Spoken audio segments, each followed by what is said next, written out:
Hello, Jump. Welcome. Hey, little Miss Skittles. Hope everyone is excited. I definitely am. Hey, Shambles. Dre, good to see ya. Today will be pretty long. YouTube video might push that back because we're just going to be going over everything and we have so much to go over once the patch actually drops.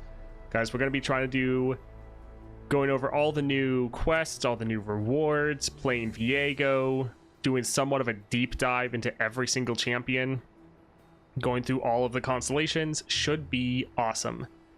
Hello, Cardiac. Hello, Rems? There's, I feel like there should be another vowel in there.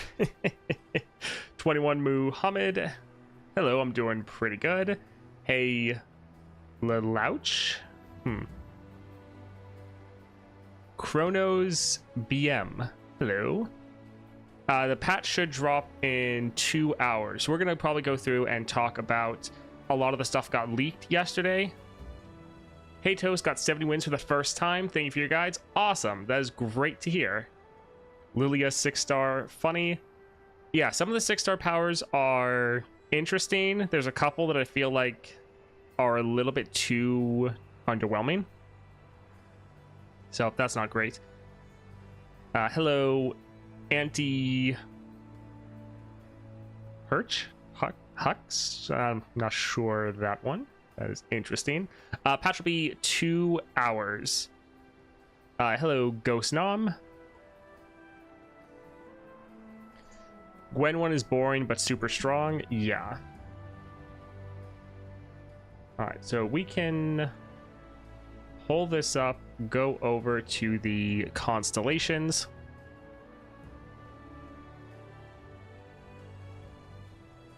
Can I reduce this a little bit?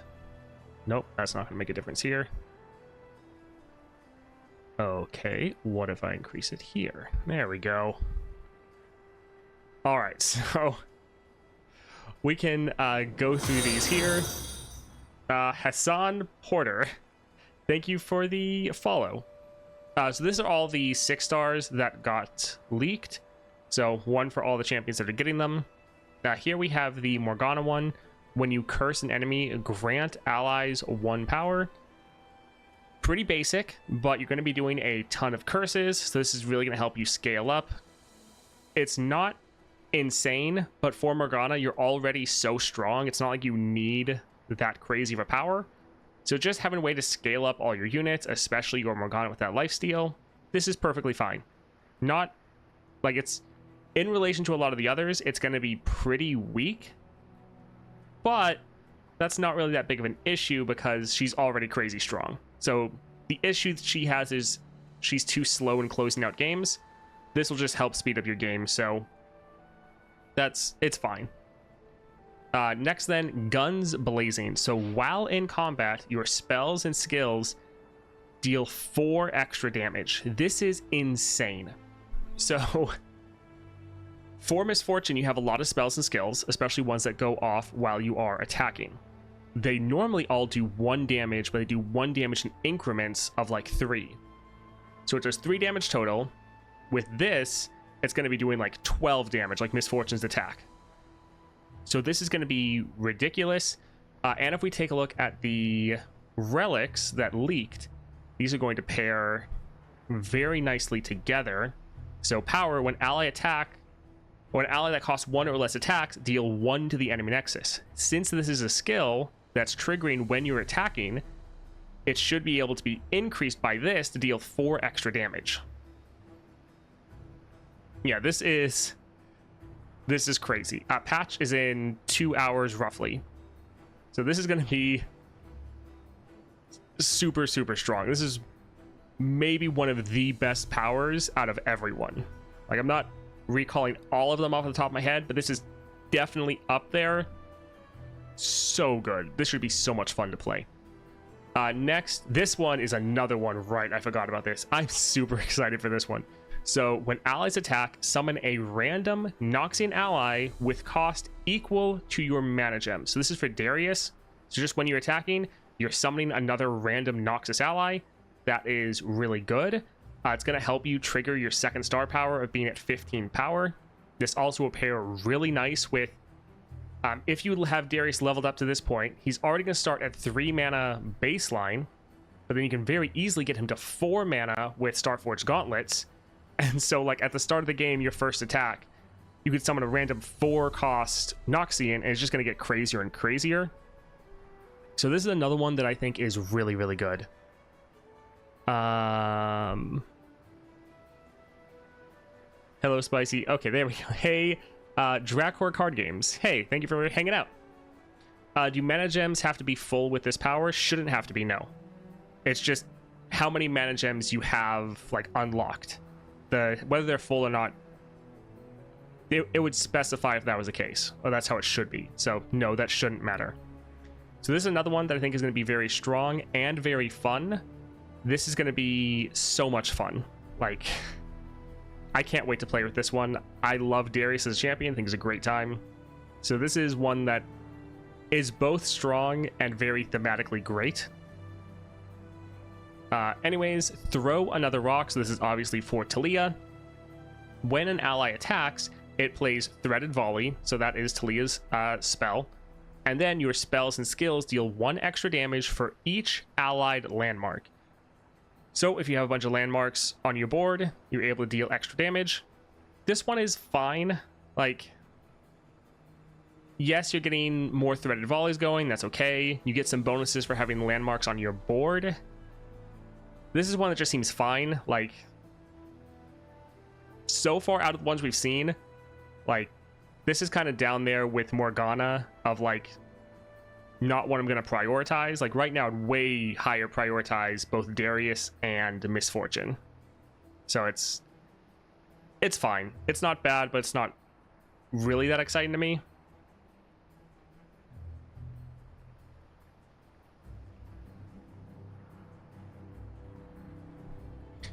So you have 1 for each landmark ever, not just 1 on the board.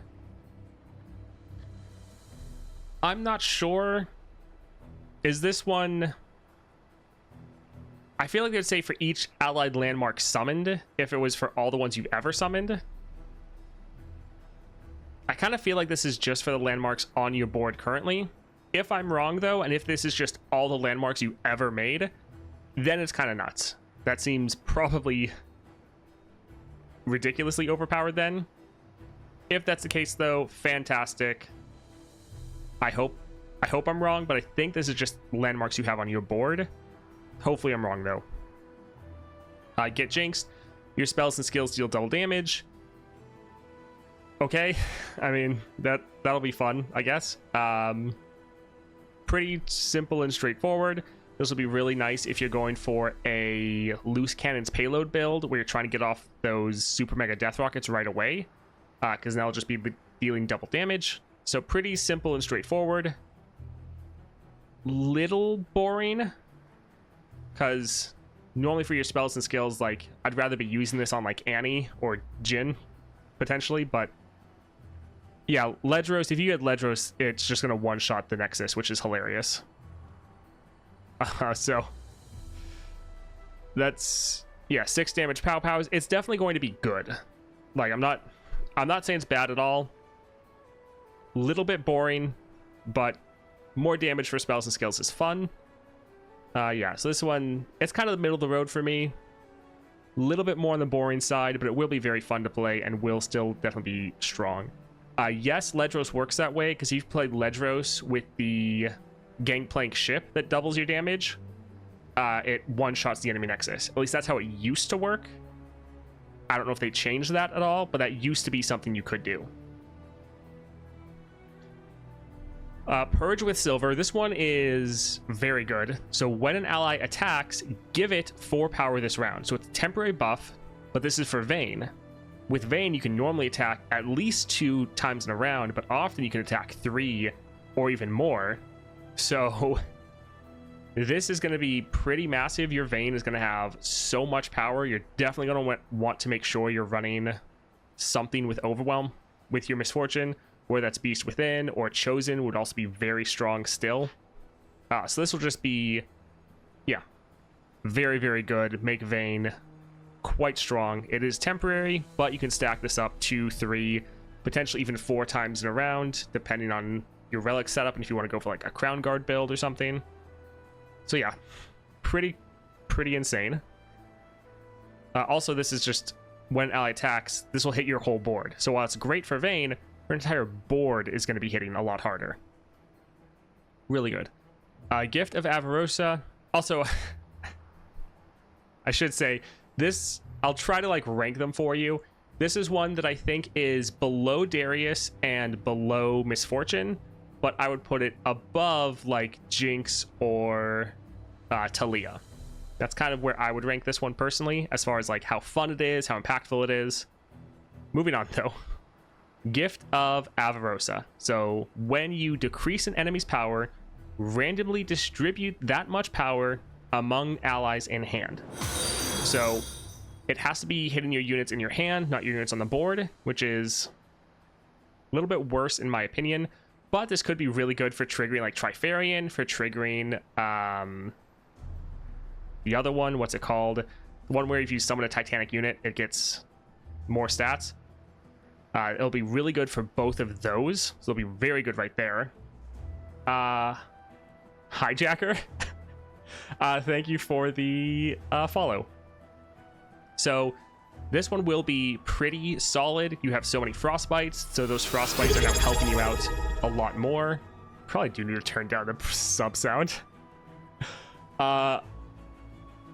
Your name is like Amuni, but whenever I see it, I just see Amumu. So thank you for the subscribe. I really appreciate it. I'm probably just going to call you Amumu.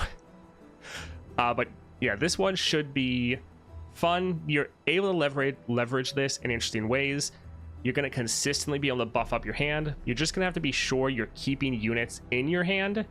You're going to have this kind of a similar issue with Bard of you always have to have someone in your hand getting the buffs. Otherwise, it's kind of wasted. The sub sounds like twice as loud as you. Yeah, I turned down most of the other sounds, but I kind of left the sub one. It is kind of more important than most other things, but yeah, it's a little loud. So this one, I think it's pretty good. I would actually probably put this about the same as the Vayne one. It's not like the top tier, but I think it'll be good. Ashe definitely needs the help. This will make Ashe much more interesting. This is an interesting mechanic that you can play around with a lot of different other powers and abilities.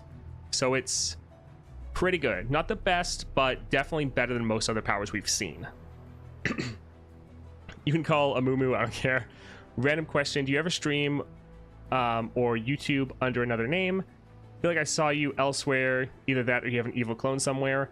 I only stream here, so if you saw me somewhere else, then that was not me.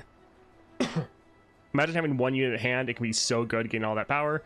Yes, especially if you're rocking like Trifarian, so every time you play one of your units with 5 or more power, it strikes an enemy. This will be really good, especially for ending games, making sure you can actually punch through an end games much faster. This will be pretty good. Will we get an updated Vex guide after the changes? Curious how much better we will be. There'll be updated guides for everyone. Well, everyone that gets constellations. That being said, the guides, I'm not going to like blast them out because there's a lot of other stuff to cover. The top priority though is getting the Viego guide out, and then I'll just start working through all the other ones. But yes, Vex will be getting an updated guide. Also, little bit of a pause. Hello, Nuclear. For those of you that saw the patch notes, did you like the new kind of approach I took with it? Of trying to make it a lot more conversational, trying to actually have the webcam and just be more talking to you through the patch notes? Was that an improvement? Did you like that? And would you want me to try to do something similar for the guides? A lot of the guides, even though I put a lot of work in them, they don't actually get that many views, which is a little sad. So I feel like I need to kind of try to spice things up. Patch note was weird. There's so little into it. It felt like a teaser more than a patch notes. Yeah,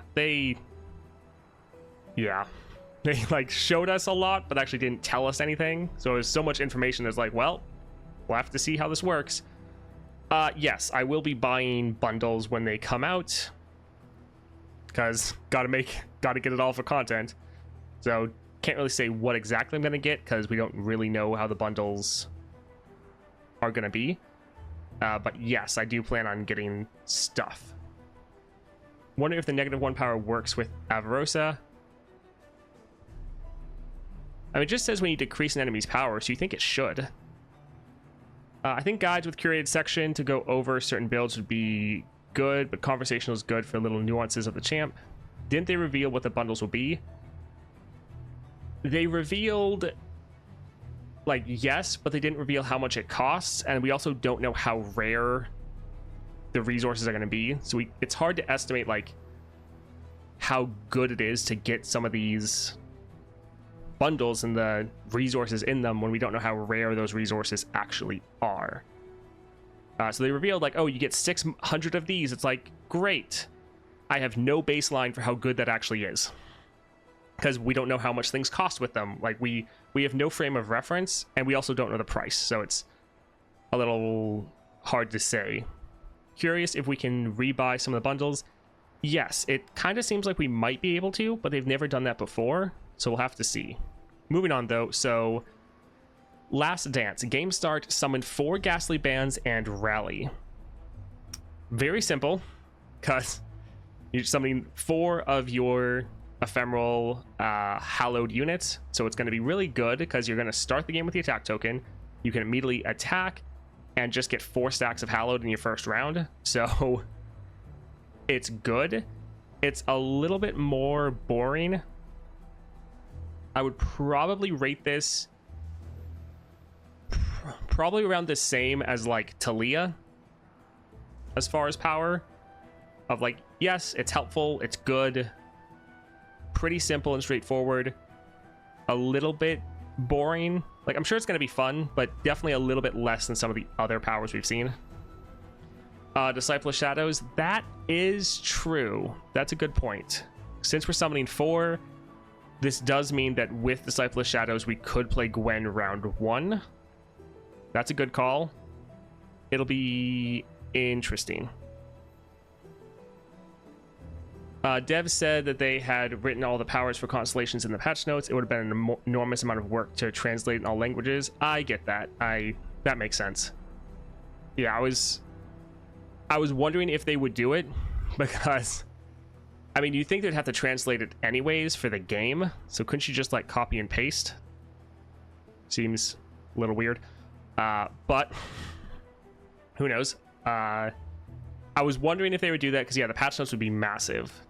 There's summon a Ghastly Band with 3rd power, so it's 5, or am I wrong? You're probably right. You're probably gonna start the game with 5 Ghastly Bands, because this is just should be bonus over what you're already getting. So yeah, you should have like 5. That's a good point. And yeah, Disciple of Shadows, you can potentially kill all of them, get 5 stacks of Hallowed, and immediately attack with your Gwen. So potentially running Gwen with like Disciple of Shadows, maybe Crown Guard, and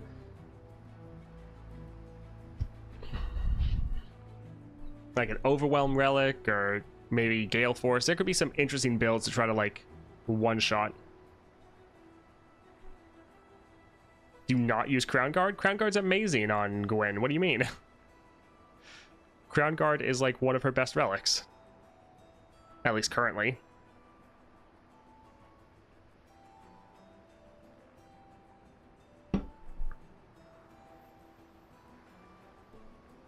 Disciple of Shadows, you get cost reduction for every unit on your board. Deal 15 damage on play. Yeah, that's true. Gwen's is just damage, I guess, not damage while you attack.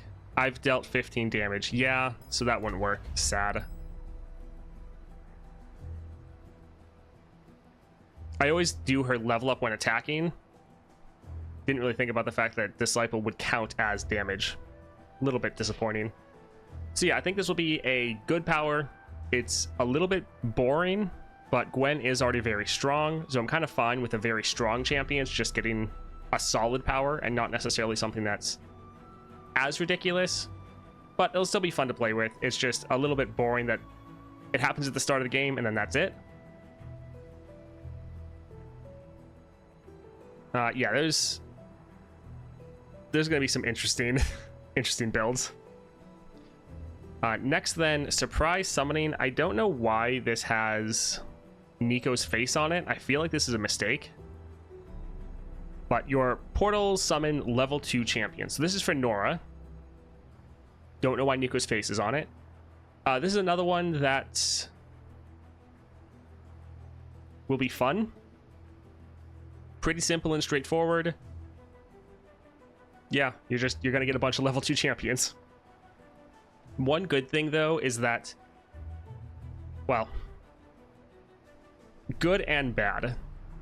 For one, this makes it so leveling up Norra is kind of pointless, because the point of leveling up Norra is that you're buffing up your portals, but this is affecting your portals immediately. So that means you could start the game and just have your portal activate and immediately get a level 2 champion. So pretty simple and straightforward, but yeah, will be very random. Should be a lot of fun.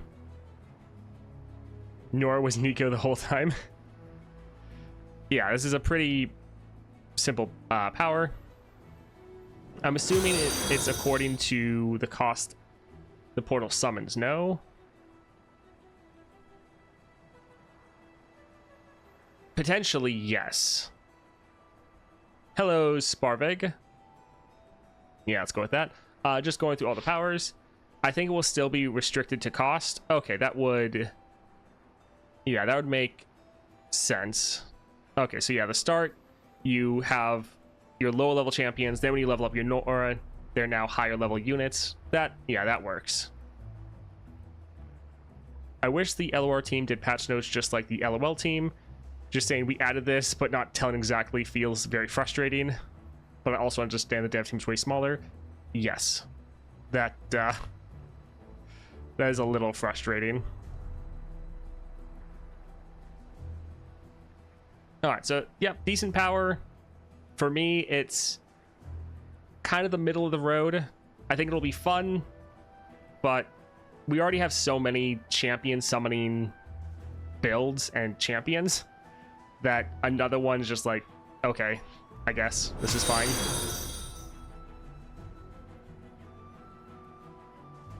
Ryder commented right before explaining, Aggro Morgana is real now.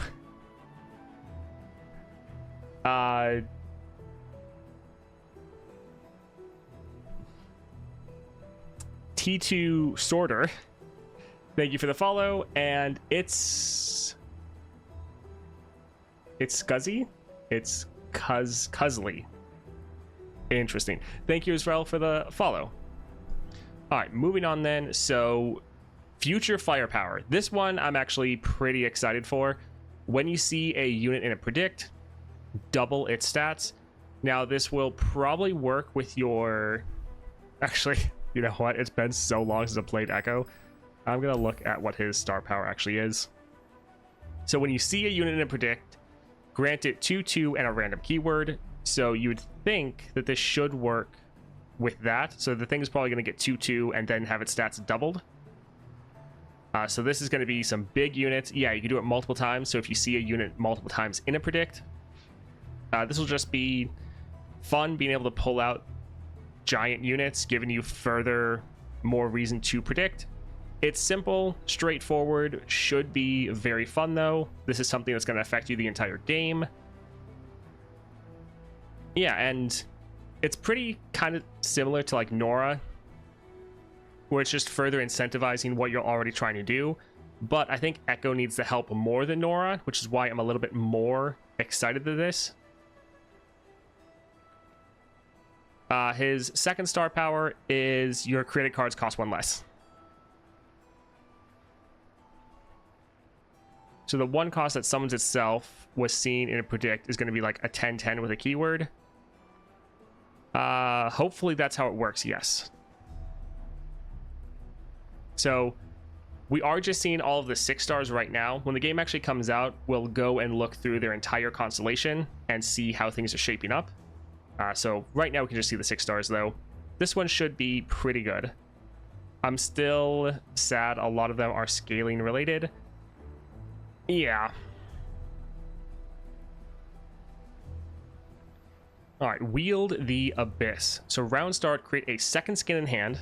When you target an ally with a second skin, give it to Kai'Sa's keywords this round. So the good thing about this is since you're making this every round, you can use this throughout the entire game.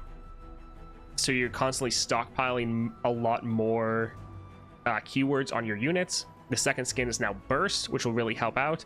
So if you get like, oh, this unit happened to get lifesteal on it, you can just, oh, let's save that for all Kai'Sas, or same for like Elusive. So that's nice. The second part though, of when you target an ally with a second skin, give it Kai'Sa this man, I'm having like a stroke trying to read this. I'm just gonna give it to Kai'Sa this round. Like, I guess this is good for like barrier. Like, what's the other point of this? Because like you're already giving Kai'Sa the keywords from the second skin. Why does it have the second part? I'm not 100% sure. You're reading it wrong, I guess. When you target an ally with second skin. Okay, there we go. Okay. That took me a minute. Okay. So when you target an ally with second skin, give it Kai'Sa's keywords. So now you're essentially swapping keywords back and forth. So all the keywords that Kai'Sa has, when you target another unit with a second skin, they get all of Kai'Sa's keywords. Okay. Okay, can you tell I have a reading disability? So that is fine. This is an interesting one. This will be very interesting. It's kind of like what you do with Yuumi with the sharesies, that's the word, where you essentially copy your Yuumi and throw it on another unit, which is very, very strong. So getting this as an effect you can get every single round could be pretty crazy, because imagine if your Kai'Sa has lifesteal. Now every time you target a unit with the second skin, they're now getting lifesteal or elusive for that round. Also, there was another power that I don't have on hand, but it's when your units have like 6 or more keywords, they get even more stats. So you can really buff up some of your units. This one is very interesting, and I think it could be very fun. No, it's a card gamer issue. I mean, true. Card gamers can't read.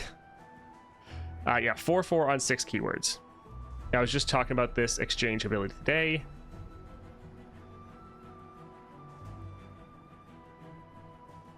Yeah, so... Oh, glad I actually figured out what this is doing, because otherwise I was like, what's the point? But yeah, this will be pretty interesting. I think this could be really good, but I need to just play around with this and see how impactful it is. Have you seen the currencies update? Yes. Yes, I did. Thank you, Catharsis. Catharsis? That's not how you actually spell catharsis, is it? Anyways, thank you for the follow. So yeah, this one is kind of a little bit more of a question mark. I think it is definitely solid, and I think it has the potential to be really good. It's just one that like I want to actually play around with it and see how impactful it actually is. But I think this could be very helpful. Especially like imagine if you had evolution, could be good. Patch should be live within an hour. I think it's more like an hour and a half. Not sure why, but Kai'Sa got me the most hype for some reason. Well, this power is one of the most interesting. A lot of the other ones are like pretty straightforward and simple. Like, yay, more stats. Like, that's going to be fun. But this one's going to have the most one of the most gameplay changing. It's the same with kind of Ashe, where it is more stats, but it's more stats in kind of an interesting way. So yeah, this will be pretty interesting. Meek117, thank you for the follow. All right, so next one, this one is another stat one, but this should be pretty fun. When you summon or transform a Darkin, double its stats. So when you drop your Aatrox, you're able to get this absolutely massive unit. And then when you, well, his level up, his level up probably doesn't count as a transformation. Does it? I'm gonna actually pull up Aatrox. World Ender, it costs 1 less for each time an ally has struck this game. No, it's just his level up. Level ups count as transformations? Okay. Then he's going to be massive when you play him, and then when you level him up, he's also going to be massive. Can you link the Reddit page? Sure.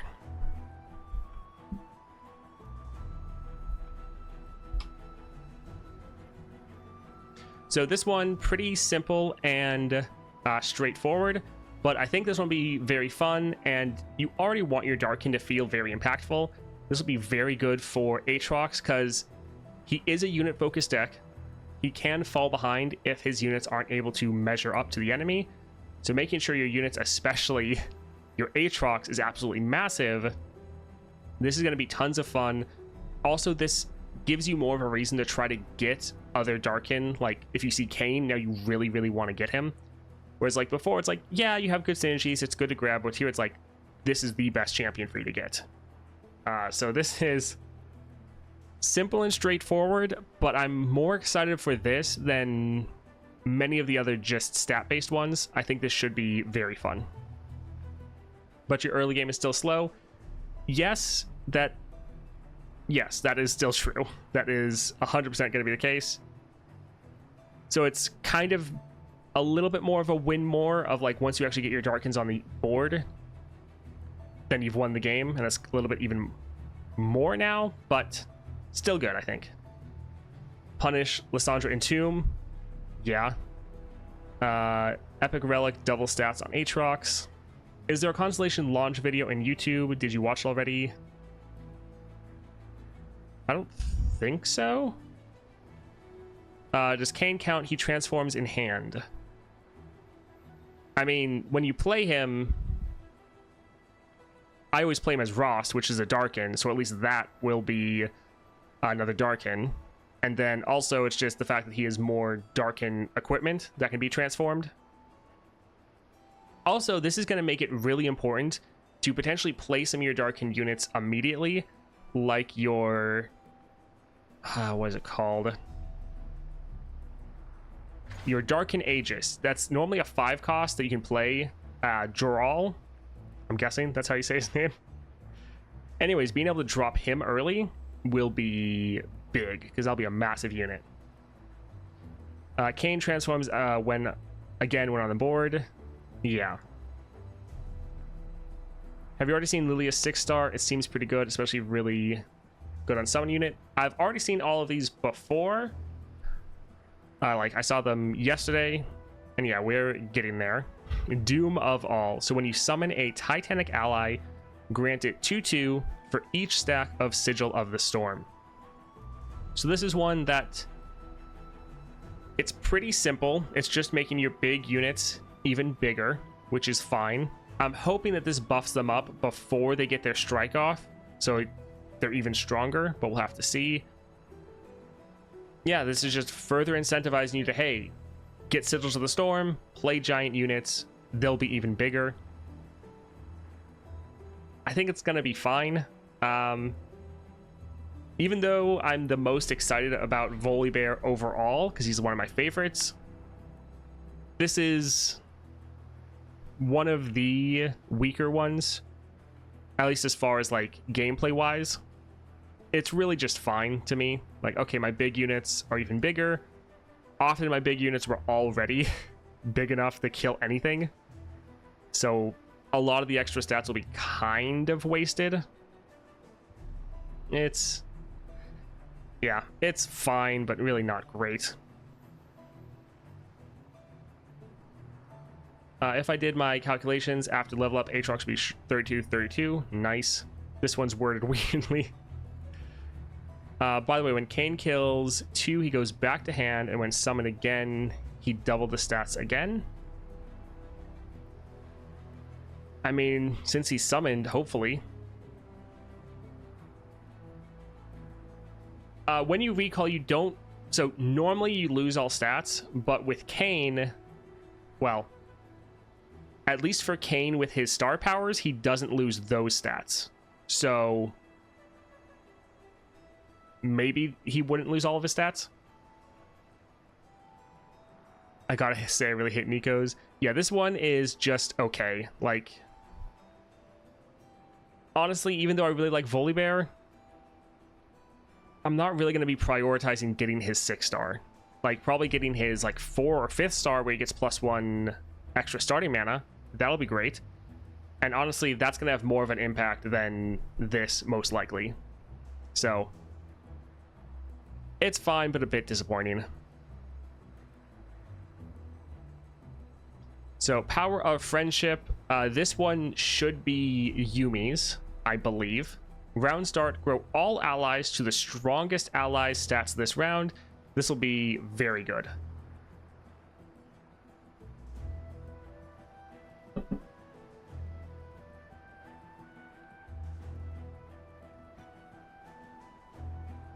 So this one, it's gonna change how you play, because with Neeko, or not Neeko, with Yuumi, you're wanting to kind of potentially spread out your spells with your Fated to buff up your whole board.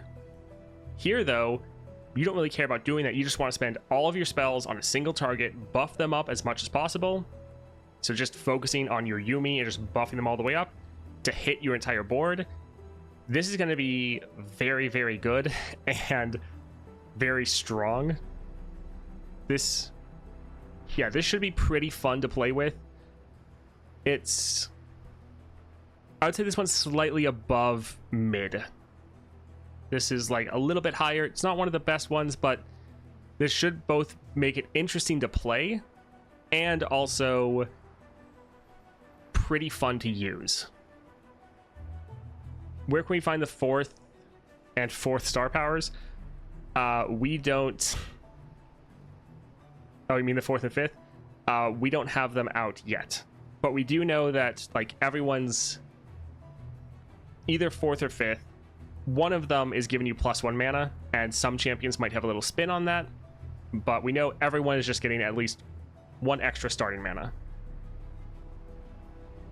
Yeah, it hasn't gotten leaked yet, and at this point we'll probably just wait till it comes out. I'm just gonna go for Robson. Thank you for the follow, I appreciate the support. Alright, so next up, Beautiful and Brutal. So this is for Samira. When you gain the attack token, give allies 4 power this round. So this is just pretty solid, going to always be helping you every time you gain the attack token, and then when you're able to rally, then you can get this again. So potentially getting like 8 power in a single round. But the fact that you're just getting 8 power for all your units, this is pretty good.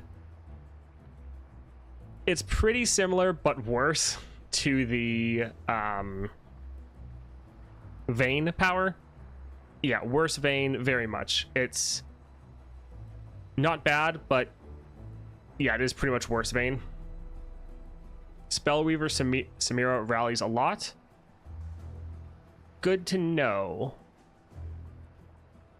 Yeah, I think this is one that will be good, very helpful, really help you be aggressive early, which you're already trying to do.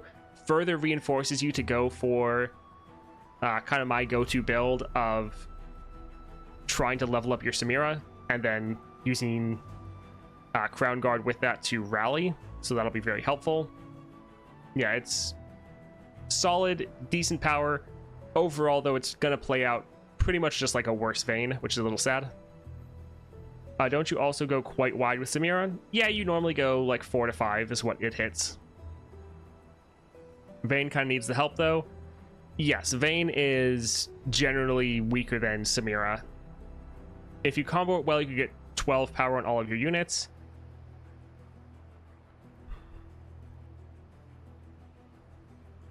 Yes, that's not going to happen very often, but rarely, yeah, that'll be good. But overall, just getting 4 power every time you're attacking with your units is very solid. And Samira doesn't really need that much help, so this is going to be good. All right, so moving on. Pop Blossoms. This one should be the Neeko one, which again has her face, which makes sense here.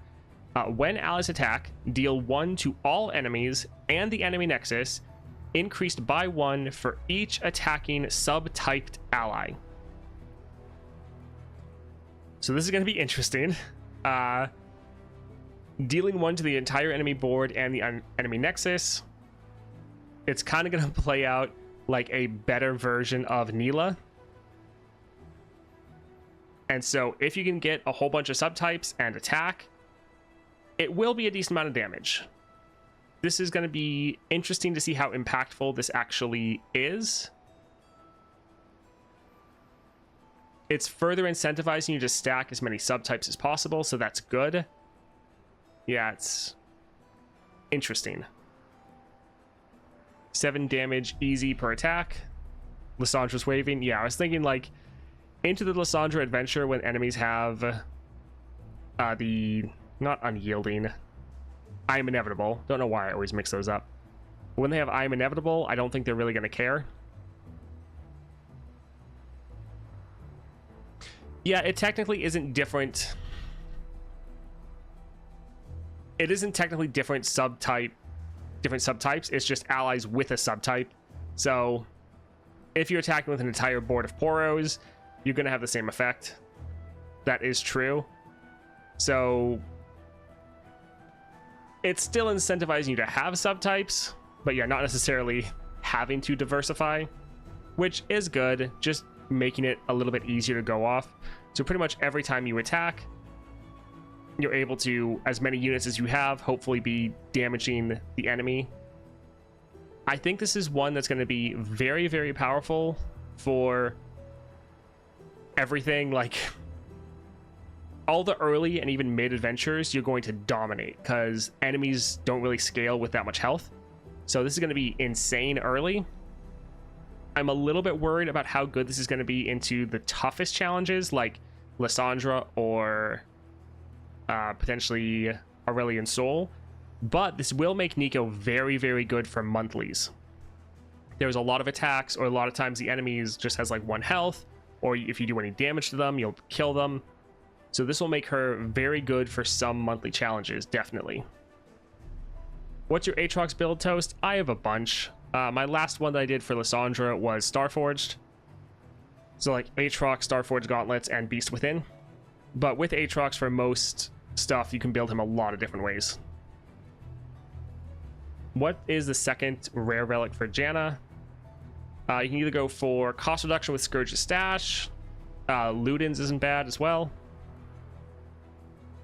You need to attack with enough units otherwise to kill, otherwise Lissandra's waving. Yeah. I like this because it incentivizes you to play with the Beast Within build. Yes, that is nice. It's sad that I've tried the like unit focus build with like Beast Within and it doesn't work out the best. So that is a little bit, it's not as good as Guardian Orb build. Guardian Orb just destroys it, so it is nice that this is giving you some incentives to not go for that build. All of your units have subtypes inherently, so this should just say increase by 1 per attacking unit. Pretty much, yeah. Alright, so poor Vex. So when an enemy dies outside of combat, so just if they're not blocking or attacking, so if you kill them with like a spell or kill them with gloom, grant other enemies gloom. So the good thing is if the enemy has a wider board, then this is hitting the entire board. So however many units the enemy has, they're all getting gloom when one of their units dies. So that's good. It's not going to be that massive, though. Like, it doesn't feel strong enough for a 6-star. This feels more like a 3-star, which is a bit sad.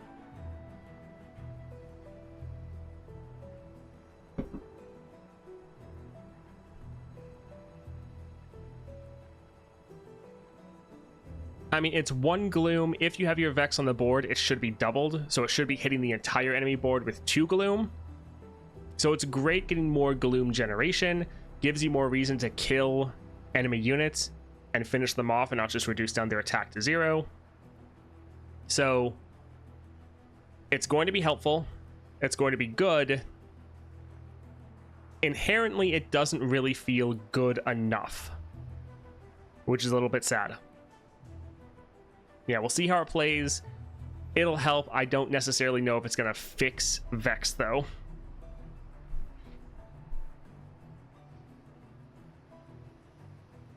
Can this cascade? Do you know Massacre Girl from Magic the Gathering? No.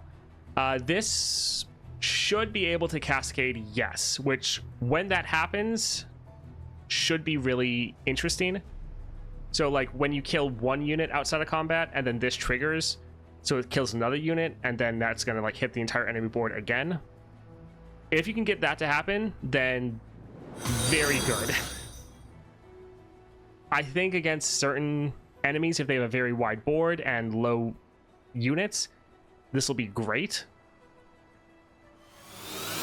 Yeah,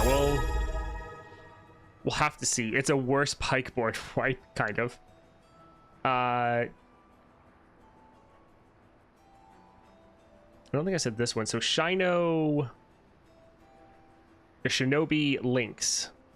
Yeah, thank you for the follow. Tyrant 69. Also thank you for the follow. And Mobius 1122. Thank you for the prime or the sub. Goodness, I appreciate the support. Bypasses tough, spell shield, and barrier. Yes. It's -2 if you have Vex on the board.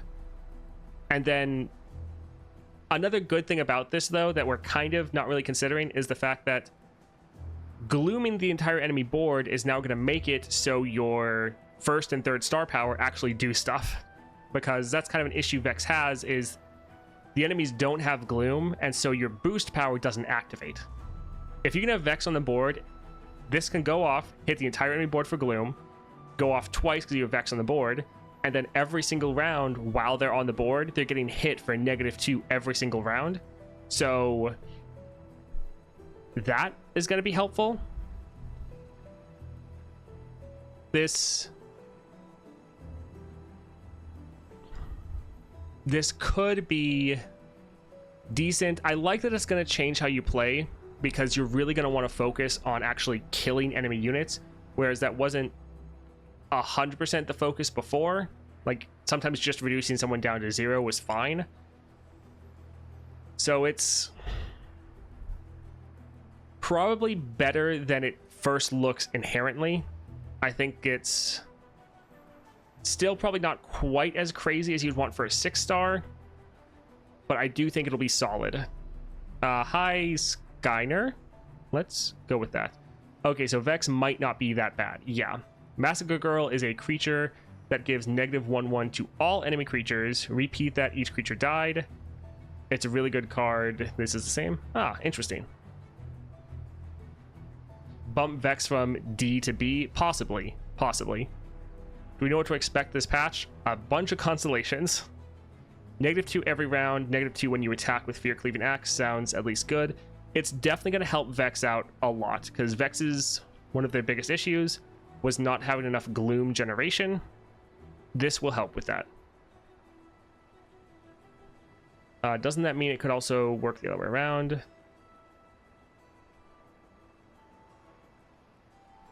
Oh, what time? It's going to be in a little over an hour is when it should be. Lady of Light. So, obviously for Lux, each round, the first time you attack, refill 1 mana for each attacking ally and draw a spell. This is interesting. I feel like this would be better suited for the other version of Lux. I feel like refilling mana and drawing spell would be more impactful there. Granted, having your spell so you can target your units is good. So having that extra draw, very solid. And then refilling mana so you can try to refill your board, good. Also, this can help with, again, the Crown Guard build of you attack with your board, refill mana, draw a spell so you can kind of like fill out your board, and then attack again if you leveled up with Crown Guard. So it's going to be good. I like this is happening every round. So this will, yeah, it'll be solid. I think this is one that I think this is going to be more powerful than it looks immediately. She has form up and the slow strike spell. Yes. I think this is one that it's going to seem pretty simple to play with, but once you start using it, it's probably going to be like, this is insane. Because right now, the problem with Lux, she's very strong, but she can be a little bit slow. Because once you get her and her units on the board, she's massive. But your first attack can be a little bit weak, and then normally after that, you're fine. So just getting extra mana, very powerful. Drawing spells so you can then target your units, give them those extra stats and keywords. I think this will actually be pretty strong. This is probably one of the stronger ones, to be honest. I thought that at first, but this Lux does suffer from having mana to play spells to get strike early, so I think it's pretty great. Yes, I think it's going to be pretty good. You also draw when you start the attack, so you can trigger things like Lux's champion spell or similar combat tricks that you don't even have in hand. Also true. Also making Lux 2 more spell focused is nice thematically. Yes, and that she does have good benefits for spells. You could use the mana refill to play her champ spell. Yes. This is the new Lux. This is, yeah, the new Lux. It feels like it would also fit very well for the old Lux. The fact that this isn't normal mana is crazy, but that it is normal mana is crazy. Yes. Crown Guard Inheritance means you can attack, play more cards, and attack again. Yes. Me waiting for Lumino Sprite to roll Lifesteal before next match. Yeah, Lumino Sprite is so good. This, I think if you're running the new version of Lux, you have her new epic relic, you have her maxed out. I think the new Lux is going to be like an S tier champion. Like, she's going to be one of the most broken champions in the entire game. I think it's going to be so strong. They could make that both Lux have this, maybe. I mean, it would work for both. How many positive keywords are rollable? Something like 14. I'm not sure offhand, but that sounds about right. Yeah, this one, I think it's going to be pretty awesome. Very strong. As always, Riot loves Lux. I mean, it's because people love Lux. Since everyone gets Lux and buys and plays her, that's why they give her all the skins and everything. Hope the bundles won't be too expensive. I'm not a fan that the epics are exclusive to the bundles. Yeah, I'm kind of conflicted on that one personally. Longtime YouTube follower here, just never been able to check out your stream before. Awesome to have you.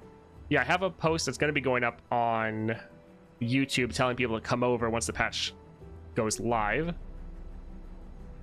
So Dream Woven Spirits. Vayne? Yeah, interesting. Thank you for the follow. I appreciate the support. Also, yeah, we're like solidly over 1K followers, which is pretty awesome. Anyways, each round, the first time you play a unit, summon a ephemeral copy of it attacking. So this is for Lillia. Since you're summoning it, it's going to be triggering your star powers. So it's going to have the like 2/2 from the double spirit. And it's just going to immediately attack for you, which will be very strong and very fun. The button effect. Yeah, that's actually apparently worked out pretty well.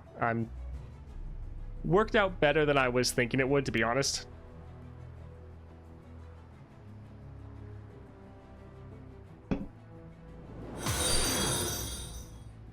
Scott Free 2, thank you for the follow.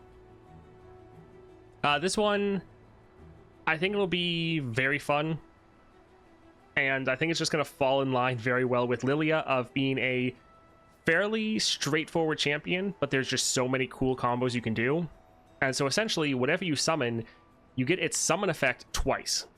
So like the one card you play, which I'm forgetting the name of, that drops flash bomb traps in the enemy deck. Now when you play that, if it's the first time you playing that unit, or first card in that round, you're then getting that to go off twice. So very fun. The fact that you can just trigger your summon effects even more.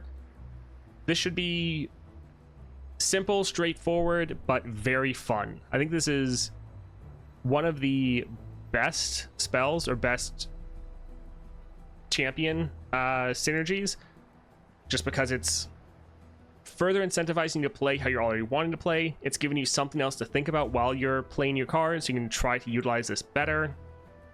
Overall, very fun, but very straightforward. I think it's going to be very good. This one looks pretty good. Yes. The great thing about this is Lillia sometimes doesn't have board space for the unit, but that's not a problem since it's attacking. Yes, that is very good. I was trying to take a nap before the patch release, but I can't sleep, ready to snag a bunch of bundles. Been counting down the days all week. Yeah, this is going to be very excited. What champion going to play first at 6 stars? Viego or some old champ? I'm probably going to go for Viego first, just because that's what most people are going to be hyped about and want to see since he's brand new. So probably Viego. It's good. This is play. If it was summoned, this would be broken. True. Levels are up quicker. Yes. I think this shouldn't be once around, but yeah. Wonder how easy it'll be to star up champs. It does seem pretty grindy. Yeah, that's what we're gonna have to see. The patch will drop in about an hour.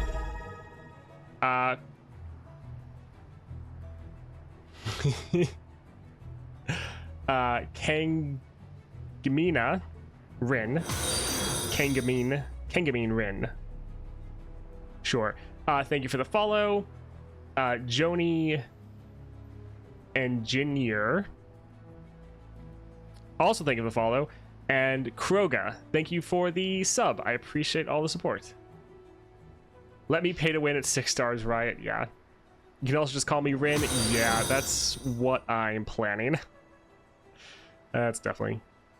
I capped wild fragments for the release, but I think they still can't be used to reaching 3 stars, or just used for 3 stars. Yes, it seems like we can't just use our wild fragments to get to the 6 stars. If it's summoned, every time a unit got out of sleep, it would summon a copy attacking. How would that be? That would be, well, each round the first time you play a unit. It would be a little bit more difficult to utilize with your sleeps. And probably a lot of people wouldn't like that, but it could be fun.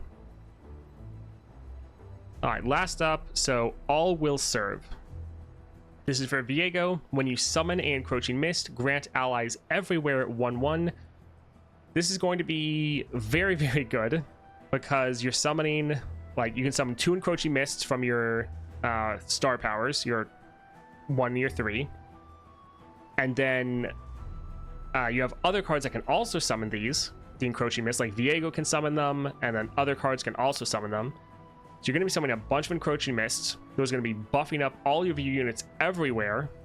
Also, with your 2nd star power, when a unit with 4 or more power dies, it gives you cost reduction for your hand if it's over 4 power, which is going to be most of your units, especially after this.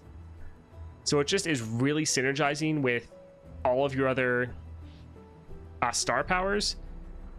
So while this is nuts on its own, when you consider the other powers he has, this is going to be insane. So yeah, this will be pretty crazy. Diverot and Andre Color, thank you for the follow. I actually think I'm gonna turn my air on because it's getting hot in here.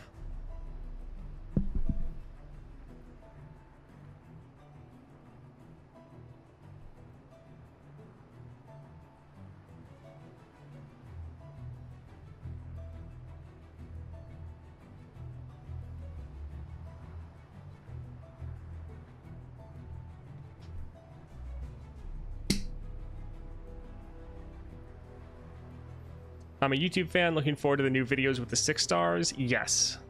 Welcome to the stream. It's going to be a lot.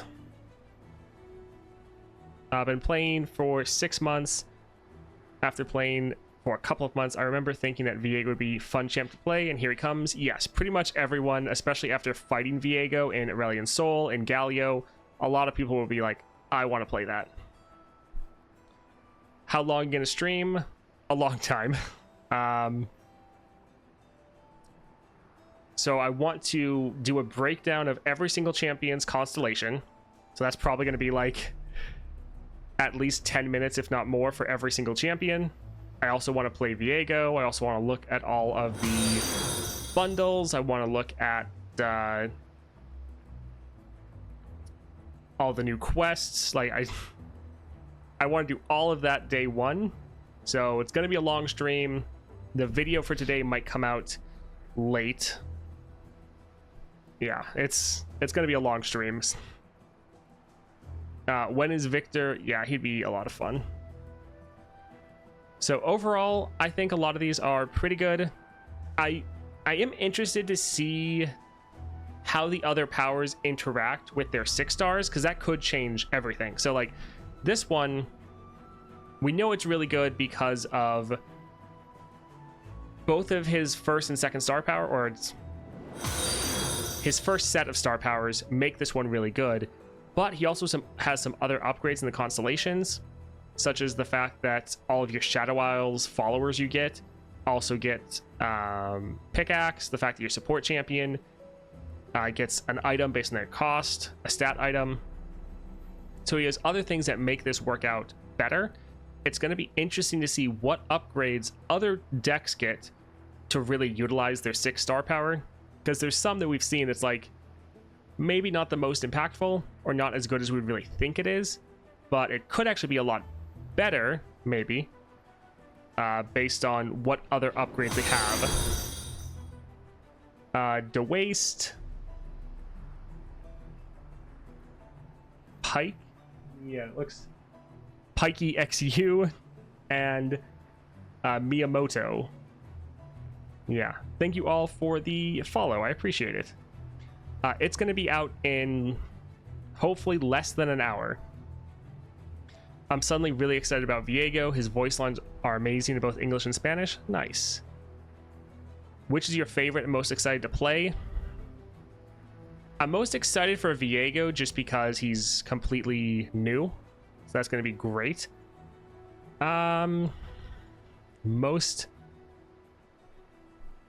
I think this one's going to be very interesting to try out.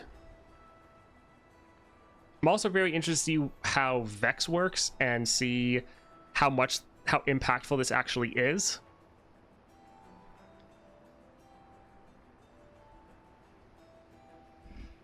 Volibear was one that I was the most excited when I saw that he was getting his constellation, and I'm still excited for that one, but his last power is one of the least interesting, sadly, because it is just a stat relic or like stat stick, and it's gonna be good. It'll be good for like Lysandra, but not as impactful. What's gonna those champs not receiving constellations? I mean, they're just gonna stay the same. They'll be updated at some point. Vex should be like Defile. I think that's a Magic the Gathering thing. I don't really know. Darius is actually one. I'm interested to see how well this works, because this is one that I think it's going to be good, and I think it has the potential to be great. So we'll have to see, but I think Heist is going to be much better. Defile is a Hearthstone card. Oh, yeah. I haven't really played any other card game enough to know what the cards actually are or what they do. Is the update live? Shouldn't be yet, I don't think. Yeah, I don't think it's live until like an hour, right? Should be next hour. The Kaisa one makes Hive Herald a little worse than it already is. Yeah, Hive Herald was never really that good for Kaisa. I'm trying to log in again just to be safe. It shows Viego. So that wasn't here this morning. Huh, they updated a lot of the... Huh. The loading screens they updated.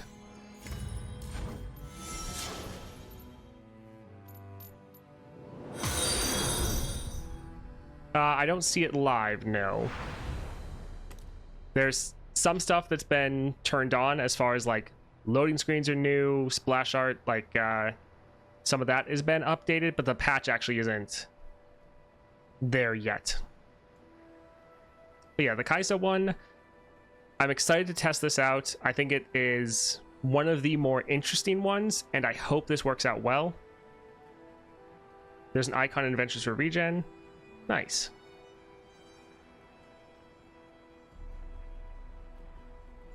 There's a lot of these that are good, but I'm honestly not... Like, I'm excited about them, but I'm not like, oh man, that's crazy. Hey, Phantom. I wish Volibear got a crazy power, like 4 sigils on kill. I mean, we don't know what his other bonuses are yet. Is it possible to beat Lissandra using Kai'Sa? It's possible to beat Lissandra with everyone.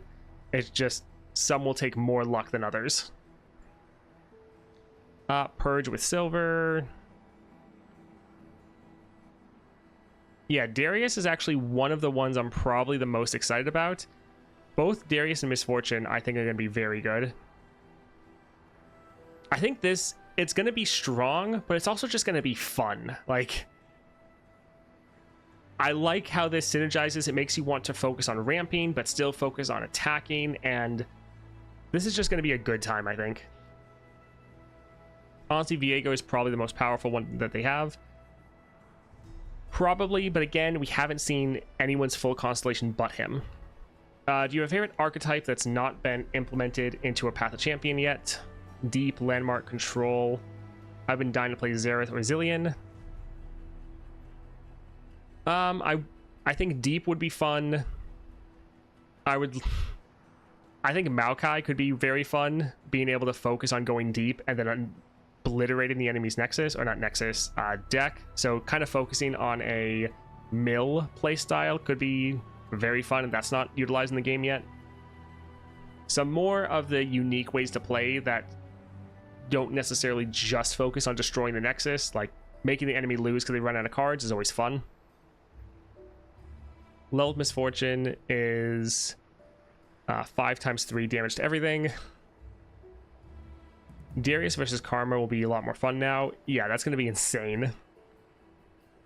Darius and the Karma is free double Otacon. I think that's his name.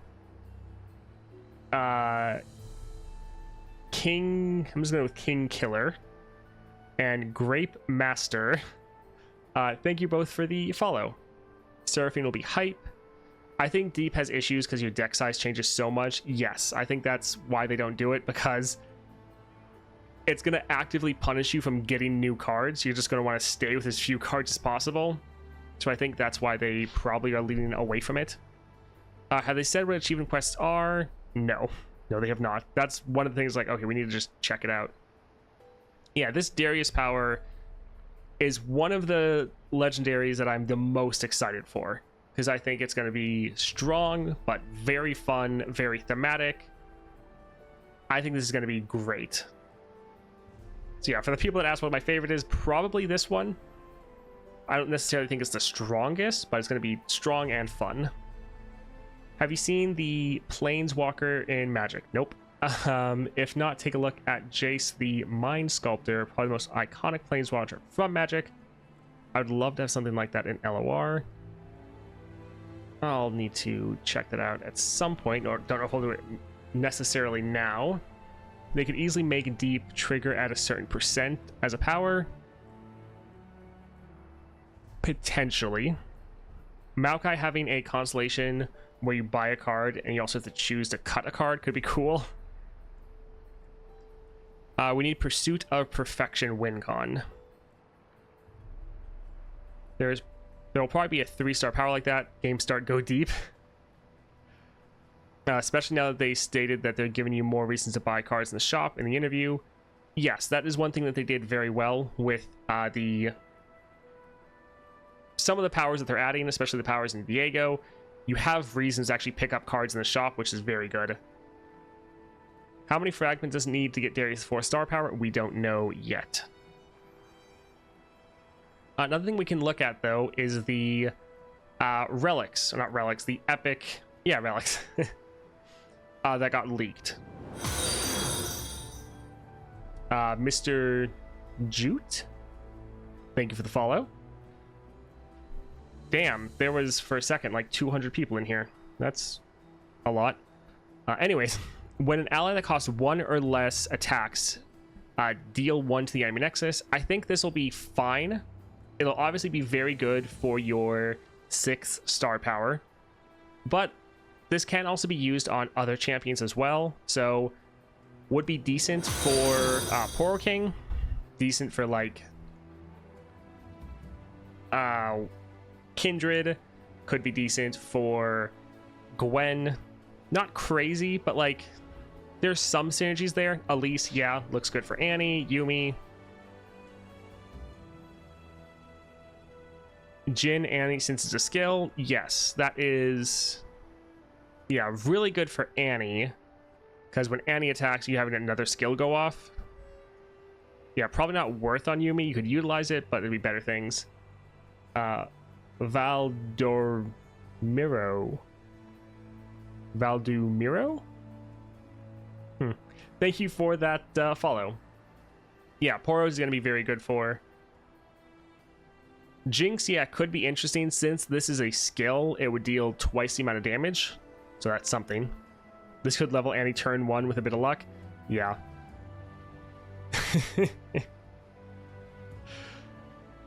Yeah, names pronunciation is not my strong suit. So this one, I think it's obviously meant for Misfortune, because it's obviously with her bundle. It's decent. Have some utilization on other people, but yeah, mostly it's just for your Misfortune when you get her 6 stars. Do we know what will happen with the monthlies? Will there be a reset? Will we get rewards retroactively or nothing? Probably nothing is going to happen until the next month. Does the power stack depend on how many 1-cost allies attack? I don't know. That's kind of what I'm unsure of, because if this stacks with how many you're attacking with, then it's like, oh, this is amazing. If it's just goes off once, then it's like, oh, okay. Like, you could use that on Volley too if you're a bit patient. My prediction is 4th stars will have the same cost as Asol. Possibly. Okay, by the way, thank you for making a video for the monthly every month. I know it's a lot of work and we appreciate the content. Yeah, that video is not the most enjoyable to make, but yeah, it does help people. So yeah, if this goes for every single 1-cost ally you're attacking with, then it's definitely a lot better. But we'll have to see. Yeah, if it stacks, it's amazing. If it doesn't stack, it's fine. This is a Plunder activator if you want to run Packed Powder or Riptide. Alright, so moving on then. Icon of Val here. So power, your elemental spells and skills deal 2 extra damage. So this is obviously going to be great for Volibear because you have a lot of spells and skills. This will help you get way more kills, do a lot more damage to the enemy nexus. So solid for Volibear. It'll be good for Janna because Janna, most or all of your spells and skills are also elemental. So Volibear and Janna, it's going to be very good for. A lot of other people, I mean, most, like Neela has spells and skills. Annie, a lot of her skills I don't think are elemental. Patches today. Patches coming out in less than an hour. Hermione Cocaine, which is a pretty fun name. Neela summon bigger tentacles. Yes. Yeah, Jin doesn't have elemental stuff. Annie, I don't think her stuff is elemental mostly. Yeah, so this is the same with like Misfortune. So it's going to be very good for a couple champions. Taliyah rocks. Let's actually look. I'm not... I mean, it makes sense for Taliyah to be elemental. I'm just not sure offhand. Yep, it says it has the elemental effect around it. So yeah, Taliyah does work for this. So that actually could be pretty solid for Taliyah. Good call.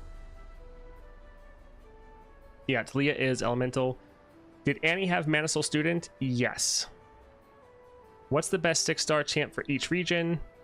Are you going to make a video on what champ's better for each region with 6 stars? Hard to say yet which one's best, but I'll definitely make plenty of videos going over everything.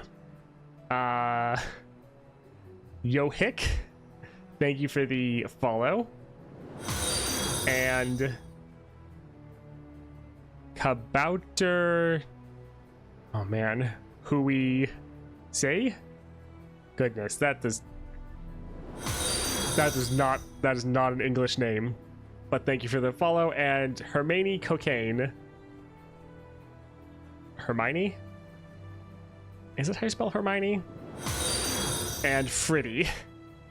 Thank you all for the follow. What champion gonna try and 6-star first? Probably Viego. Probably. Misfortune's the best Bilgewater. Lillia is the best Ionia. I mean, yeah. And the new Lux is probably the best Demacia. That's... yeah, probably true. I've been a while in the Discord. Just usually more quiet. Alright, so yeah, this one, pretty solid for a couple. And it'll also be decent because anytime we get a elemental champion in the future, it's like, oh, we have a perfect icon for them, or relic. Spicy Toast, maybe make a guide video to go in depth about which branch of constellations are good. Yes, we're going to be doing a lot of that today, and then maybe make some other videos even as well. The best Shurima could probably still be Nidalee, but Kaisa, I'm thinking she's going to be pretty solid. So Incandescent Baton, also this is going to be insane. If I'm Lux, we don't know if it's both versions or just the one version, but if I'm Lux, +1 starting mana, game start, draw a follower that costs 2 or less, so potentially Lumino Sprite, and then grant it Targon's Brace. This, in addition to Lux's power, is going to be insane. So let's go over and there we go. So we're getting 1 extra starting mana from this. We know Lux is getting another starting mana from Constellations because everyone does. So she's going to be starting at 4 mana. We're making sure we're drawing a follower, a cheap follower at the start of the game, giving it Targon's Brace so that they can support to trigger our star powers. And then when we attack, we refill our mana and we draw another spell. All of this together, the fact that Lux is already really good, the new version especially, already really good, getting a epic relic made specifically for her, and then the fact that they're at 6 stars, so we're getting extra mana from this, extra mana from Constellations, extra mana from this 6-star, like, I think Lux is going to be insane. Lux Illuminated is probably going to go straight up into the S tier, and yeah, just one of the best champions in the entire game, probably. Only 1 spell, right? Not 1 for each ally. Yes, it should just be 1 spell. Sissy Master, thank you for the follow. So it's sad that this is just for Lux. Hopefully it works for both of them. Because that way, if you could get like this plus Starforged Gauntlets on the other Lux, that would be very fun. But we'll have to test that out and see. But yeah, the new Lux is going to be crazy. It just says if I'm Lux, so will it work? Yeah, we don't know. The new Lux is going to be top tier for sure. Yes. Do we know if this relic works for OG Lux? No, we don't know. If it's for both, then OG Lux can get 5 mana turn 1 with this Constellations and Starforged. I mean, she doesn't have Constellations yet, but eventually, yes.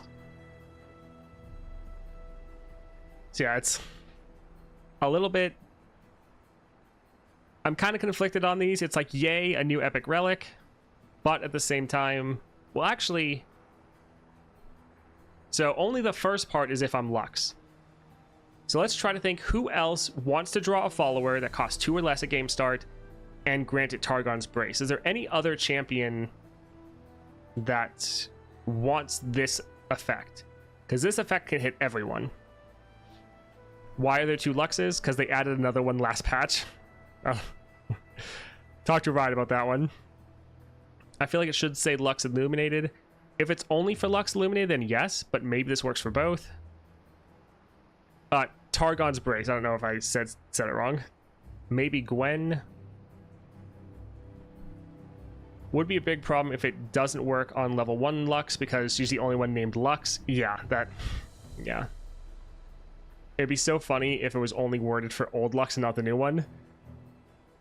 I mean, yes, except this is releasing with the bundle for the new Lux. Okay, so Targon's Brace is a common relic that is support, grant my supported ally 1/1. So that is very good for the new version of Lux because her star powers trigger off of support. How do we star up constellations? We don't know yet. Well, it's going to take some of the new currencies being added, but the exact amount and stuff like that, we don't know. This feels very useless on anything not Lux. Probably the only thing this is going to be good for is if we get another support champion, like a champion that's focused on support. In general, though, this probably isn't worth the epic slot for most other champions. Bard draws Bird. He has a couple that cost 2, so it's not necessarily guaranteed for that one. Exactly what a troll move. Let's see. It needs to work on both, otherwise this paid relic is false advertising, kind of, yeah. 4 new currencies is confusing as hell. Yeah, that's... I mean, I like it in the one hand of like, okay, use wild fragments to get people to 3 stars. And so that's incentivizing you use it for that. And then it's giving you other currencies to get people past that point. So at least it's helping you being like, use up these currencies for this here. And then when you're gathering all of these other currencies, use it for starring people up. Or like getting them to the 6 stars. So it helps kind of make that choice for you, because otherwise there's going to be some people that just hoard all of their fragments and maybe just use it to unlock champions and don't use it to actually star a new one up or get them to 6 stars. I can somewhat understand why they're doing it, but at the same time it is a little annoying to have a whole bunch of currencies we're having to juggle. Could it be useful for Annie?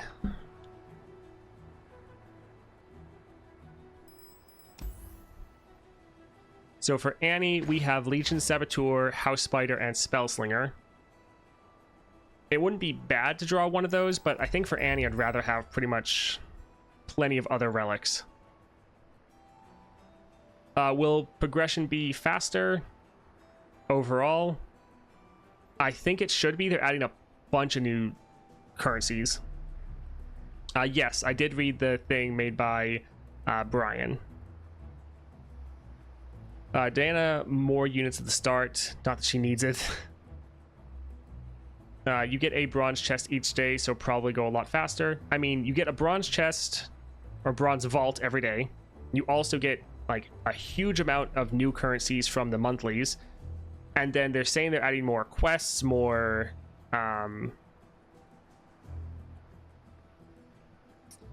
events are going to be happening. Like, we're going to get a lot more rewards. Aatrox really needs early game. I'd give it to him. It could be a nice guarantee to, yeah, have a early game unit as like a safety net. That could be decent. Yes, new patch in a little over half an hour. With all the new rewards, 2 to 3 stars should be faster. Anything past that we'll see on release. Yeah. So we have 4 new currencies, wild shards, stardust. On top of that, we have Stop, we have gold, 7 currencies in game. Why is the update on the 21st not up yet? And your YouTube? I think Riot messed up with one of their announcements saying that it was coming out on the 21st, which, yeah, that isn't correct. I don't know how much the one-time stuff or why. Wait, I'm not sure how much will be one-time stuff or not. That's why. Yes, that's going to be true. We don't know how many of the quests they're adding, if it's just going to be one time to help us.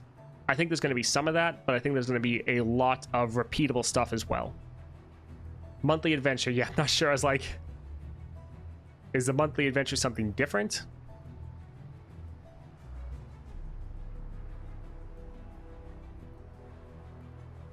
The patch always goes live on Wednesday, yes. But Riot did have on one of their announcements that it came live yesterday, which, yeah, was wrong. When the update drops, normally you need to restart. Normally, if you're playing a game and you're trying to like get in, it'll be like, hey, the game has an update for you, and kick you out. When will the constellations drop? Should be at 1 o'clock, which is like 36 minutes.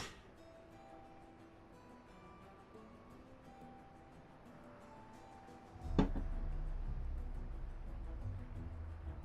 right, let's try to go through in game. Remember, who wants to draw someone that costs 2 or less? So for Aatrox, your starting deck, you have a lot that are 2 or less. Having any of these at the start of the game is solid. Would you really pick it over something else? Maybe if you're going in against a monthly challenge where it's like a lot of pressure very early, you need to be sure you're getting someone. Maybe for Vayne, the Ranger Knight. Oh, that's actually... I just kind of realized for Vayne, we're going to be able to play her turn 1. Like, that's actually something I just now realized. With the constellations, we're going to get 1 extra starting mana, which means turn 1 Vayne. So that's pretty massive. Is there any other 3-cost champions that we're going to be able to play turn 1 now? Evelyn with Starforge, we could play turn 1. Although Evelyn's not getting Constellation, never mind. LeBlanc, we could play LeBlanc turn 1. Although again, LeBlanc not getting Constellation. Have you ever asked for advanced info on patches? I've seen studios do that for content creators so they can drop videos as soon as they launch.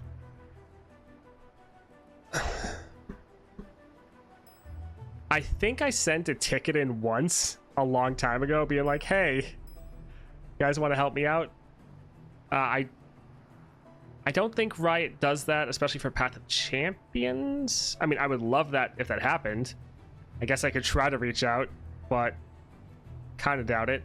Lillia, so she's a 3-cost and gain a Constellation, so we can play her round 1. Misfortune, another 3-cost, so we can play her round 1. Vayne with Lost Chapter means you can equip and have her attack turn 1. Yes. Yeah, I know. I only have 141. Wish I had more.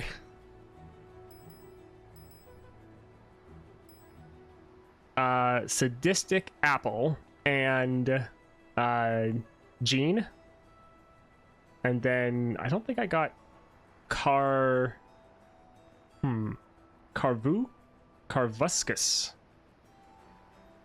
Huh. Thank you for the follow. Yeah, so Lost Chapter on Vayne. There we go. Since we can play Vayne turn 1, we could throw on Lost Chapter, so we play her, she refills our spell mana, we then can immediately equip her and then attack. So that could be pretty good. Ekko, Echoing Spirit can be played turn 1. Yeah, as long as you get lucky and draw the right one, I mean, which should be possible. I really hope Vhagar would get a Constellation. Vhagar would be very fun with Constellations. 141 fragments, didn't know your report. Yeah, I know. It's so sad. Turn 1 Vayne, amazing. That's why I always play her for Demacia discount. Yes. They said to be getting event pass like missions. Do you know if that's going live with this patch? Yes, that they said that in the context of this patch. So yes, we should be getting those. They said getting fragments and the normal type of rewards we get.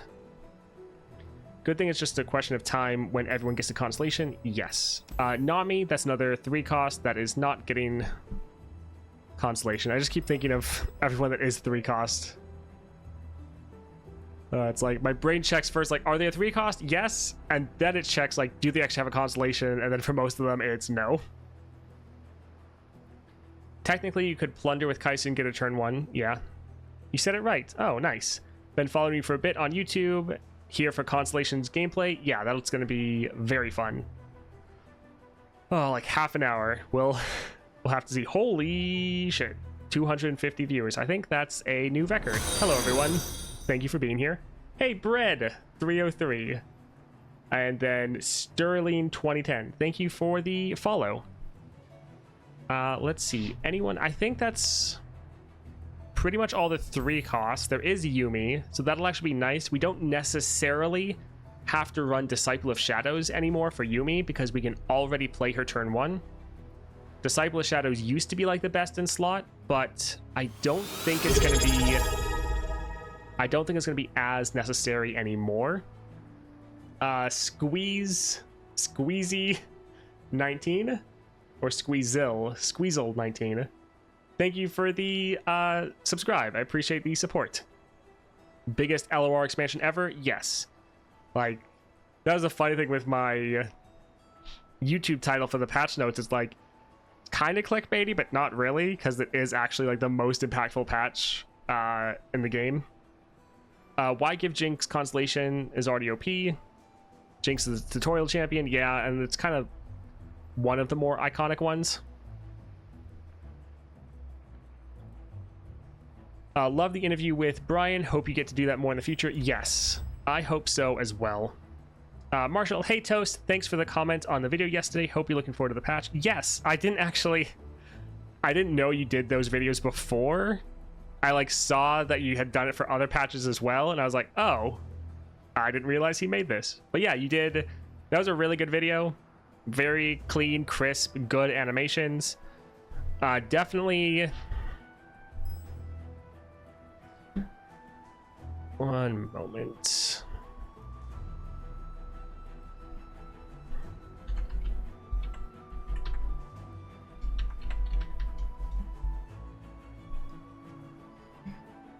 Do.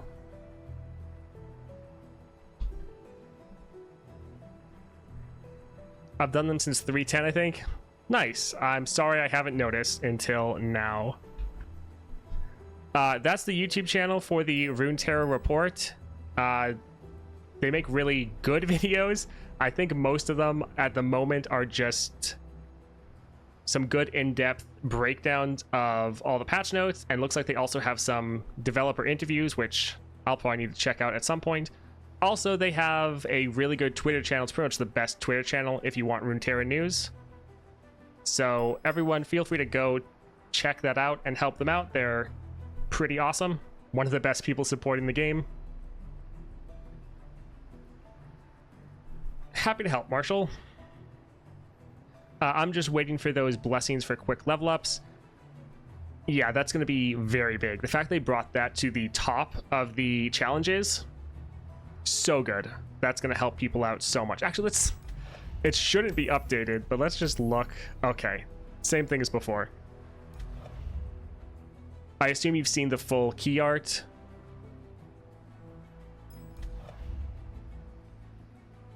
Do you mean for the constellations?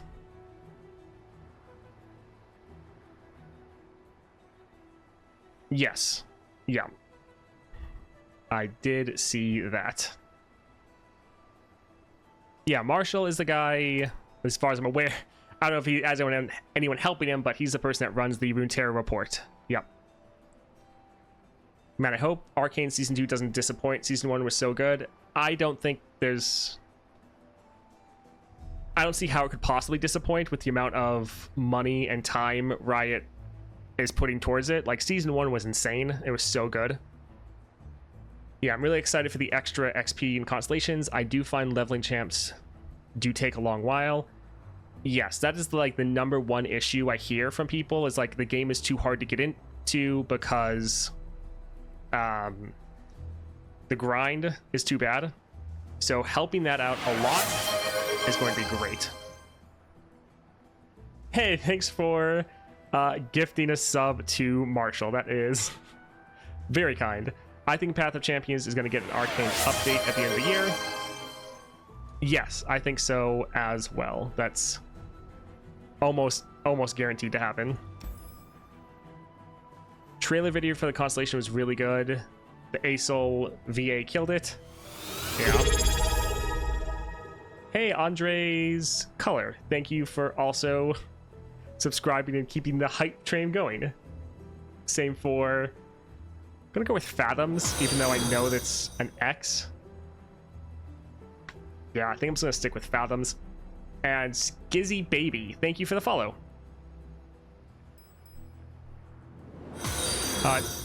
Also, isn't the most fun doing some adventures only for XP? Yes, I really hope they add something to give us reasons to go back and grind. So like having one win per champion would be really nice, even if it was something small. Bolo 202, thank you for the follow. We've been begging them since anime since 2011, and they put 100 million per episode last season. It's a love project instead of profit, so it'll only get better. I mean, it's both. Like, yes, they're pouring a lot of love into it, and even if the anime itself doesn't make them the money back, the fact that it's furthering the brand of League of Legends, Runeterra, this whole universe, like, it's gonna pay off that way, because it broke into a whole different layer of culture. Because that's the thing, when a game gets so big, it kind of just caps out on kind of cultural influence of like everyone that's gonna play it has played it, everyone that knows about it. But now, like, and like the Arcane was good for everyone. You didn't have to know what League of Legends was to be like, this is a good show, but you see it and you're like, this is an interesting world, I want to learn more. And then you can get sucked into this whole world that you didn't know about if you were someone that didn't follow video games, you didn't care about them. So it is a labor of love, it is a passion project. It's also helping them out.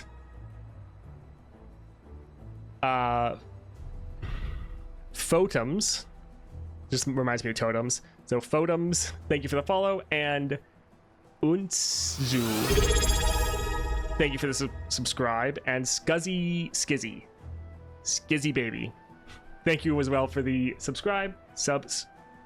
Goodness.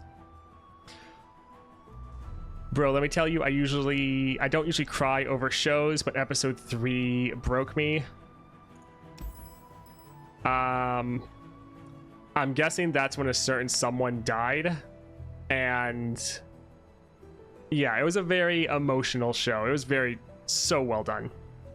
For such a salty PvP game, this all comes from, they did make a really interesting world over the years, yes.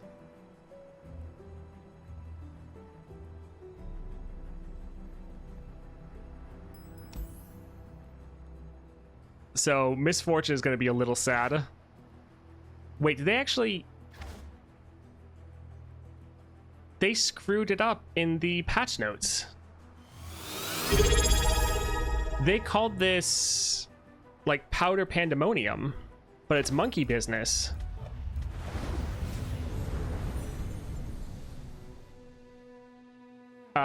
Nightmare OP, thank you for the subscribe.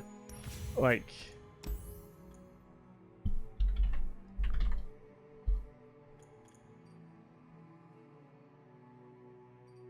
Yeah, they said it was this in the patch notes. I need to go double check that, but I'm pretty sure that they screwed that up, which is hilarious. Misfortune, yeah, Powder Pandemonium is what they say in the patch notes.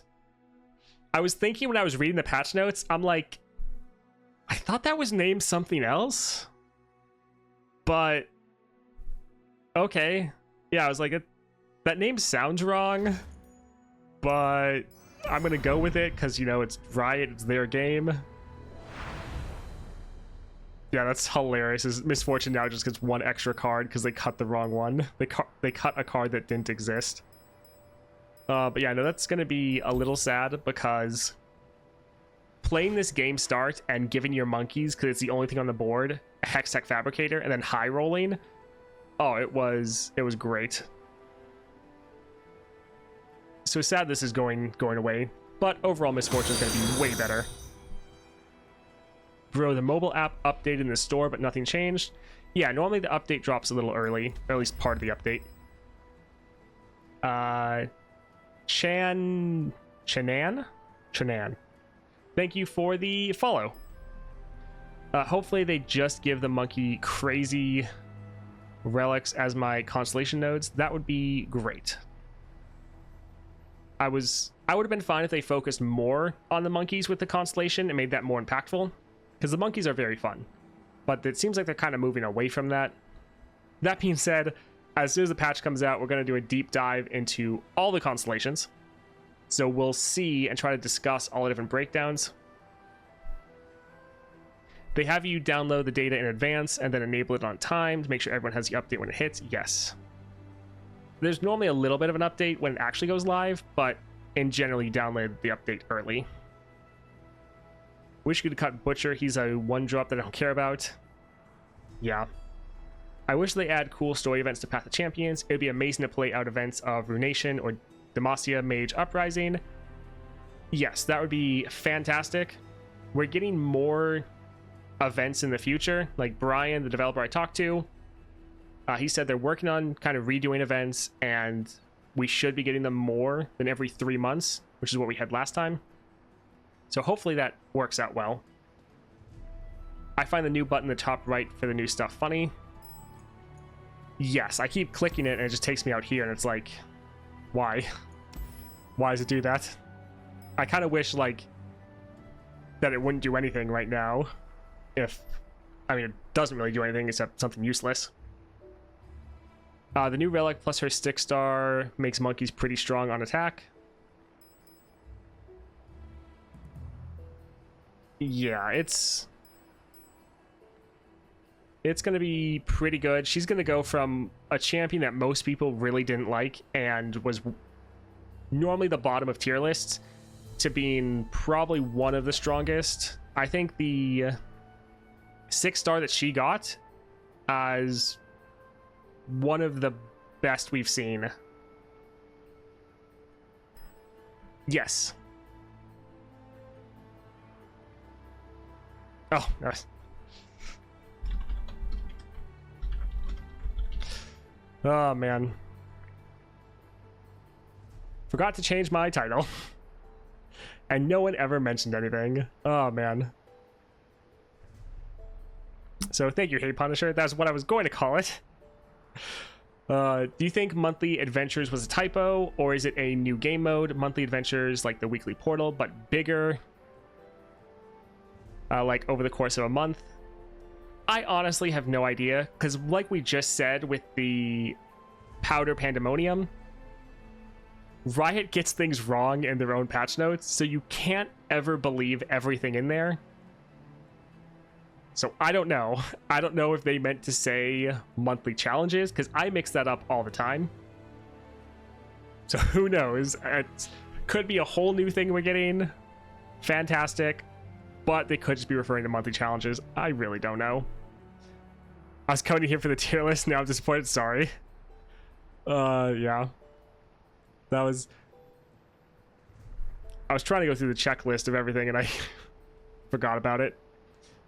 Faker getting a Ahri skin, and imagine the Ahri skin being available in Path of Champions.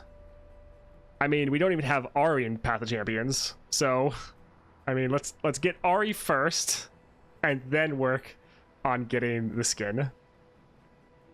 The big question is always, what little minor thing that'll be bugged after the patch, like Nars 2-star? Yeah, that is something to be a little bit worried about, because there's pretty much always something bugged. And this is a big patch. Like, this is the potentially biggest patch we've gotten for this side of the game ever since the game came out. So there's probably going to be some stuff that's bugged and doesn't work. Ari or Kennen would be fun in Path of Champions? Yes. That's a recall deck is something we don't have yet. What if they never enable the button so no one can access the new mode? Porafluff will be broken again. Probably. I mean, it's always broken. Or they break Nasus's last star power. Remember when this was broken for like 3 months or more? Oh, man.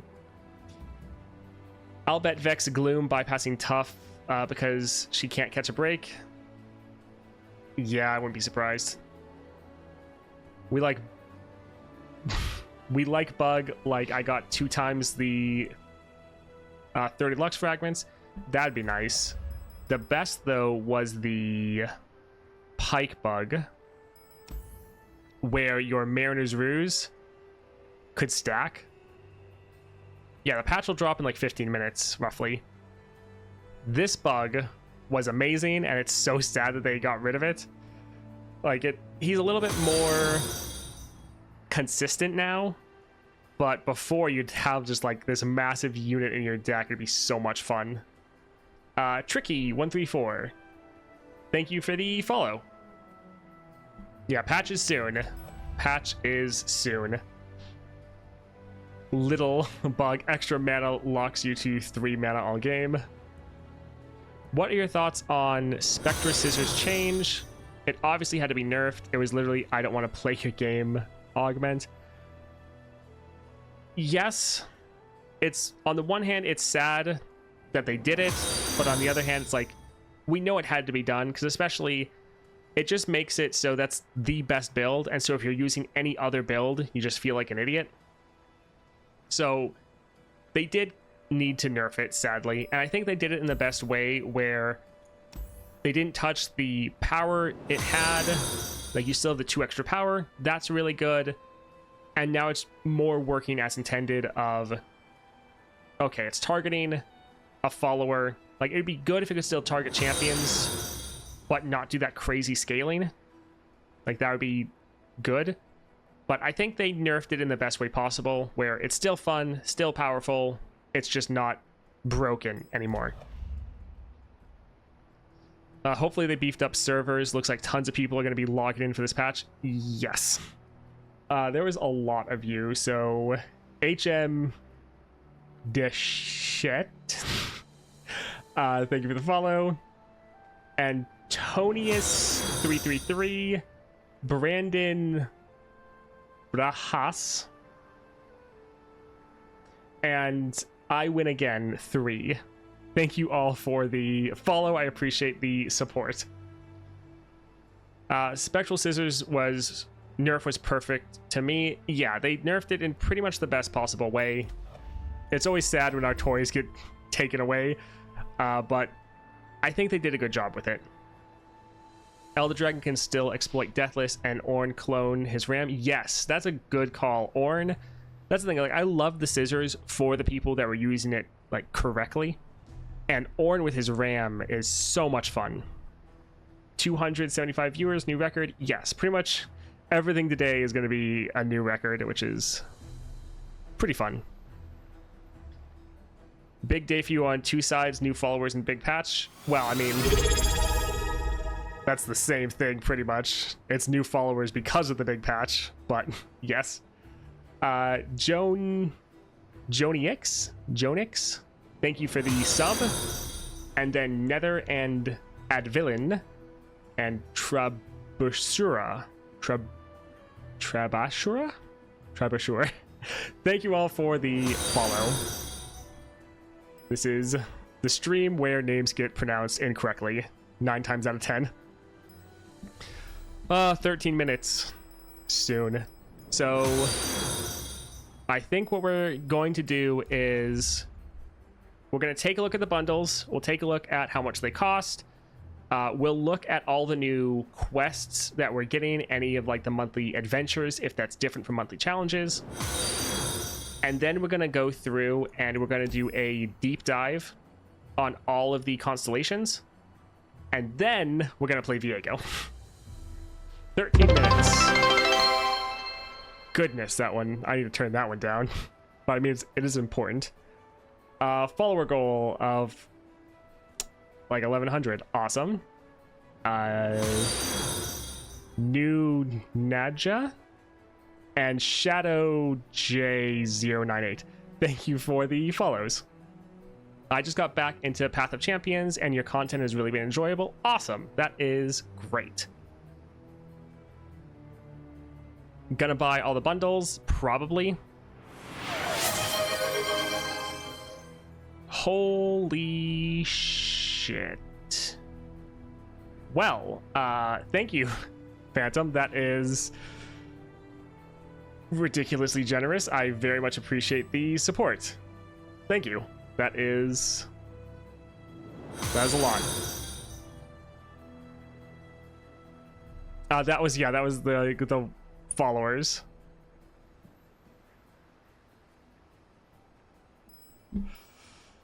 Oh goodness. Riddler spawn and oh man. Gudad Dabur? Goodness. Thank you for the follow. Can you tell my only language is English? Ahmed Mosen, 55. Okay, that one is more recognizable. Thank you all for the follow and the support. Christian 130423. Thank you. Is the best language there is.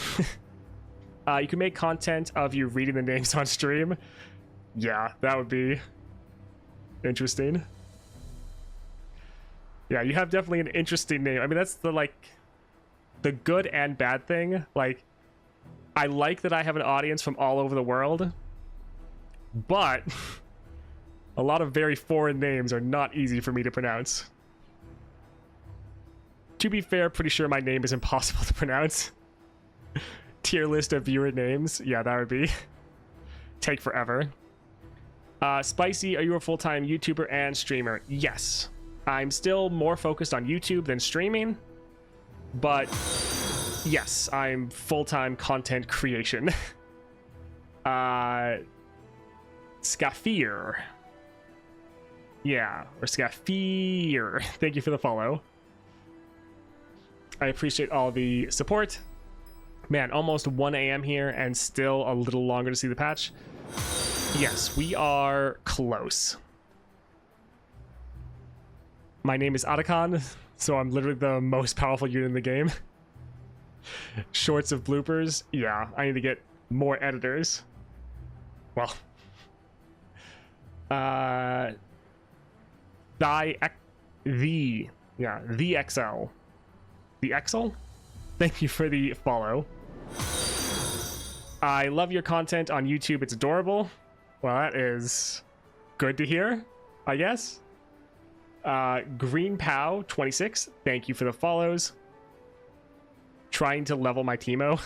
I mean, Teemo with constellations will be fun. I think you have a great voice. It's a cherry on top of your information and in-depth videos.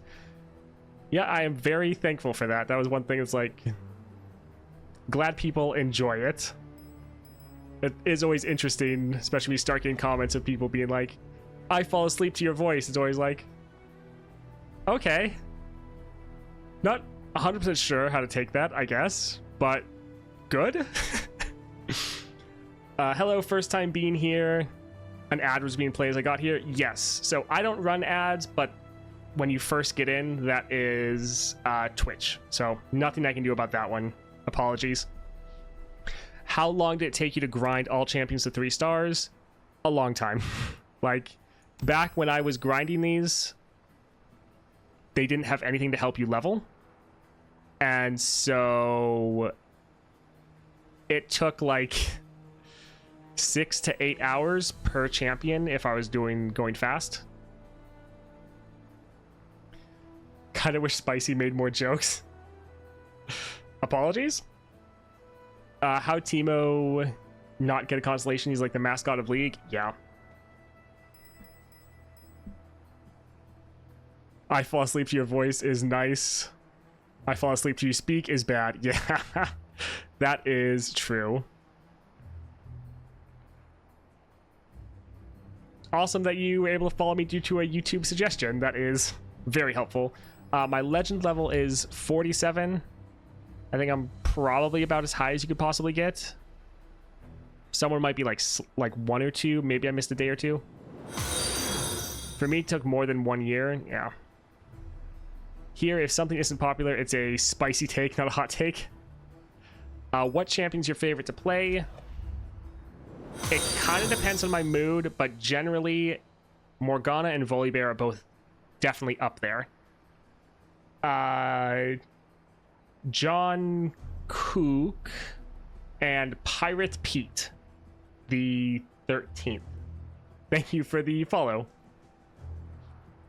I saw someone on Reddit legend level 47 with 41 unredeemed rewards.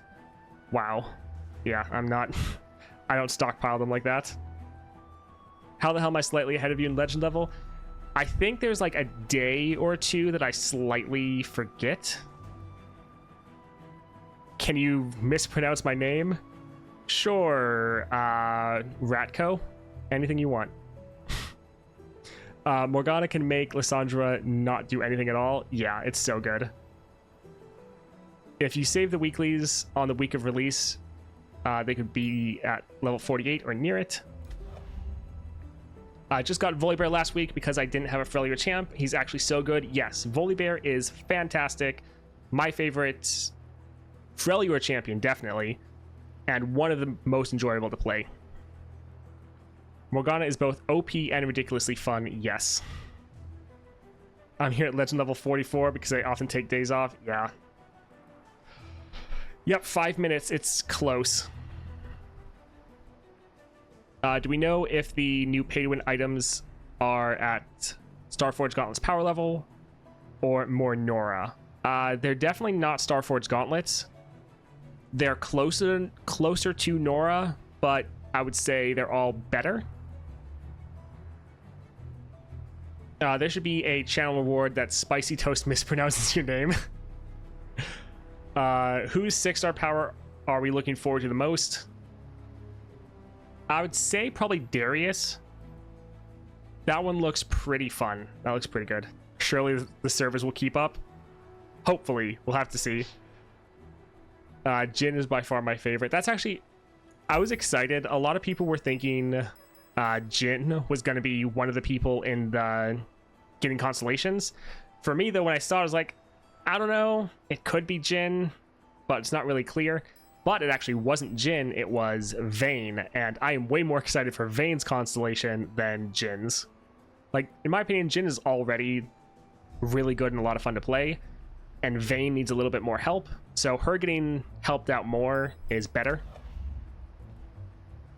Yeah, Jin's already goated.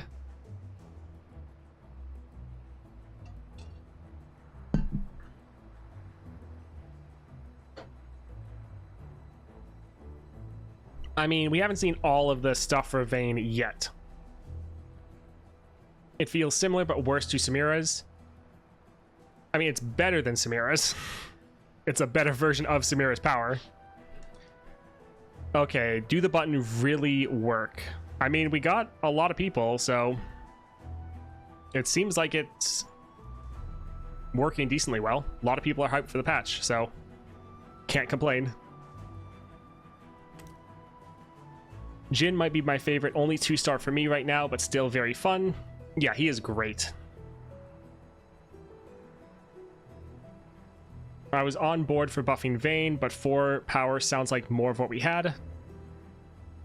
So we don't know what else goes into that, but it's 4 power per time you attack, and you can attack like 3 times in a single turn. So it's not just 4 power, it's more of like 12 power potentially. So it's better. Get ready, boys, for login problems. Yeah, I just need everyone else to just like hold off until I get in, and then you can all fight for it. I think I'm gonna try to see if we can get it rolling. Try to log in already. Yeah, streamer privilege. I mean, hopefully. I'm too busy watching to log in. Oh, that's nice. I know most streams are second monitor content, so. Okay, looks like we didn't hit it yet. Sad. I just came out of curiosity if you were live. I didn't see anything on YouTube. Yep, nothing's on. Well, in a moment, I'm about to put I scheduled a post on YouTube to be like, hey, I'm live. Come and check it out. You just need to keep distracting chat so you can log in first. I only have one monitor, so, oh, that's rough. That feels bad, yeah. I used to be there, and so what I would do is have, like, my main monitor, and then a laptop to function as a second monitor. I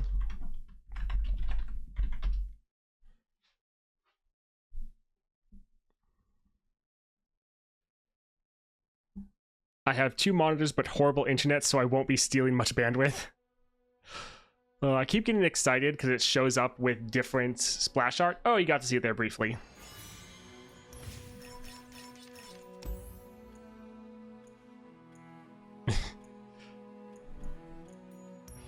Such bundles. Yeah, not seeing... Oh. It just hit one. So the zero cost bundles, they're either like normally zero cost or it's just because I have all the champions. So it's like, it's not going to cost anything because I already have everything. Oh, let's see how their servers hold up. The good thing is for a while, we're actually not trying to get like in game, or like in a match. So we're just trying to get like in the game overall and then look at everything.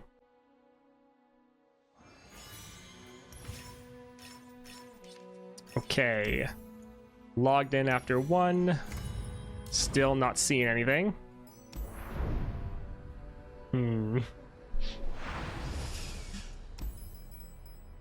Yep, nothing changed yet.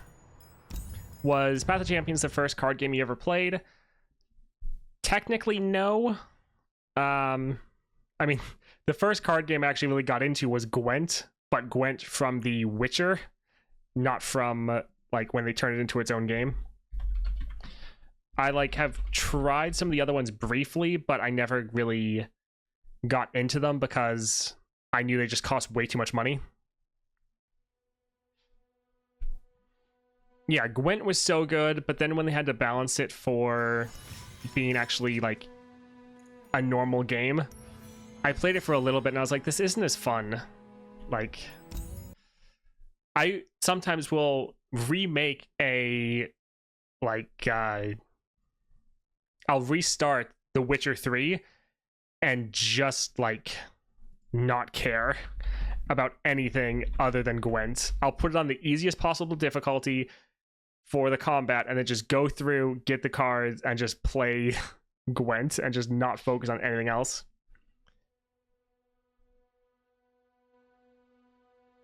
There's an official tweet from like a minute ago, so it should be close. Yeah, I mean, it should be at any moment, which is why I keep logging out and logging back in.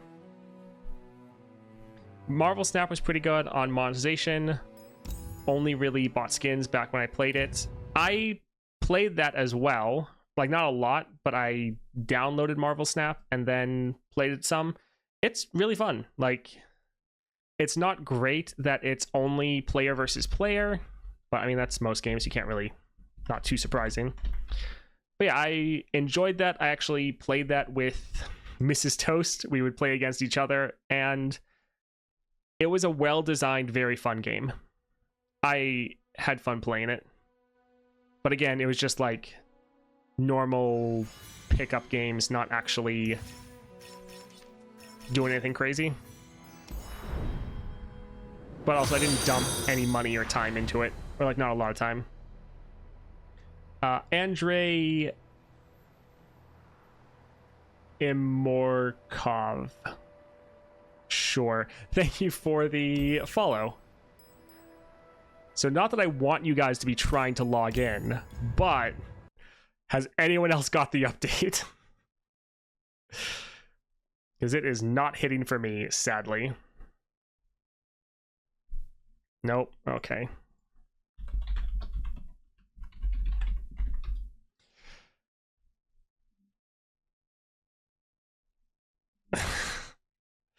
Glad we're all in the same boat.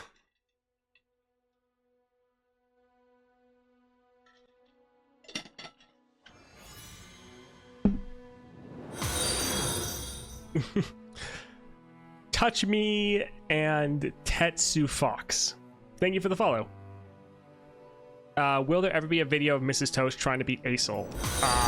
Probably not, but maybe. Hello, Marks. 300. Oh, damn. Hello, everyone. Thank you for being here. Dude, I'm having this update so much right now. It's so fun. You're missing out, I swear. Yeah. They even updated the icon on iOS. Dude, where's the update? It's supposed to be here. Yeah. Look at X from Riot Dirtle. Okay, one moment.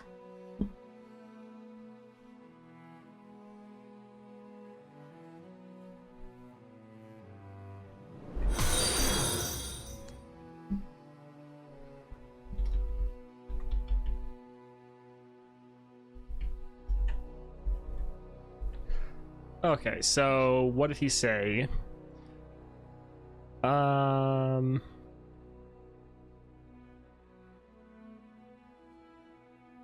Okay, so he's like spoiling a bunch of stuff. Did he say anything about the patch being out?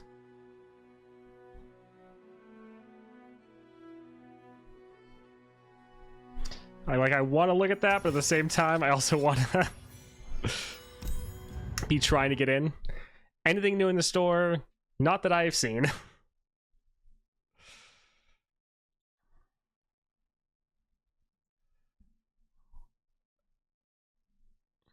Most champions have Celestial Fortune, which increases their likelihood of getting rare common powers.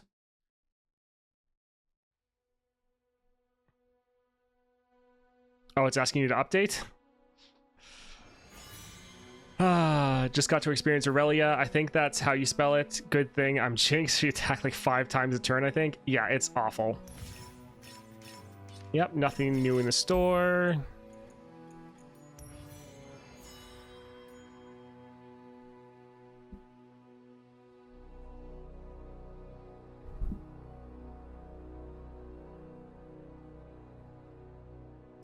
Yeah.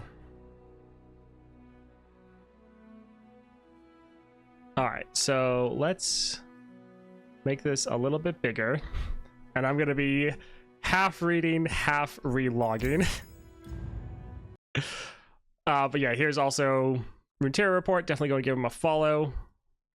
Alright, coming up today, I thought I'd walk you through the Constellation nodes you'll see here, primarily focusing on my favorite Constellation, Norra. Oh man, it's right in the corner. So first and foremost, the node will always start with the champion's first star, leading immediately to their second and third. Many constellations do adjust the order though, so it's possible to get the 3-star without the 2-star. Although I wouldn't recommend it. Interesting. You can now click the text. Okay. Alright. Johnny Neutron and Chaswick's Crazed Porcupine, thank you all for the follow. Still not seeing anything. We differ between power stars that give you a new power, shocker, and bonus stars that do various things like upgrade your deck, upgrade your starting resource, plus a number of new tricks. So bonus and power. Champ's 4th star power are typically powers that exist from the existing pool. Right. Forgot about that. That try not to fundamentally skewer your strategy in new ways or impact replayability. This one, so Norra gets Whoosh, game start, summon a Vestian Disciple. Interesting. Thank you, Armumu, Flagic 2K, Killer. I think I already said join Neutron, but maybe not. Venic Tunic, and Who's Haley. Thank you all for the follow, and So Ha Ho. Thank you for the sub. The 5th star power always gives you an additional mana gem. Most champions get mana flow, although ones get an extension of their 2nd star power, which is what we saw with Kaisa. We saw her getting that as well.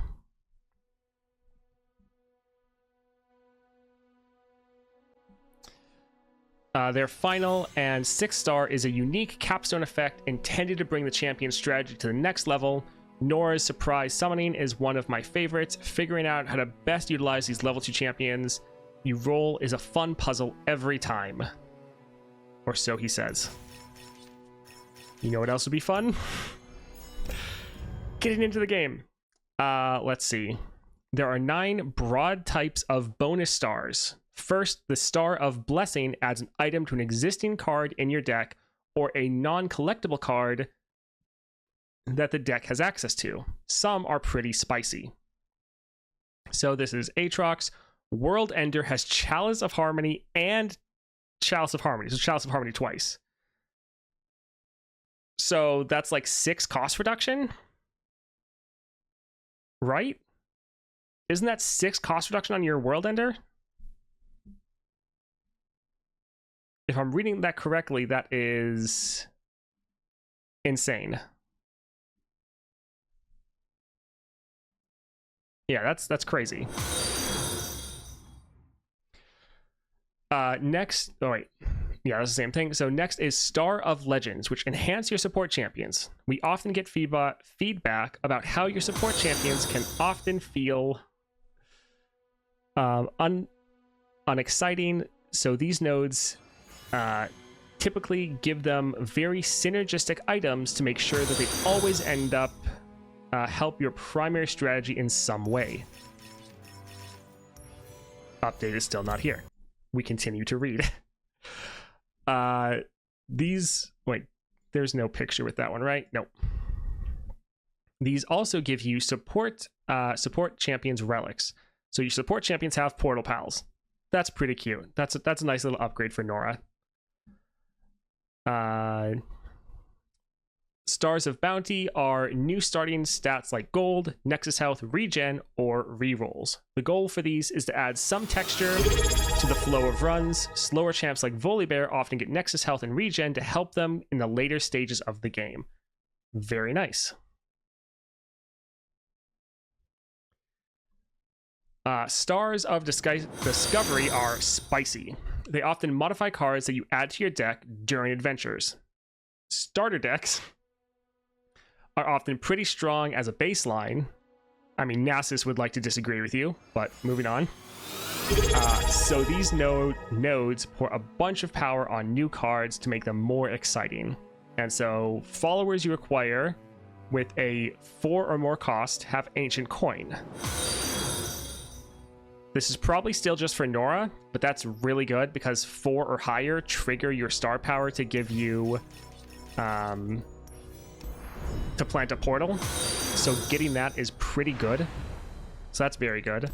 Just checking. Yep, nothing has changed in game. Stars of Wonder can be anything, but tend towards deck upgrades as stats have increased. Damage based on removal tends to not scale particularly well, so often these help to scale up those cards. Another common pattern is using these to improve your non-collectible cards. So each Darkin follower has an item. Okay, simple enough. And again, normally these are also going to give you the charging sigil, so pretty good. They do say often, which applies not always, yeah. Yeah. Poor Nasus hope he gets a full rework when he gets his Constellation. Yes. Will you buy all the shop bundles? Maybe. I don't know. Haven't seen them yet, so it's hard to say. All right, then we get to Celestial nodes. Most champions access Celestial Legends first, which gives them support cards, an additional random item. Support champions and their friends get swole. So support cards have an additional item.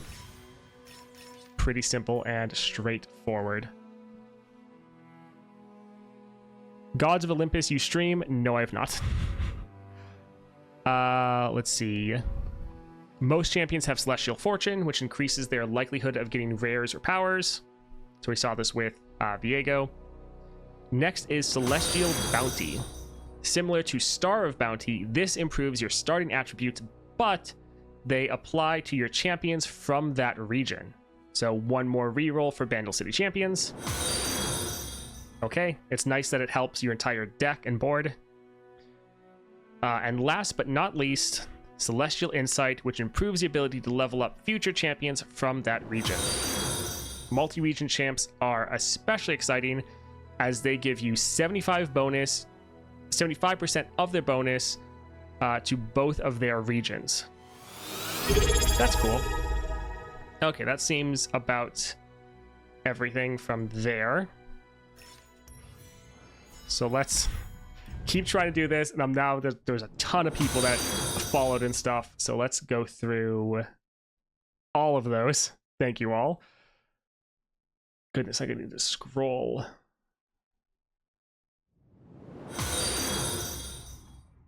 Okay, so I think I said that one. I think let's get this going. Saya-chan, my Kartike. Goodness. Holt Zoo. Oh my, you Hold my carrot. Hold my carrot. Deka? Cat is cool. Saya-chan. XD Tracer 420. Wolf Flames 999. The Best Seb. Admiral Alfred. Selamoon. Vi. Lowery Vi. Azuros. Argent Bolt. Vi Lowery Vi again. Thank you for the sub. Ludic. Lucinator 11. Mr. Righto. Followed and subscribed. Thank you. Syncope W. Derscholtzy. Goodness. Sifu 2000.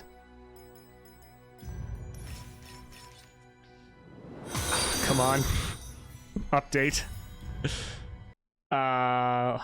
Almost. I think we're almost there. Mr. Bub, Gatemaster Green, Jamie Knox, and Gatemaster Green again. Thank you all for your support. I really appreciate it. Now since I was reading so much other stuff, I need to go back and see what some of you said. Oh no, there's more. Thank you all. So Holy Cyber Cow, Nightmare 4325, and Dr. Denice. Thank you all for the support. Still no update. We continued the login. Holtzo, thank you for the sub. Hey Jubilant, I mean you're late, but at the same time, so is the patch, if that makes you feel better. The patch is also late.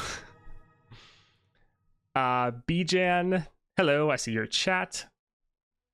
Karan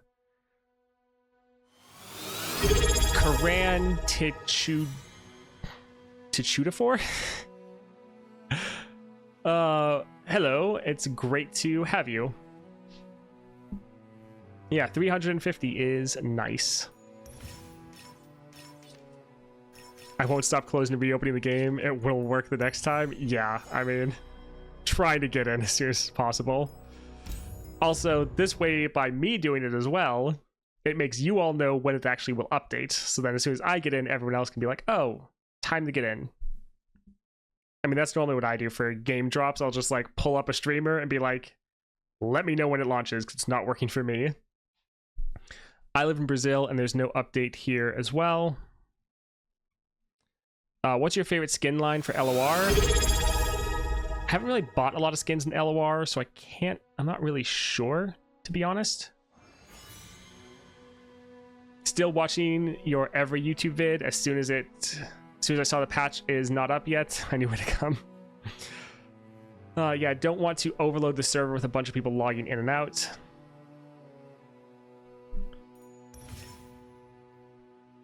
Spain, no update as well. Sad. Thailand, no update. Has anyone gotten in the game, or has anyone gotten the update yet? Star Guardian Gwen is fun. Her twirls on level up school. Oh, that actually, okay, that is what I like.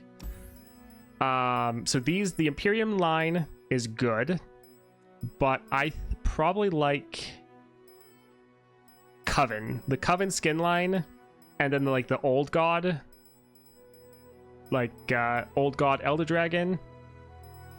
Coven and Old God. I like more of the like the dark and villainous.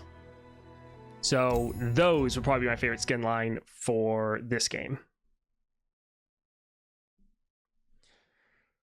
Love your vids from YouTube. First time on the stream. Welcome. Venti. Venatic Tunic. Maybe that's it. Thank you for the sub. And anyone, if I missed your chat, I apologize. There is a lot going on. It says it needed an update on the app, but after it updated, nothing was different. Yeah. The Rito boys forgot to push the button, I guess. Yeah. It's actually a little rough that it's been like 20 minutes and it's still not out. Especially because, like, everyone's really excited for the patch. I mean, decently big streamer. I mean, actually one of the biggest for this game. They laid off the button pusher. I think we'll go in 40 minutes. Guess there's going to be an even longer stream then. Oh, man.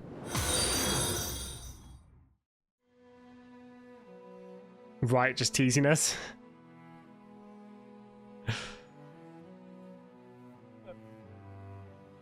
Is this a prank from Riot? I mean, I feel like they're pranking themselves. It pretty much happens at every patch. There's always something to kind of spoil it, which is a little sad. And so it's like hoping that everything would be good this patch and nothing would happen, but they are showing this stream to the execs. The game's profitable, I swear.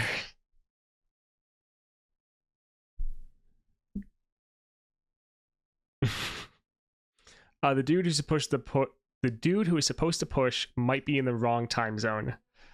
Maybe. Play solitaire. LOR might get scared when you're playing another card game.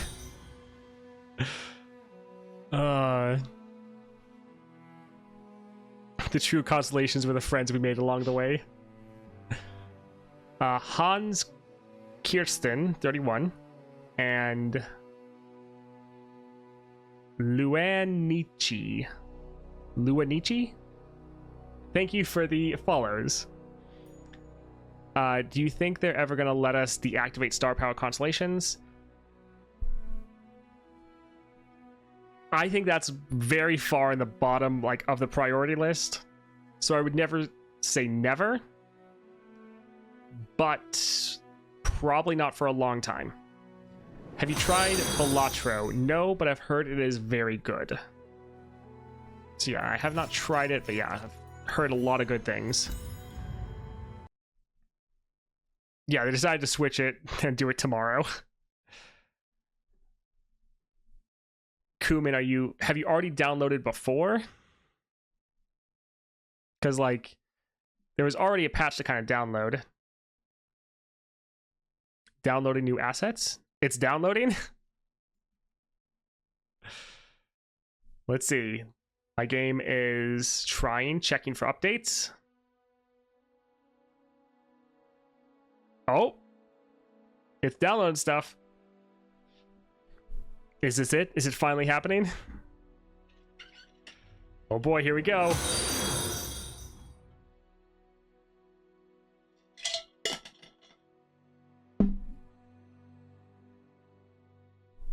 Huh, haven't seen that card before.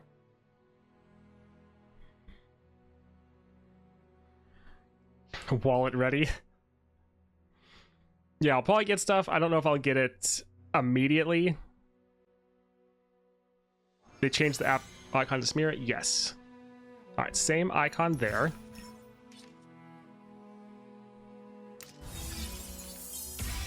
Minor gemstone vessel. Oof, that's more expensive than I was thinking. That is a lot. All right, let's featured Path of Champions starter bundle. So this has 60 Bard fragments, Darius, Garen, Gwen, and Norra. Other loot sent to mail, 3 golden vaults. Okay. So that's the starter bundle, which honestly, that's pretty cheap. Like, that's a good starter bundle. Constellations release celebration bundle. To celebrate the release of Constellations for Path of Champions, we put together a special one-time bundle at a massively discounted price. So 20 cosmic blessings or greater cosmic. Holy shit, those are the level up ones, and this is greater. 20 of those is huge. Like, that is really going to help you level up. That's huge. That's so many. 5 bronze reliquaries, 10 gold vaults, 20 silver star vessels, Piltover and Zon Nova crystals, and Stardust. And it's 94% off, is what it says. That's a lot, and again, pretty reasonable price. Like, that seems very good. So far things are looking well, looking good. A Lux Illuminated Celebration Bundle. So we get 5 greater cosmic blessings. Again, they're really wanting people to be able to level, because the greater cosmic blessings, I think those are the level up ones. So that is not bad. 60 Lux Illuminated Fragments, Lux's Incandescent Baton, 3 Spirit Forges, and then 3 Silver Vaults. So that, like, one moment. I'm looking how much that costs. Okay, so it's 1,000 coins is $10. 1,000 coins is $10. So this is a bit over 10. This one is like closer to 20, which, I mean, you are getting a good amount of stuff. I mean, everything is going to come down to your own personal price point. Lux Illuminated 4-star bundle. Wait. They have 3 bundles per person? Holy cow. So this has a golden reliquary, 3 gold vaults, 10 Demacia star fragments. So you're able to buy golden reliquaries.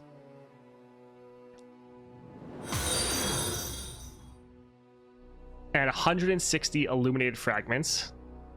It also says these are sent to mail, so potentially you can hold on to these and not open them right away. So that is this one that has a gold reliquary. This one is 2 platinum vaults, 50 Demacian star crystals, 25 wild fragments, 280 Lux Illuminated Fragments. Well, they definitely want people to be able to spend their price point. Like, I thought there'd be a Lux bundle, not 3 of them. Well, I mean, if you want. Alright, so the good thing is the first one gives you the epic relic. So it's not like there's hiding the epic relic all the way at the bottom. So at least there's that. They added 3 weekly missions with Gold Vault. Nice. Alright, so for the first Volibear one, we have Greater Cosmic Blessings, the Icon of Valhir, Spirit Forges, and then 3 Silver Reliquary, or 3 Silver Vaults. This is probably the same of like Volibear Fragments, Greater Cosmic Blessings, Spirit Forges. Yeah, if you want to finish out your relic collection for epic relics, you can now get a bunch of reliquaries.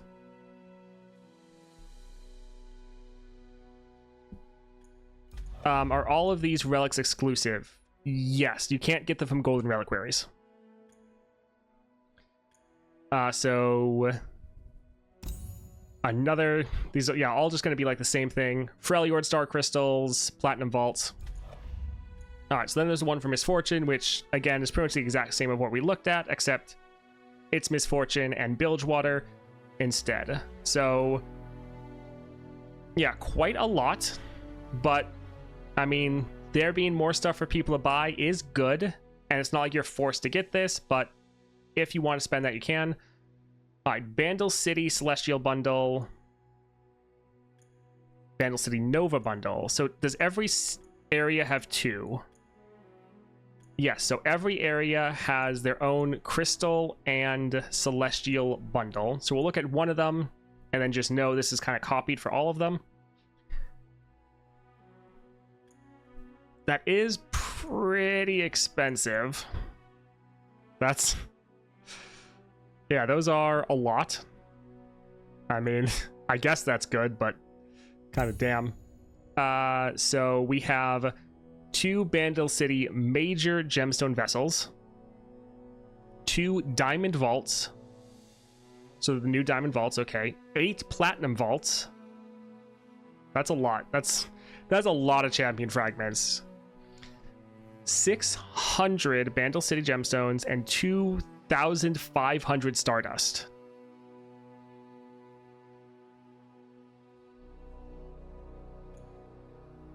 And yeah, it says it at 82% discount.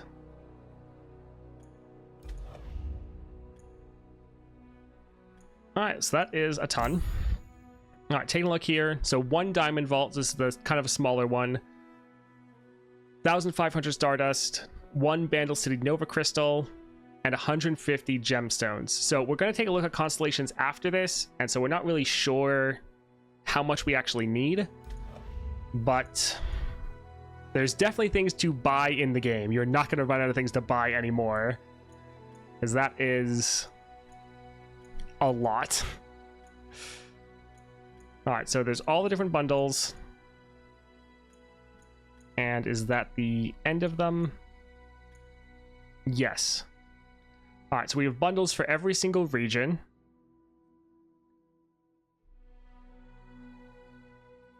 Then we have the Misfortune bundles, the Volibear bundles, and then the 3 Lux bundles.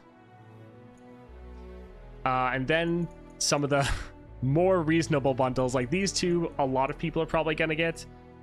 And then the other ones we'll see.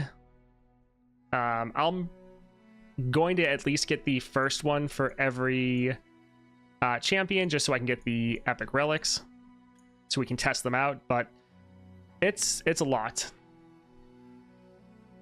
So the first one of every champion has the epic relic, and then the other ones can have like golden reliquaries.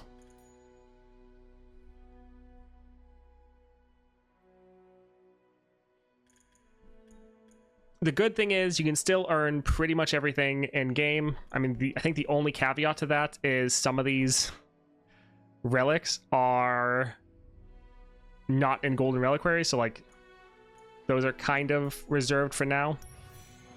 Okay, that's a lot. Let's take a look at quests. So each one of the quests I already had, I'm glad I didn't complete them.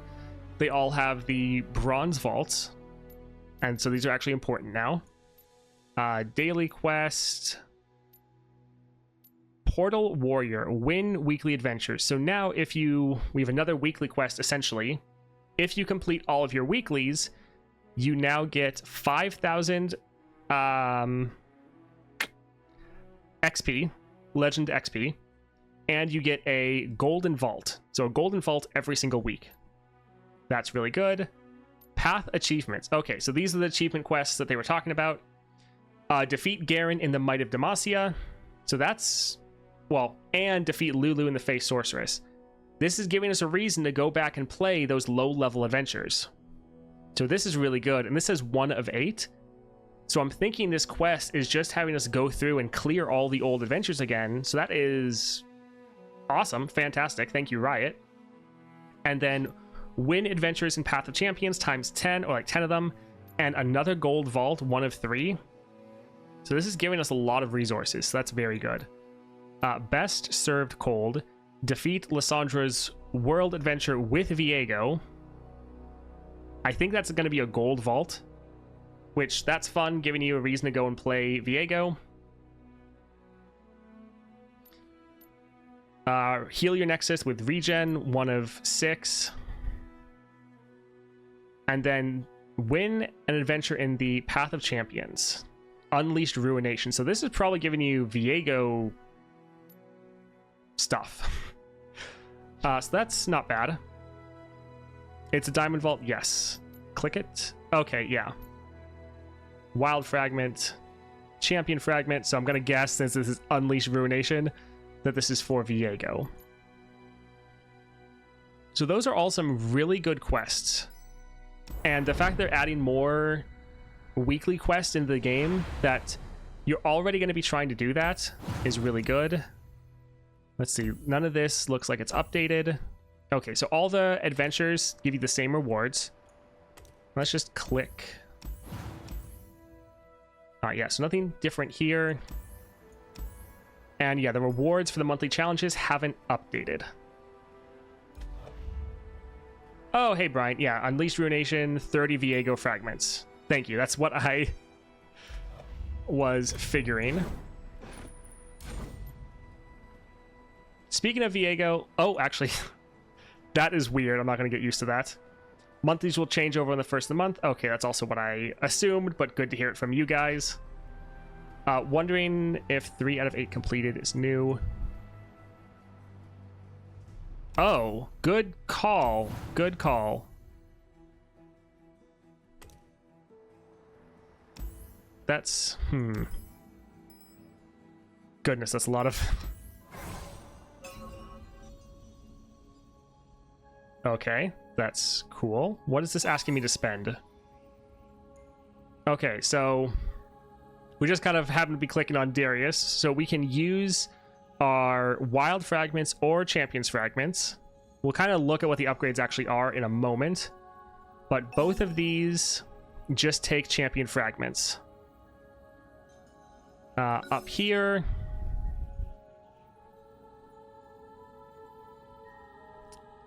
not okay. One of the new currencies or champion fragments as well. Oh no, it takes both. Takes 40 or 80 and 40. That is quite a lot. This is the new star power. So you have to get fragments of your champion, not wild fragments, and then you need one of the new currencies. Okay, so mana gem right there. This one again, more champion fragments. So having fragments of your champion is going to be important. You can't just use what is it called? You can't just use your wild fragments. You have to actually get stuff for your champion. So the Constellation champions just playing better than the ones without? I mean, yes. I mean, in general, they should be because they're going up to 6 stars. So again, we need more of the champion fragments as well as one of the new currencies. Also, Darius gets stun the strongest enemy. That's pretty good. there's a lot of things you need straight up champion fragments for. Support cards have an additional item. So this will definitely slow down your progression. It's kind of pushing you more towards getting vaults, because vaults can give you some of your champion fragments, because wild fragments aren't really doing anything. We will be playing Viego, yes, just not immediately. All right, so some more of the other resource. So this is your 6-star. Your 6-star needs one of the probably like Nova crystals is what I'm guessing this is. You need 100 fragments and a Nova crystal. So it will take a while to unlock your champions and get them to 6 stars. I mean, it's a good progression to keep you playing the champion, a reason to keep coming back, but that is going to be a lot. Let's... Wait, champion level. Okay, for a second I was like, they didn't increase. Okay, so we now have a wallet that shows us how much we probably have of each one. I was hoping this would show us the other amounts, but since we don't have any, we can't see them yet.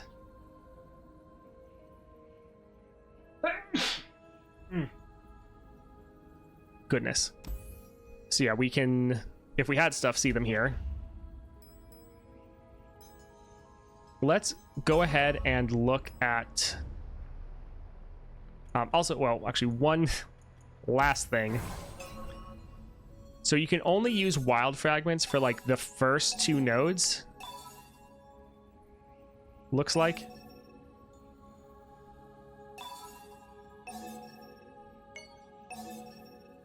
Okay, so for the first little bit of your constellation, you can, thank you, you can use wild fragments to help, but that's only going to get you so far. You need to keep champion fragments.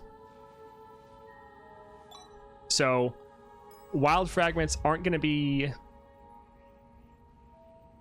a direct substitute for level ups for your other champion. Or they're not just going to replace champion fragments. All right, Viego, let's unlock him. Although I think... Okay, let's hold off on Viego for now.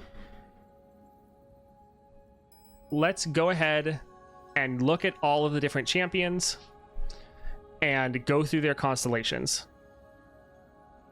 So now we need more champ fragments. Does that mean we'll get less Stardust from dupes? I mean, since you'll get less duplicates, yes, you will get less Stardust in that way. That being said, we're going to need more champion fragments, but remember, the daily quest, we are now getting a bronze vault every single day. We're getting 5 of the wild fragments every day. Where now, this should be repeatable. It looks like it should be repeatable. So we're getting another gold vault every single week, which we normally weren't getting. So we're getting a lot more resources than we ever did before.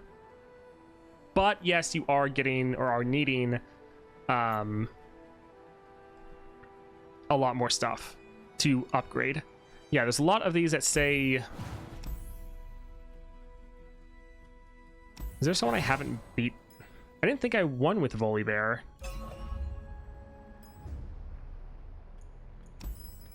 Alright, let's go and... Viego didn't go to the bottom, although he's the lowest star person. I guess because he's upgradable.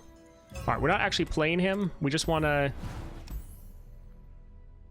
Okay, weird. So it's not saying that we're getting any rewards for replaying, but it says 16, but something is bugged here. I don't know what it is. I don't know if we are getting rewards. Because if we can get 16 rewards for defeating Lysandra and some of these other ones, that's fantastic.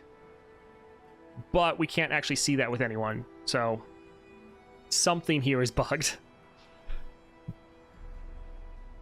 Aurelian show the rewards.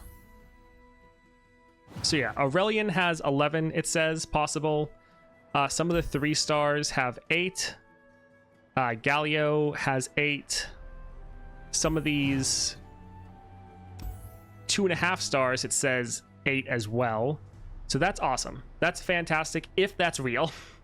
If that's real, well done, Riot. Thank you for giving us more stuff to go back and do it. I mean, I'm checking these all out with Viego that I haven't played with at all.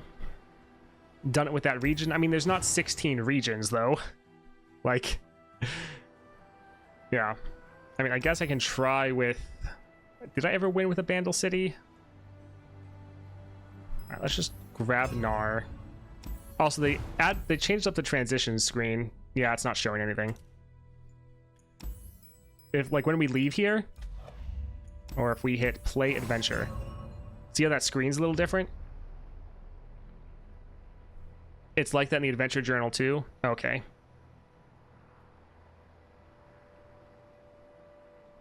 Alright, anyways, that's bugged. We will move on. Let's go through and now look at every single champion's constellation, see what we're getting. It says 3 weekly adventures for the new weekly quest. So if you complete your weekly, you're able to get it. Bad thing about the update is if you have wild fragments and don't have all champions at 3 stars, they say upgradable. Before the patch, it said upgradable only if you have the champion shards, upgrade them. Yeah. All right, so let's look at what the constellations actually are going to give us and try to think through the combinations here. Kind of annoying the upgradable thing won't go away. Little bit.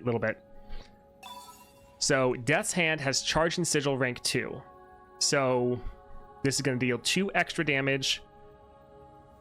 So 4 damage to an enemy and 3 to the Nexus. This is pretty good. Solid upgrade. Here, 10 Nexus health, 1 reroll. Darius, really nice to have extra Nexus health because often you can't take blocks. So getting extra health to survive that, pretty nice. Mana flow. We know everyone's getting at least 1 mana. Darius isn't one of the ones that gets it special. So his is just, you get a mana gem. And I do like, yeah, the branching path, so you have a bit more of a choice. I would say you probably want to go for the extra mana first, but we'll see. So right here, support champs have Pickaxe, Colossal Hammer, or Titan's Axe based on their cost. So this is the same thing that Viego has, which is pretty good. More power for Darius, very solid. What's your take on the 33 bundles with some of them being $100? I think it's a lot. At the same time, I'm glad people actually can spend money on the game. The game needs to have ways for people to spend money, so I'm happy with that. And outside of the epic relics, it seems like all of them are just speeding up your progression. So if you want to speed it up and not do the grind, that's perfectly fine. Bottom left button will show you all upgrades. Okay, not that one.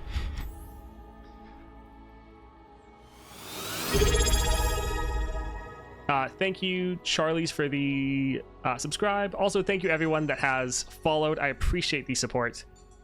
So, bonus stars and star power. Interesting little graphic here. I want to grind, but I want to support the devs, so I might get an expensive pack. Yeah. I mean, the thing with it being overboard is, like, you want people that have money to be able to spend and pay for the game so that you don't have to spend money. So you have other people that are spending and supporting it. So, I mean, it's good that there's stuff that costs a lot for people to get. Have you checked Ekko? No, yet? No. We're going kind of in order, and Darius was the first one. And yeah, you don't need to buy everything. All right, so the first 3, all the same, except they adjusted the first and third to be a play effect. He can get hold it, so stun the strongest enemy. This is his general power. This is very solid because, like I was saying before, with Darius, you often don't want to block because you need your units to survive. So just stunning the strongest enemy so you don't have to worry about them anymore. That's very nice. Getting extra mana gem, always solid, especially because of the 6-star. So when allies attack, summon a random Noxian ally equal to your mana gems. This is really good, especially because you're going to start at 3 mana, and you could even start at 4 mana with Starforged. So that's pretty good. As far as some of the bonus stars, so Nexus Health and Reroll. Reroll is very good on Darius, going for a reroll build. So that's really nice. And then extra health, like we said before, you don't often want to block because you want to keep your units alive. So having more health so you can take a couple more hits, very nice. Support champs have stats based on their cost. Also really good, just being able to hit that 15 value from your 2nd star power so you can rally, really important. The 6-star is definitely going to help you there. And then the fact that some of what you're getting has extra stats will definitely help you, especially because with Darius, often you go for a reroll build to get a very good support champion. So further improving your support champions is quite good. So the next one, Star of Blessings, Death's Hand has Charging Sigil rank 2. Kind of went over this. Solid, giving you 2 extra damage, and damage is always good on spells that has multiple things it's hitting, because it's increasing both the damage to the enemy and the enemy nexus. Enemy nexus going down can help you level up your Darius. Overall, pretty good. Noxian followers you acquire in adventures have pickaxe. This is like the same thing that Viego has. Pretty simple and straightforward. Again, though, this is just making it easier for you to be able to go ahead and trigger that 2nd star power, getting that rally. So simple, straightforward, definitely helping you out though. Star of Wonder, Grenadier gets Ancient Coin, so it goes down to a 1 cost. Pretty solid. Celestial Legends support cards have an additional item. Simple, straightforward, just a random extra item. Celestial Fortune, you have a slightly better chance to get better powers. Okay, not really too much to say there. And then these both are helping your Noxians. So 1 extra reroll, really good, especially for Darius. And then further XP for your Noxian champions, also very good. Hi sir, from Thailand. In my time zone, this update's not coming. So why not come today? That is weird. All bundles sum up. Not sure with that comma. But that is, yeah, pretty insane. There's definitely a lot. I was thinking that I'd be maybe buying all the bundles depending on how much they put out. Definitely not doing that. So that, yeah, there's a lot, but that's going to be good. The game needs to be able to make money. So overall, I think these are all pretty good powers. Let's go look at the Constellation itself, though. So we have Darius with his axe. You can make a decision at first whether or not you want to pretty much go for the hold it, stun the strongest enemy, or going over here to get the mana flow. I would probably head this way. That being said, you have to go this way anyways. I like this upgrade, but I think what I would probably do is get the Star of Bounty, go for the mana flow, probably go for this one here, and then go across. That's what I would probably decide to go with. Once you get here, you can go up for support cards, have an additional item. That's okay. Star of Discovery, Noxian followers have a pickaxe. This is definitely better. Definitely want to go for this one. So yeah, I'd probably try to go from here, Star of Discovery, and then go for Hand of Noxus. So when allies attack, summon a random Noxian ally. Probably just, yeah, go somewhat straight for that 6-star, if you can.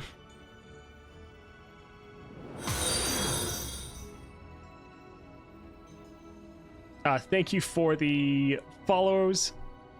I appreciate it. And then some of these are just kind of bonuses, so get them if you have the resources. You don't need to, like, this is the last thing you could get, really. Yeah, reroll for Noxian champions. Pretty much this whole side up here is very much bonus things to get if you have the resources. But probably go straight through here for Darius. Overall, pretty solid upgrades. The power he gets here, stun the strongest enemy, really nice. And then his legendary power, also very good. Will the bundles have a time limit? Most of them, no, I would say. One thing that they might have is the champion-specific bundles maybe would. I'm going to play Viego first.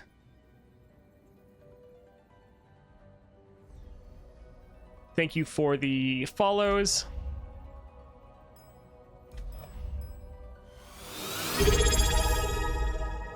And thank you, Jinx 323 for the subscribe. All right, so Darius overall, pretty solid upgrades.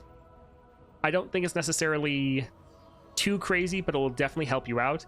The extra rerolls will be nice, extra starting health. So that is pretty good. I actually wonder... There's no, like, stats to see what their Nexus health and regen is. I don't think. All right, let's move on and try to get through all the constellations. After we do all the constellations, we're going to hop in and check out Viego. Lunichi? Lunichi. Thank you for the subscribe. All right, Gwen. The heck is Stardust? That's what you get for getting duplicates. Okay, that's cute. I mean, it makes sense, but it's very much just in the shape of your scissors. We'll look at the upgrades, and then we'll look at how it's laid out. Right, that's the wrong one. You seem to only need one Nova Crystal to unlock the ultimate ability, so it might check out. Having a rough day pronouncing so many names? Yeah. Alright, so Snippets of Song, Needlework, and Snippets of Song rank 2. All the same as before. Crush allies of Overwhelm. That is fantastic. Overwhelm is so important for you. You pretty much always have to have a slot dedicated to it. So the fact that you're getting that baseline from your powers, very, very good. This is pretty much the best thing you could have asked for. Very solid right there. Mana flow, just the same pretty much everyone has. That's fine. And then Last Dance, you summon 4 Ghastly Bands, and you rally at game start. So you always know you have the attack token to start off, and you're going to get a bunch of these units. And this should be in addition to the one you're getting from your Snippets of Song. So essentially you're starting with 5 units on the board. Pretty good.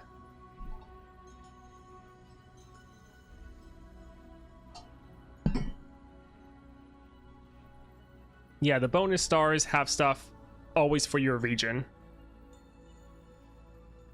I don't understand they put some bundles without any real information.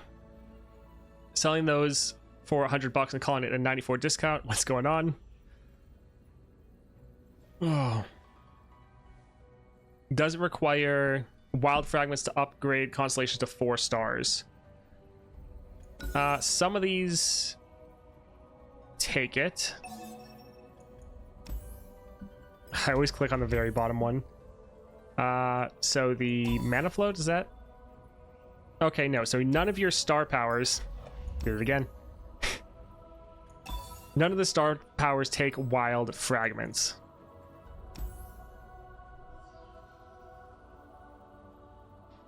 So yeah, you're gonna need fragments for your actual champions. Bonus stars, so 10 Nexus health, 100 gold. That's fine. We didn't get a reroll. The reroll was with Darius, and you don't need rerolls as much with your Gwen, so this is fine. Oh man, your support champions have heavy hands. That's crazy. So just all of your support champions just flat out get double attack. That's crazy. That's insane. Yeah, and you're having overwhelm from your other star power. That's going to be so good. Sapling Toss has Hex Tech Fabricator rank 2. So you get a item. Pretty solid. The followers you acquire in adventures have Miraculous Melody. Oh, so all the followers you acquire also have Hallowed. That's nice. That's very good. Ghastly Band has Skirmishing Saber. Pretty much always the best upgrade for your ephemerals, so you can make sure they get the best attack off. Essentially, this is pretty similar to Viego, but you have Crush and Skirmishing Saber, or Challenger, on pretty much all your units, or at least all the ones that are important. This is going to be very good. This is... yeah, that's very, very strong. And then support cards have an additional item, pretty much the same for everyone. Celestial Fortune, again, pretty much the same for everyone. Celestial Bounty, so 50 starting gold for all Shadow Isles champions, and 100% XP for Shadow Isles champions. So, decent. I think I'm actually going to get my chair and sit down, because I've been standing for a while.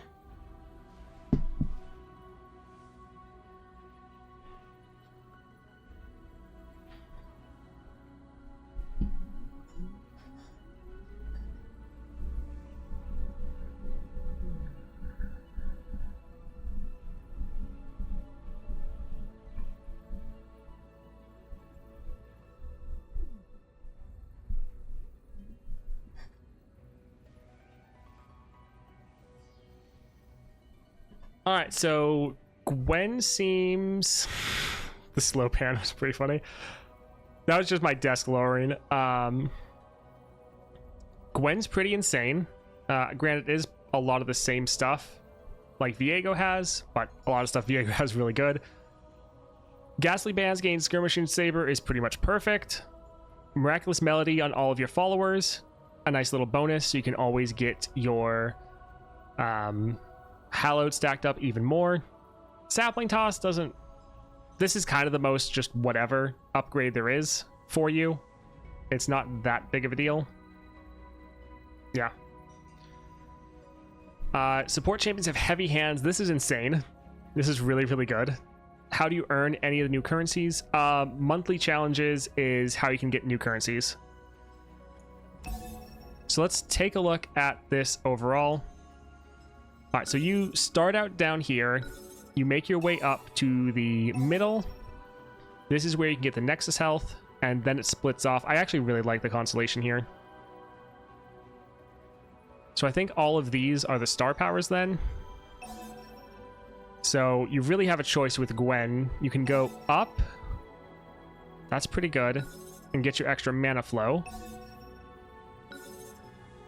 And then these are your 2 bonuses for all Shadow Isles. Or you can try to go up here. Kind of the most mediocre upgrade. Really, really good upgrade. And then your 6-star. Thank you, Lawa LOR. Thank you for the follow. I think I followed you on Twitter a little bit ago. I love how they adapt the artwork. It's so cool. Yes. Or you can go down here. Support champs have heavy hands. Oof, that is another very tempting one. Allies have crushed. You're going to have a tough time with Gwen, because all 3 of them are so strong. I think this is really going to be one that comes down to personal preference, because giving all of your units heavy hands and then crush for all your support champions, that's massive. going ahead and giving all followers you acquire Hallowed plus Mana Gem. Also really good. Heavy Hand is double attack. So very strong, especially with Overwhelm. Or you go up here, because this one doesn't matter too much, but Skirmisher Saber into your 6-star. The tier list will change a lot. So for Gwen, you have very strong upgrades, and it's probably just going to come down to the amount of resources you have. So if you have like your star vessel crystal thing, you might want to go down here. But all 3 of these paths are very, very good. And I don't really think there's just like 100% right answer. Like over here, this one upgrade is massive. And then getting Crush, this just frees up a relic spot for you so you don't have to run Overwhelm anymore. You can get them all, you just choose where you want to go first. You can get all the upgrades.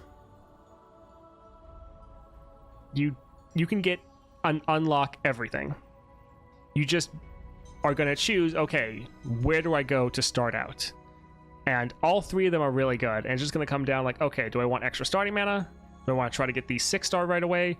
Or do I want to get double attack and Overwhelm? Gwen, though, overall, very, very solid. I love the artwork. Very well done. I like the little shimmering or rippling it does. It's probably rippling because what they used to do is instead of looking up at the stars, they would look down at a pool of water and just look at the reflection through that.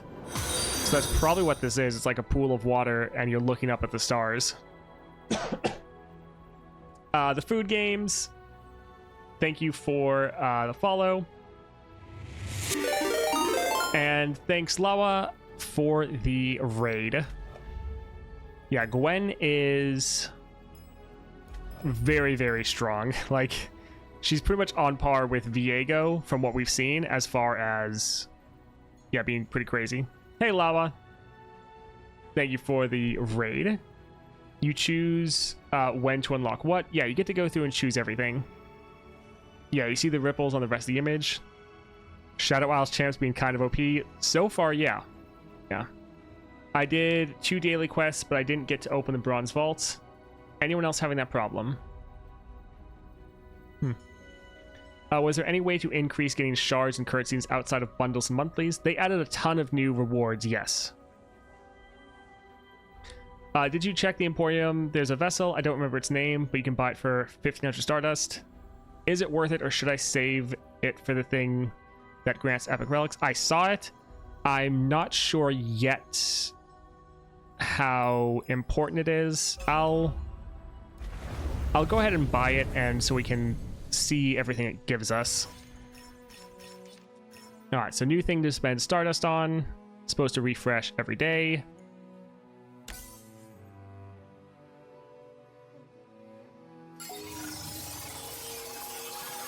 All right, Bandle City Gemstone. So gemstones for a specific region. 50 of those. Alrighty. I don't know how much. You already spent $100. Yeah, support the game. Go for it. Let's look at Bandle City and see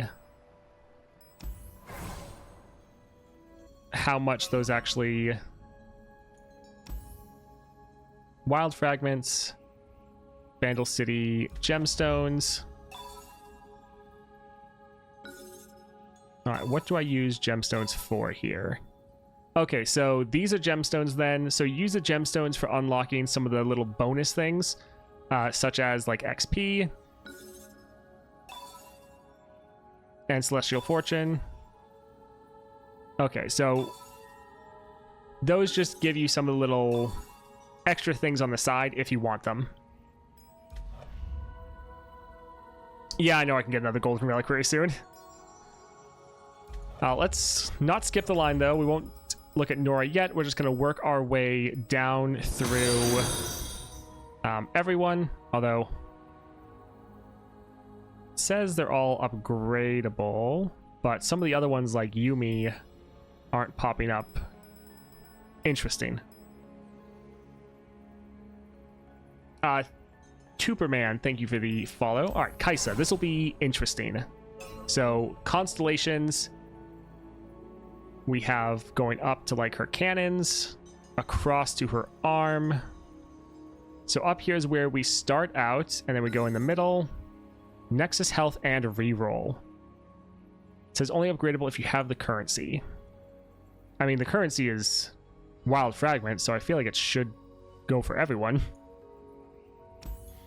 Anyways, so the ones here, if you have the attack token, grant your strongest ally a random positive keyword. Void touched. Yeah, seen that. Oh, that's good. So her first three are the same. I'm loving Viego. I look forward to playing him. Dragon's Rage. When you summon an ally granted Fury, it's a dragon. So that is really good. You're just hitting your all of your units. You're giving them a keyword, so they're more likely to be able to trigger both your Evolve, but also your Void Touch, so they have the 2/2. That is really good, especially if you want to run a build on your Kaisa where you go Overwhelm and Challenger. So you play her, she gives your whole board 2/2. They also then have Fury from this. You're just kind of guaranteeing your whole board has that extra 2/2. Really nice. This also can help scale up your units. Again, very solid. Will it now be removed from the random pool? Not sure. I think all of them are the same size as far as constellations. They're just laid out in different ways. So Void Touch to rank 2. So you get 2 starting mana instead of just the 1. And now allies with 3 positive keywords have 2/2. And then the bonus part, allies with 6 positive keywords have 4/4. So if you're able to really stack up a lot of keywords on a unit, such as your Kaisa, they get even more stats.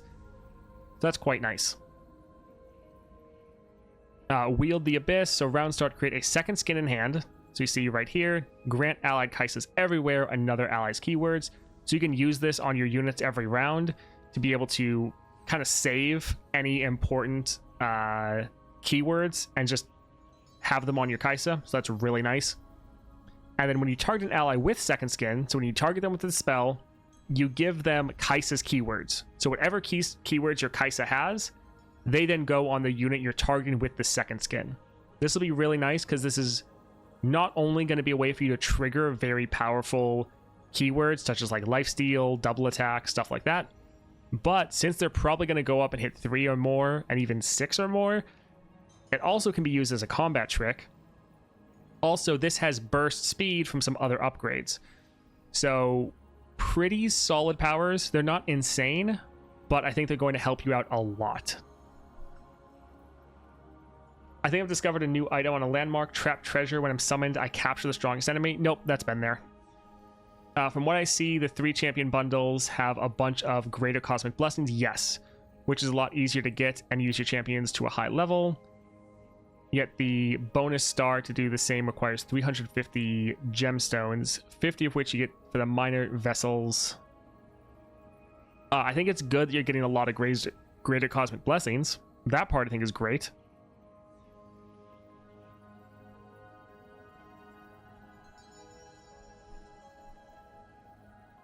The greater cosmic blessing is a consumable, whereas the other thing is just giving you a passive bonus to XP. Anyways, moving on. So the bonus star powers. So Star of Blessing, 10 Nexus health and 1 reroll. Pretty nice. Thank you.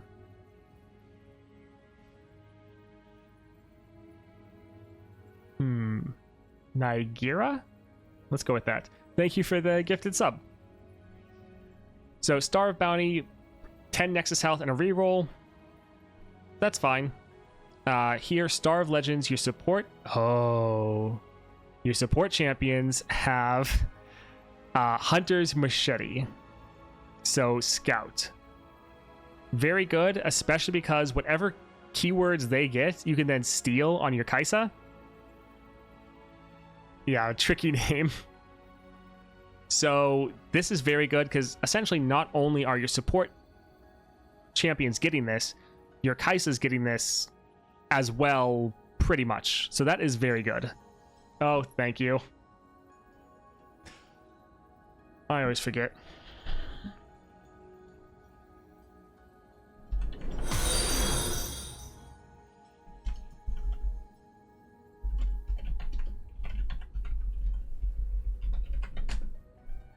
Just adjusting the title. Thank you, brother, for the follow and the sub. I appreciate it. Yeah, Constellation is so far very strong. Belveth Elder, so your 2 cost, gets Speed Wrap, so quick attack. Solid upgrade. Followers you acquire in adventures have Bright Staff, so Spirit. So this is just hitting all the followers, so they're all getting the 1/1, and then they're all potentially, if they can trigger the keywords, because they're all going to have Fury from your star powers, Spirit from this, and then as long as they have their own keyword, they'll get 2/2. So that's pretty good. And remember, for all of these items or all these keywords, you can steal them for your Kai'Sa, so very nice. Second Skin gets Hand Sensor, so grant the top ally in your deck 1/1. Very beneficial because you're playing your second skin every single round from your last star power, because it's just round start. So pretty good. So support champions have an additional item. Okay, same thing as always. Celestial Fortune, same as always. 1 extra reroll and XP for Shurima champions. So both pretty beneficial. Overall, very good upgrade, really helping you scale up your units. Bright Staff, great for that. Hand Sensor, also good for that. The Hunter's Machete, being able to take this on your Kai'Sa so you can attack twice. So you can have scouts. You don't really need Gale Force at all. You can get that anyways. A lot of very good upgrades here. Kai'Sa being one of the few that actually gets a special like 5th star power. Very nice right there. Really going to help you scale up. I'm very excited to level up and test out Kai'Sa. I think she's going to be very good.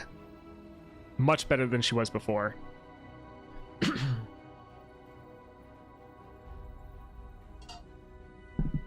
Yes, having 6-star champions will make adventures way easier.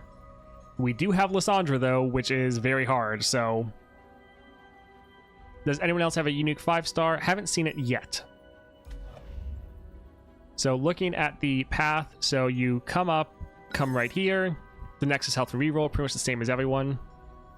And looks like, yes, once again, we have a branching path towards each of the 3 star powers. So we have Dragon's Rage down here. Very impactful, just the keyword in general, hitting your entire board with that. And then your support champions have Hunter Machete. So getting these 2 is pretty good. Then up here, so this is the second skin. So this is our 6-star power up here. Followers you acquire have Bright Staff, pretty good. And second skin is Hand Sensor. This one being right next to your other power, buffing your second skin, pretty good right up here. Kai'Sa was the only data mined unique 5-star. Yes, as far as I'm aware, yes. Thank you, Microwave Safe, for the follow. So then if you go down on her arm, Elder gets Speed Wraps. That's all right. And here is your 5th star power. That is... Yeah, then here are the little bonuses. I really think it's just going to come down to what resources do you have, because they're all very good to go for. It's just, if you come down here, okay, you need champion fragments, and then champion fragments and just 10 of these. So, relatively easy to go down here. Here you have to actually have this vessel, and then 40 and 40. So just more champion fragments, and then champion fragments, and 40 here as well. So it's really just going to come down to your resources, which, yes, you technically have a choice, but at the same time, really just going to depend, because if you only have resources to go down one of them, that's all that really matters. You should have new rewards for those adventures, but it seems there's a bug for those who complete the existing set. We're investigating. Okay, awesome that those adventures should actually be giving us rewards. That's very helpful. It's crazy the amount that we have to play. Or not have to play, but like the amount of stuff that is available to play now. All the different quests and challenges. As someone that has pretty much completed everything in the game, it kind of feels like I get to start over and just keep getting rewards. And like every time you're playing something, you know you're getting like an awesome reward for doing it. So that is very awesome. Anyways, Kaisa overall, I think the upgrades are all very good. And I think she's going to be potentially the most improved out of everyone. Although there's also Misfortune, so that's a little difficult. But I think she's going to be very fun to play, and I look forward to it. Yeah, the update's massive. Yeah, I wanted to add a lot more stuff to do. Also, your guide for new players to their next goal better. Also, guide new players to next goal. Yes, I think you guys did a pretty great job from what I've seen so far. It's all pretty awesome. All right, so let's move on to Lillia. Constellations. Her and her ears. Bubbles. And then the little wisp. All right, so let's take a look at what we're actually getting here. So the first three, same as always. Crush, again, allies have Overwhelm. Never bad to see Crush. Like, it is getting repeated a little bit, but at the same time, it's like, it's one of the best common powers in the game. So can't complain. Mana Flow, so just the normal Mana Flow. Alright, straightforward. And the Dream Woven Spirits. So each round, the first time you play a unit, summon a ephemeral copy of it attacking. This is really good because essentially you're triggering summon effects twice, so you can really abuse that. And then, like someone pointed out in the chat earlier, since this is being summoned attacking, even if you don't have board space for it, that's fine because your one unit will go into the one slot if you have one open. And then the ephemeral one will just be attacking and not actually hit your board, which is pretty nice. So overall, very solid power. And this could be very good if you have Scout on your unit, because you play a Scout unit, it does a free attack that gives you a rally. If you have someone that has Rally Banner, so Last Breath Rally, you could again play them. They immediately, the ephemeral copy attacks. With Lillia, you're just trying to abuse summon mechanics as much as possible and have very fun with these unique interactions. This is just further helping you out with that, so this will be a lot of fun to play with. It's powerful. It's not as crazy raw powerful as some of the other powers, but Lillia is already very powerful, so you don't really need a power that's more just raw strength and one that's more fun, and I think this fits that very well of still being very strong, but leaning a little bit more just towards the fun side. All right, so the bonus stars. So first up, Nexus Health and Gold. Sounds good. Your support champs have Stalker's Blade. Interesting. I don't think we've ever seen a actual relic go on someone like that before. So all of our support champions are going to, when they're summoned, strike the weakest enemy. We're all about triggering summon mechanics again. So we're just going to be able to always be triggering this. Very fun. That's going to be a great addition. That's fantastic. That's just going to be wonderful. Dreamlight Alina gets double time watch, so they're going to be constantly counting down. Very solid card. Hard to play because of the cost, but this is definitely helping you out with that. So solid. Followers you acquire in adventures that cost 4 or more have pickaxe. Interesting. So most other ones have like followers you acquire from a certain region, but this one's based on cost. That is decent. This will definitely help you if you ever get Trifarian, because you'll just be able to trigger that a little bit more. This is kind of trying to push you into just going for more expensive units and not just for really cheap units. I think this is probably a little bit weaker than some of the other ones, but still fine overall.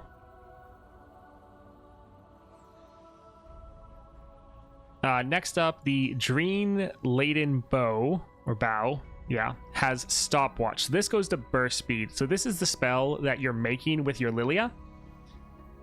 That going to burst speed is massive, because now you can be reactive with both of this, your Dream Laden Bow, as well as your Blooming Bud.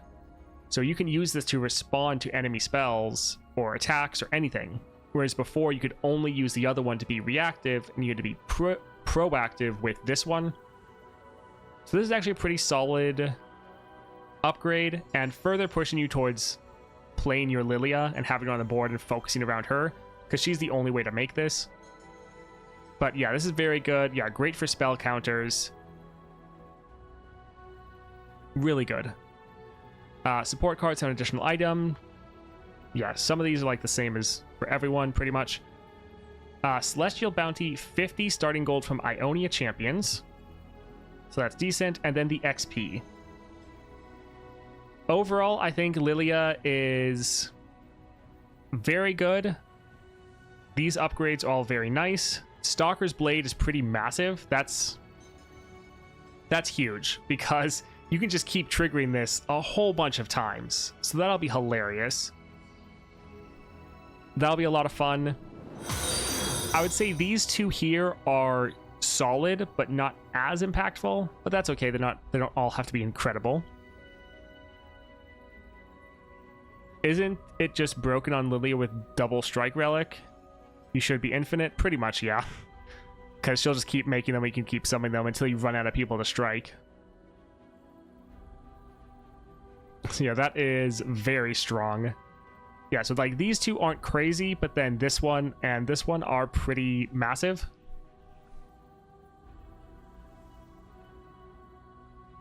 So very fun right here. Let's go take a look at the layout. All right, so yeah, we start out on the Little Wisp. We get the Nexus Health upgrade. And then up here, the 2 star powers looks like. And then right here. So we can go towards followers in adventures that cost 4 or more have pickaxe. And then we get the Crush. Or we go up here. Support champions have Stalker's Blade. I would probably get this one first. This has the Double Time Watch.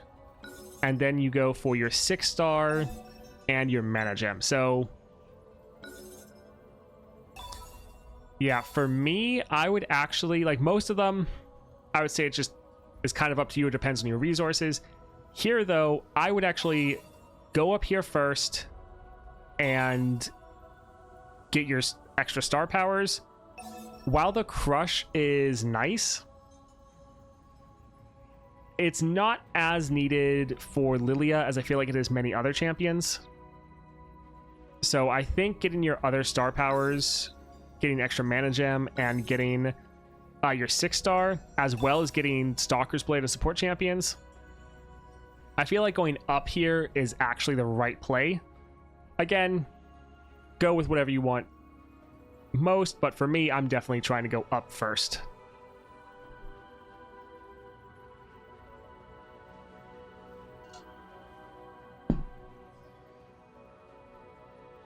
I think Stopwatch seems actually stronger than another star power. I don't think I'd go that far. Will you do videos on YouTube explain all the constellations after getting to know them better? I mean, I'm going to do a guide for everyone. Like a full... I'm redoing everyone's guide that has a constellation. So, yeah. Yes, you can get everything out of order. Like, obviously you have to go down a solid line. But you can hop around and get them in whatever order you want. Alright, Lillia seems pretty good. Well, yeah, seems she's already very good, and now she's just getting even better. Misfortune.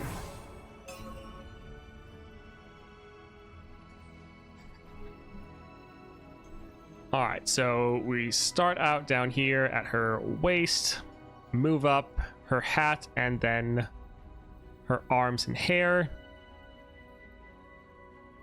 It's okay. Some of the other ones have been a little bit better. Let's take a look at the upgrades, though. So first three, same as always. Yip's Genius. When you summon a 1-cost, grant it 2/2. So this is an epic. Like, normally these have all been commons, but Misfortune gets an epic one. So now all of your monkeys are getting an extra 2/2, in addition to your other 1 costs, which you have a decent amount. That's pretty nuts. That's insane. Like, I thought we would maybe just get Crush again. And while Crush is great for Misfortune, yeah, your monkeys being like what? Yeah, 4/3. That's awesome. Yeah, so that's really good. Mana flow, and then the guns blazing. While in combat, your spells and skills deal 4 extra damage. You have a lot of spells and skills that deal like 1 damage in multiple increments. So this increases all of that. Like, that 4 damage is actually going to be way more than 4 damage. So that should be great. So very solid powers right here. Getting an epic is pretty crazy. So bonus stars. Interesting. So up first we get a reroll and gold. Normally it's been Nexus health, but that hasn't changed. Like, that's different here. So reroll and gold. Your support champs have Hunter's Machete, Scout. Really good. You want to get multiple attacks for Misfortune. Also, Misfortune doesn't necessarily have to attack herself, so that's good. Make It Rain has Charging Sigil, so 2 extra damage. That's really good. Because this normally just does 1 damage, so that going up by 2. Very good. Followers you acquire in adventures that cost 2 or less have studded leather. I like this. I like how a lot of the other champions are trying to push you towards more expensive ones. But with Misfortune, no, it's like, go for all the cheap champions. And so you're not only going to get this, but your Yip's Genius can kick in. So if you have another 1 cost, it can have 2/2 from this. And then if it's a follower that you acquired, it's also going to have 1/1 from the studded leather. So that's solid. Garopar and Nick Ander, thank you for the follow.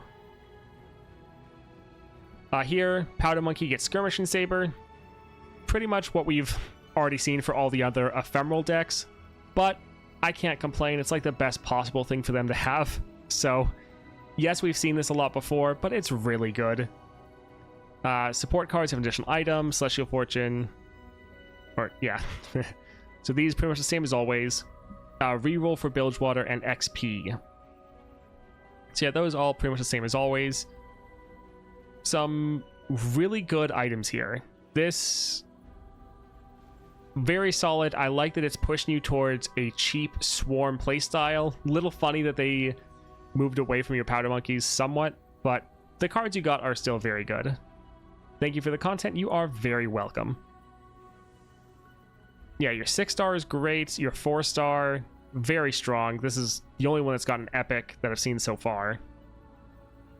Other bonuses, your support champions have Scout. You can just have your Misfortunes sit on your board and then attack with your other units and just have Misfortunes attack, obliterate their board. Make It Rain, having more damage. Really good. You can go for more of a gunslinger build and get Grand General's counterplan, so you're making one of these every single round. Very solid upgrades. And yeah, Powder Monkey's having Skirmishing Saber, so good. Blue Senpai, thank you for the follow. My voice is probably going to be gone from all the talking.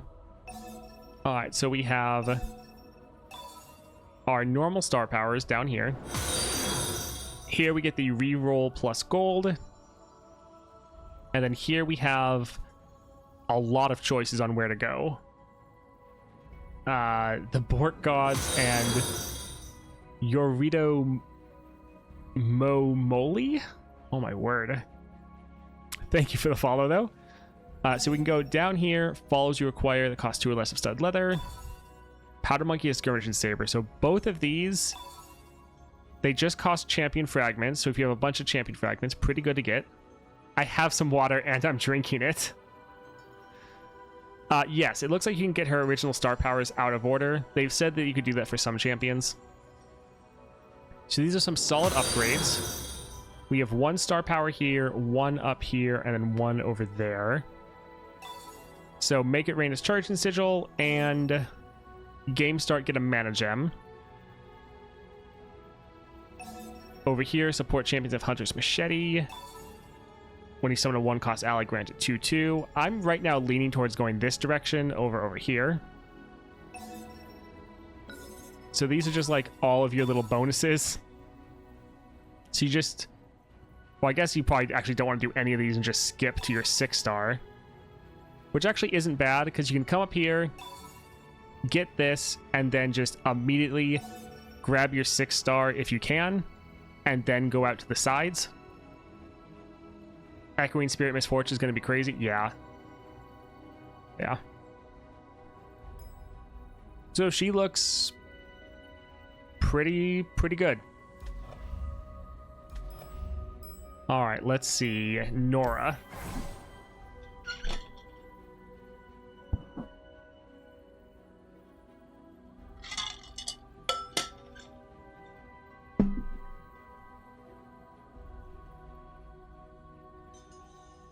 All right, so constellations.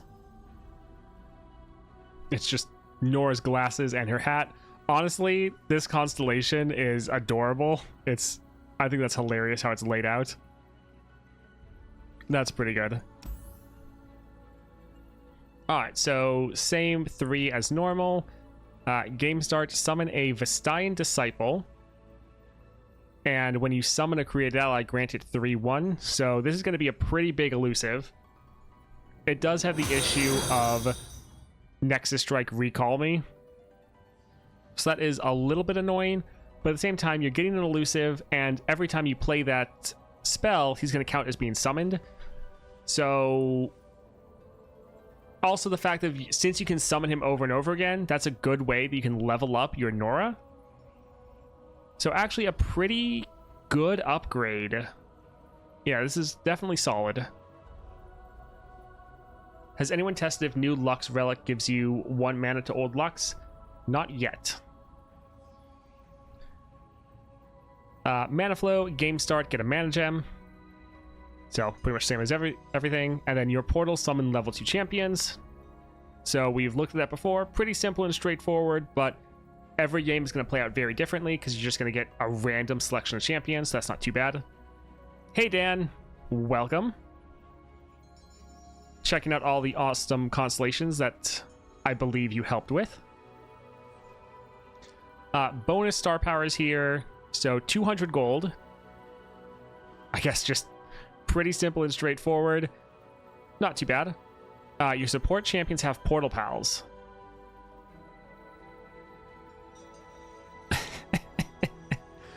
That's pretty crazy that they're just giving an epic relic.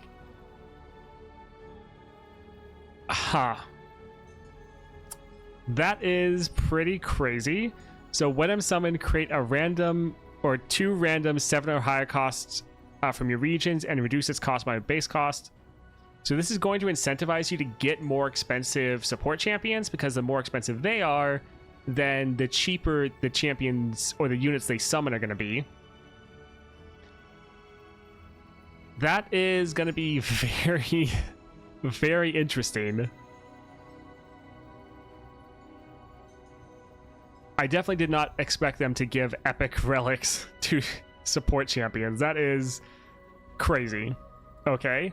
Yordle Captain gets Vampiric Scepter. So when I'm summoned, heal your Nexus equal to my cost. So some really solid sustain right there. Yeah, the devs love Norra.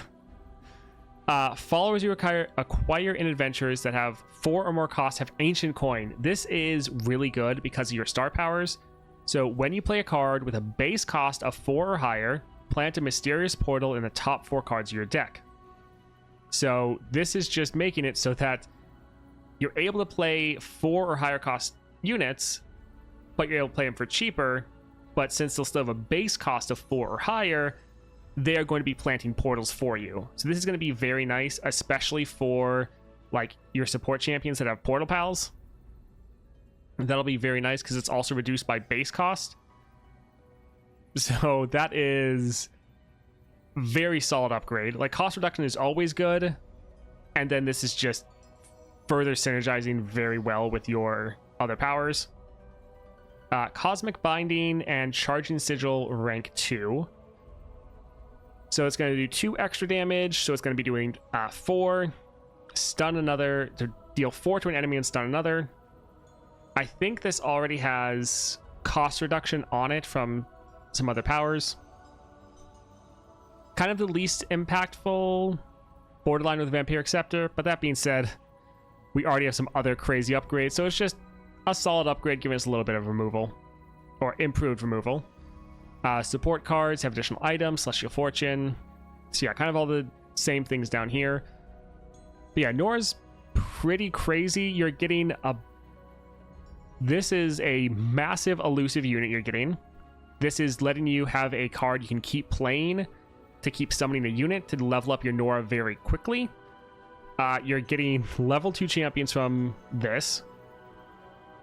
Your surprise summoning, so very strong. And then you're getting an epic relic on your support champions.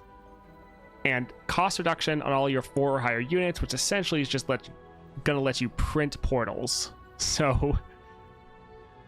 very strong set of powers, definitely. So we have our 3 right here. So here we have a choice on where we want to go. We can go up or to the side. So 200 gold. Support champs have portal pals. Your mana gem. Okay, so if you want to just go for like your 6-star very quickly, you can just immediately come right down here, and you're going to get some massive upgrades, because you get the portal pals upgrade, mana gem, and then your level 2 champions. Obviously, a very major limiting factor is just having the resources to do this, but if you can get there very fast. Game start, this is a good upgrade to have, but I kind of think the other ones are a little bit more impactful, even though this is definitely very good. Sleep deletes Neeko. What do you need to unlock the star nodes? So you need some of... not actually sure what these are. One of the new currencies, plus a lot of your champion fragments.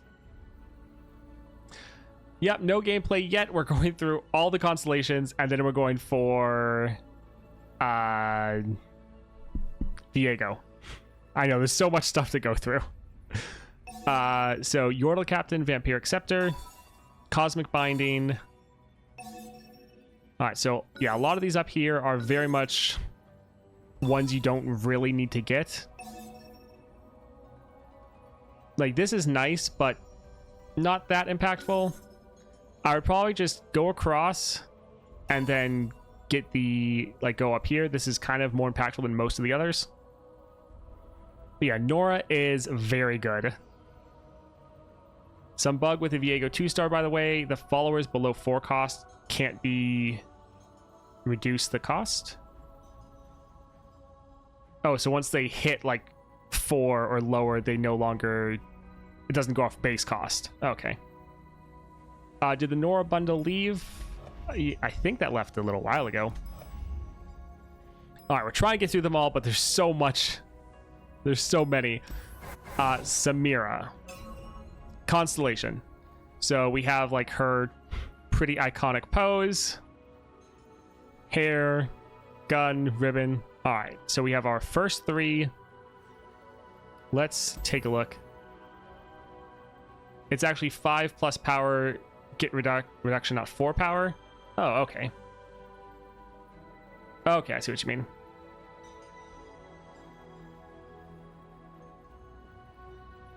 Go through half and then Viego, then go through the rest? Maybe, yeah. So we have our first 3. Fast deal, so draw 1 and give it fleeting. When you discard a card, create a copy of it in your deck. Okay, that's pretty good because you're again getting extra draw every round, so you have more cards to play, which is good. And then even if you discard a card, so if your fleeting card can't play it and it gets discarded, then it gets shuffled back in your deck. And this is a rare, so pretty nice. Extra draw every single round, pretty good. Mana flow, basic, and then the beautiful and brutal. When you gain the attack token, give allies 4 power this round. So temporary buff, but you can potentially get the attack token multiple times in a single round, so you can rank this up. For the bonus stars, you start off with Nexus Health and Reroll. Your support champions have Lost Chapter. Play, refill my spell mana. Very interesting how many... Yeah, they're very imaginative with this upgrade right here. Anyways, this is going to help you play a lot more cards because you have a lot of cheap spells, so being able to play your champion and then you can play a bunch of like one-cost spells will help you level up your Samira. So, very good, very impactful. Are you sure you need to unlock the nodes sequentially? Pretty sure. As far as like they have to be connected to each other. Like you can go in any order as long as they're connected. And you've gotten the node ahead of it. Yeah, like I haven't done it myself, but yes. Stylish Shot gets Charging Sigil rank 2. So this is going to deal 3 damage. That is very good because you can play this and then make it again in your hand if you've hit the Nexus. So you can just keep playing this and keep pinging the enemy Nexus for 3 damage every time. Pretty good. Spells with 4 costs you acquire in adventure have Forbidden Idol. So Plunder I cost 3 less. Very good. You're getting a lot of Plunder already. This is further incentivizing you to do more Plunder damage. And then you're essentially making those spells, they're not going to be free because they still have to have a cost of 4 or higher, but they can then go down to potentially a 1 cost. So that is very solid. And this is again pairing very well with your Lost Chapter. So you have spell mana to use, and then you have cheaper spells. And you want to be able to level up your Samira, so having more stuff to play cards, especially cheap cards, is very beneficial. This is great. Flare, this is a spell we're able to generate with our Samira. Has Ardent Sensor, and it has the good one. So grant the top ally in your deck 3/3. This just unlocks like an entire different playstyle with Samira of you can try to be using your flares and kind of go out of your way to do that and prioritize this over your some of your other 1 costs in order to just be buffing up your deck. So that is very good, especially since this is a card you generate. Really solid. And then the last couple are pretty much the same as always. Starting gold. This one is a little bit different. 5% chance to find epic items for Noxian champions. That's a bit different, but that's fun. Cute detail I noticed, even the champs without full constellations have the Constellation UI for their 3 stars over the champ art. Yeah, it's very nice. So yeah, Samira, you have some great upgrades here. You're going to be able to level up and try to rally a lot more often. Getting that extra draw, discard protection, really good. And then getting Lost Chapter on your support champions, so you can then play more spells. And then it gives you a very spell-focused playstyle with Stylish Shot, your Forbidden Idol, and Flare. Forbidden Idol also making you prioritize your plunder damage. Really solid. These are all really good upgrades. Curious question, have the transform relic with the new Lux? I haven't tried it. I don't know if I tried that before or not, actually. Alright, so we have Samira. You have your 3-star powers right here. So you have the choice to go up or down. So down, support cards of additional item. So pretty much if you want to go down, this is all just like all the bonus stuff. So definitely want to go up. So you go up, you get your Nexus Health and reroll. You get your fast deal here. Support champs have Lost Chapter, Stylish Shot, Mana Gem. So Forbidden Ichor, Flare, or Attack Token. So, yeah, you definitely want to go up from here. But once you are here, this one will pretty much be down to what you want to go for first, as well as the resources you have. That'll be more the limiting factor for you. But nice that this is like kind of out of the way. So you don't really have to have this getting in your way if you just want to go up for the powers. Have you checked Aatrox yet? Yes, he looks... Wait. No, we did Darius.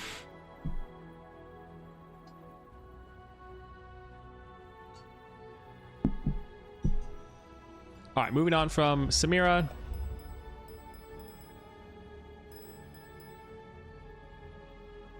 Alright, so we'll do 2 more, and then we're going to play Viego, and then we'll finish off the rest. You can still get wild fragments from the daily quest. And then also I think they have them in the monthlies as well. Alright, Vayne. Let's go ahead and look. That's a pretty cool... They've nailed it with the Constellation so much. This is very cool.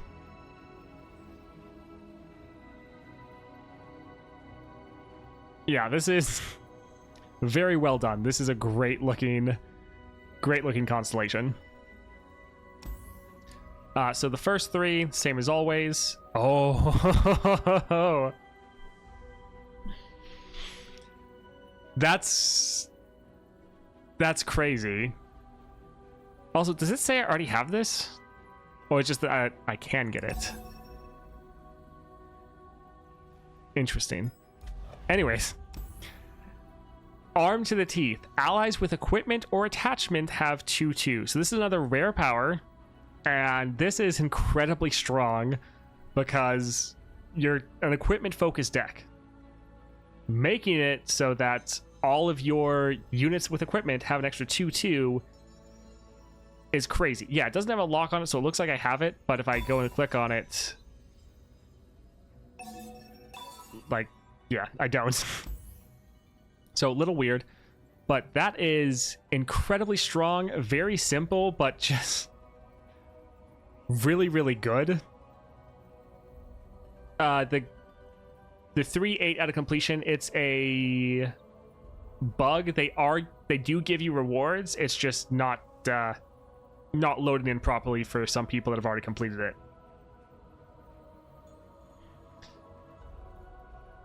Anyway, so this is a very simple and straightforward upgrade, just essentially giving all of your units an extra 2/2 when they're equipped, which you're already trying to do, especially your champion.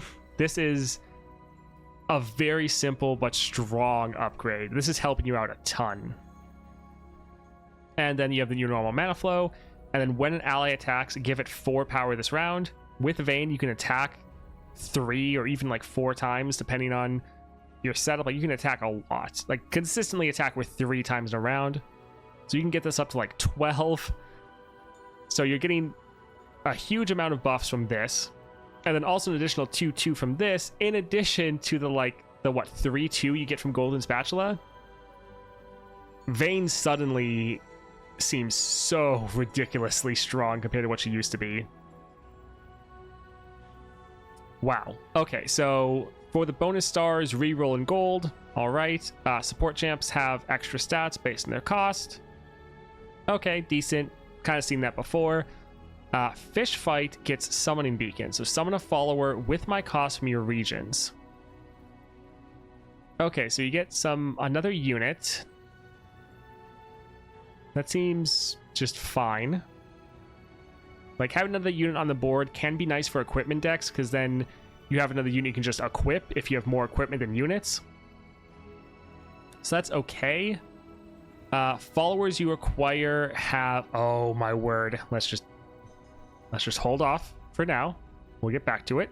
Followers you acquire in adventure have speed wraps. So anything you get speed wraps. Very nice for when you're attacking, especially with all your extra stats and equipment. Oh, this next one, though, is insane, and it makes sense why some of these other ones, like... This next upgrade is ridiculous. Tumble has Tear of the Goddess. This used to be cheaper, and then it got nerfed. When this was cheaper, it made Vayne incredibly strong because you could play her with Lost Chapter and immediately be able to tumble that round, starting a free attack. The fact that every single tumble you make now just has a flat 2 cost reduction, this is insane. This is like one of the most impactful upgrades we've seen. Like, this is crazy. Vayne used, when she released, she used to be one of the strongest champions in the entire game. Now, since she was too good in PvP, she got nerfed over and over and over again. So now she's way worse. Still solid, but way worse from what she used to be. She's going back to that, like, crazy status. Like, this is so good. Like, thank you, Riot. This is a wonderful, wonderful upgrade. Support cards have an additional item. More chance to find powers. Demacian champions have gold and Celestial Insight. Lost Chapter, slap her down turn 1 and instantly tumble. Yeah, it's crazy. But yeah, Tumble having Tear of the Goddess is so good. Like, followers having quick attack, that's nice. Fish fight having Summoning Beacon, yeah, that's okay. This one, support champs have extra stats.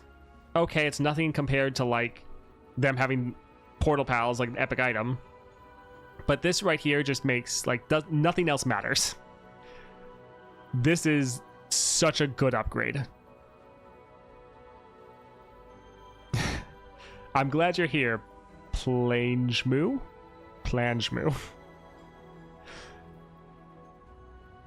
So Vayne is getting so much extra power from these level ups, or these constellations.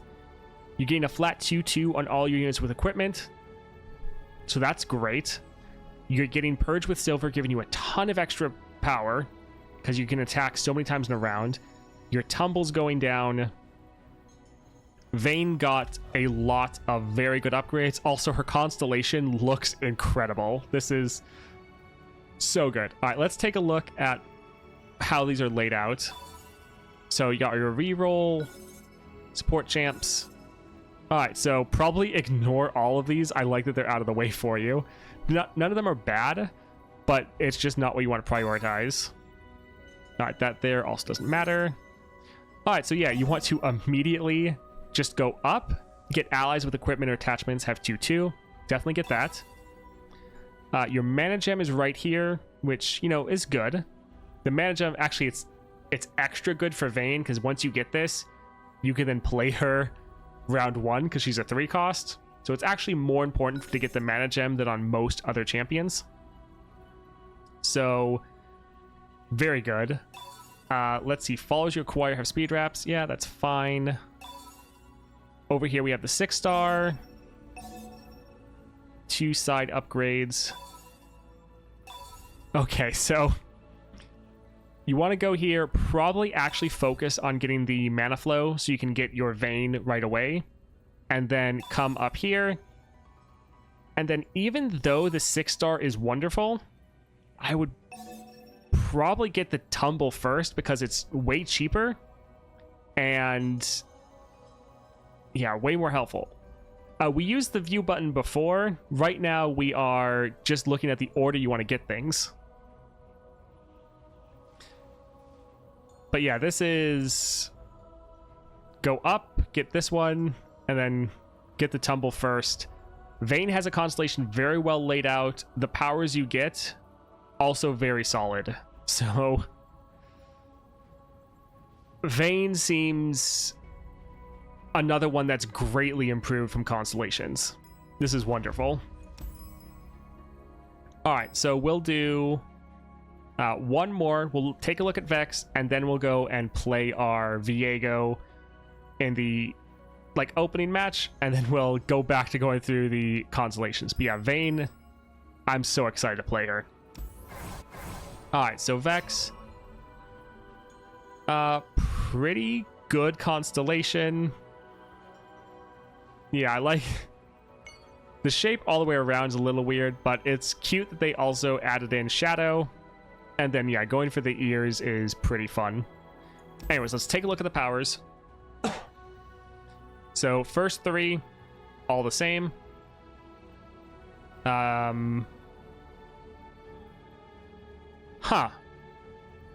Okay, that's... Oh, shit. That's really good. Wait. No, different than I thought. Still very good, but different. Explosive Finale. When an enemy dies outside of combat, deal 4 to the enemy nexus. For a second, I thought that was deal 4 to, like, the board, which I was like, oh my word, that's so much. But no, it's just the enemy nexus. Still, though, very good because you are trying to focus on this. On killing people out of combat. This is one of the new powers they're adding. This is very, very good. Just really strong. Mana flow, and then when an enemy dies outside of combat, so again, the same thing as this, grant other enemies gloom. So this is nice because this is hitting the entire enemy board, glooming all of them. So for one, good way to level up your Vex because you're hitting them all with gloom. If you already have your Vex on the board, then when they hit gloom, they'll get it again because Vex doubles your gloom output. And then this can cascade, or should be able to, where you kill one unit out of combat, that hits the entire enemy board with more gloom, and that could potentially kill someone else as well. So that should then hit the enemy board again with gloom. So essentially you can kind of chain it if you're lucky and people are very similar. But it's glooming way more people, which also will then help your other star powers. These would sometimes have an issue of not activating because the enemy board just didn't have gloom at all. So this actually going off and being able to continue to hit the enemy board with gloom is very strong. The Explosive Finale, it's doubling down on what you're already trying to do, and it's dealing a lot of damage to the enemy nexus. So this is very nice for you to have. Vayne is amazing. Vayne is wonderful. They reduced down the cost of tumble. So good. I can't wait to play Vayne. Anyways, so these star powers, very solid. Let's take a look at the other powers. So, Nexus Health and Regen. Pretty good, because you're often taking hits. This will help you out a lot. Support champions have Utmost Despair. That is good. So this is a relic that got added last patch, and while it is solid, it's not quite good enough to often play on your champion. But this going on your support champion, so you drop them on the board, they hit the entire enemy board for gloom. This is really, really good. Yeah, very solid. Pie Toss gets Charging Sigil rank 1, so it goes up in damage by 1, and then Perilous Pastry, or Pastry, whatever, it doesn't matter, gets 4 extra damage. So this is really good because your second star power, damage you do is dealt in the form of gloom. So increasing this damage, like, it was kind of crazy that it didn't get increased before. But it getting that now is very nice, especially the 4 extra damage, so it's going to deal 5 damage. And remember, if you have your Vex on the board, and if they're leveled, they double all of your gloom output. So essentially you deal double damage with your spells and skills because they're now doing damage in the spot of gloom. So really good. Damaging spells you acquire in Adventure have Charging Sigil rank 3. So this is very good as well.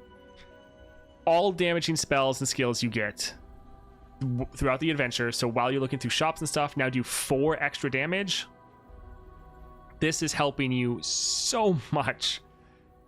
Like, this is a massive upgrade, really good for your star powers, gives you way better gloom generation, because this was something Vex really struggled with, was being able to hit enemies with gloom at all, like getting enough gloom to hit enemy units, and then being able to do a lot of gloom damage in a short amount of time. So especially against like Lysandra that has giant units, even if you could gloom them, you couldn't gloom them enough. So increasing the damage of all spells and skills you acquire by 4 is huge. And remember, if your Vex is leveled, your spells and skills are essentially going to deal double damage anyways. So this is going to help you out a ton. And now your Gloom goes through Barrier and Tough and other damage mitigation. So because of these upgrades, Vex is feeling way better after this. Durzo, Lint, and Plague Moo. Thank you for the follows. This is going to help you out so much. Family Reunion gets home turf, so you get this at the start of the game. Man, I don't know if they had this all done before they played Vex, or if they were like, we need to like boost up some of the upgrades. So I wonder if this wasn't Charging Sigil rank 3 before. Anyways, really good upgrade. Getting this at the start of the game, so you don't have to play it. You just have this on your board for free. This is going to be good. See ya, Playing Moo. Thank you for hanging out. Thank you, the one and only Kit, Jack R92, and Plushy Pillar. Thank you for the follows. And then the last couple, so 75 for both of their regions as far as XP, Nexus Health for Shadow Isles and Bandle City, and then the chance to find legendary powers. So really good overall. You're getting so... Oh man, Vex is going to feel so much better once you actually get them maxed out. But let's go ahead and look through the path you might want to take. Are these all the star powers immediately right here? So Pie Toss, okay, no. So, these are probably just the ones available. Pie Toss, its upgrade, pretty solid. The Nexus Health, Champions have Utmost Despair. All of those are really good. I mean, all the Vex upgrades are so strong. Damaging spells and skills you acquire have Charging Sigil. It's just, I'm having a hard time for Vex being like, oh, this is better than the rest, because all of them are so good, actually. When an enemy dies outside of combat, deal 4. When enemy grants your other ones Gloom. So this is your 6-star. Mana Gem, Family Reunion, and then these are all just going to be like the bonuses. Yes. So it's actually a little tough on what direction you want to go, because like improving your support champions so they have Utmost Despair, that's wonderful. This one doesn't really matter, but yeah, I mean, you probably don't want to get this one first, because while it's good, it's less impactful than the others. So either going to improve your Pie Toss and then going up so that all your spells and skills you pick up, or all spells, sorry, just spells, have that Charging Sigil. So either going up through here, or then focusing on your champions and then your mana flow. So I'd probably go up one of these two sides and then kind of go over based on your resources. Yeah, Vex is another one that is probably going to be one of the most improved by Constellations. Like, so many of the upgrades you're getting are just insane. Alright, let's go ahead now and play our Viego. We'll just use some Wild Fragments here.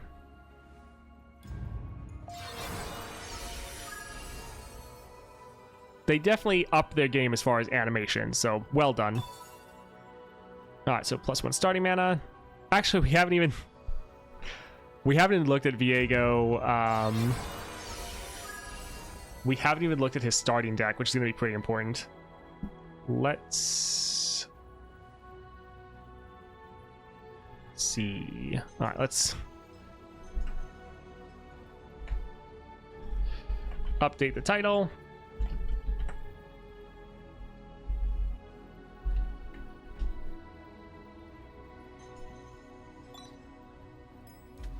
Alright, so we have our Viego. Let's take a look at that starting deck.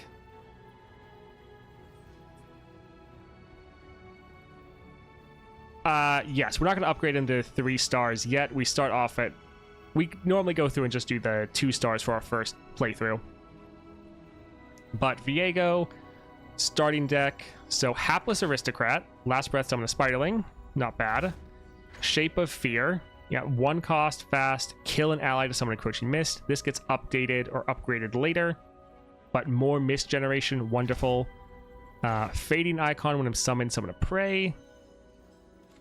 Pretty cheap so far, I like it. Camavarian Soldier, when I'm summoned, summon Encroaching Mist. More mist generation, fantastic. Death's Grasp, kill an ally to deal 5 to a unit, important. This is both giving us removal, but also letting us kill enemy unit, or kill our own units, sorry.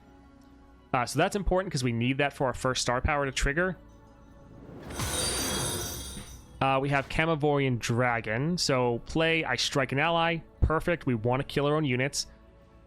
Or deal 3 to your Nexus. Don't want to do that. But when I kill another unit, drain 1 from the enemy Nexus. So this is also giving us a little bit of sustain.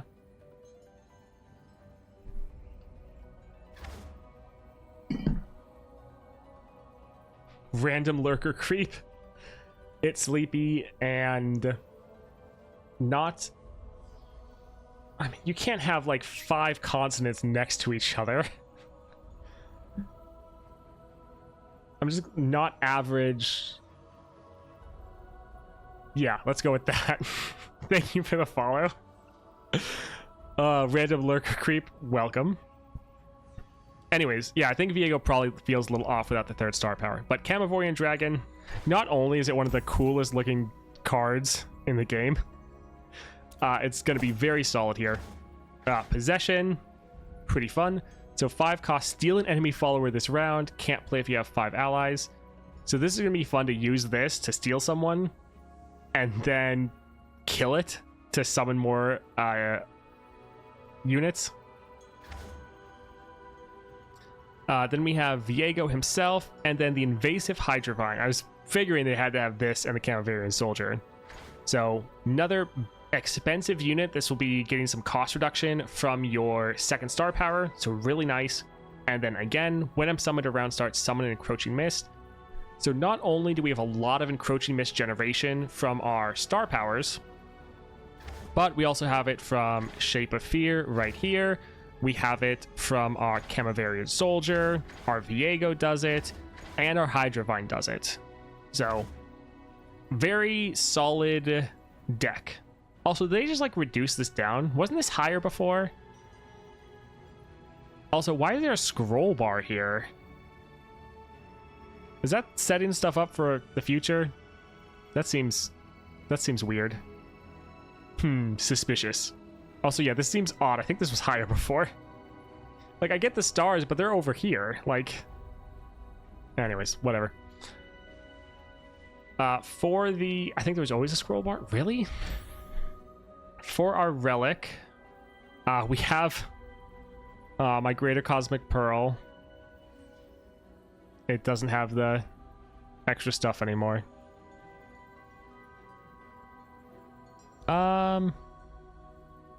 Yeah, I have so many of the greater ones at 10 times XP, like, it's kind of wasted, but at the same time, I have so many of them. Like, I think I'm gonna get a bunch later from the bundles.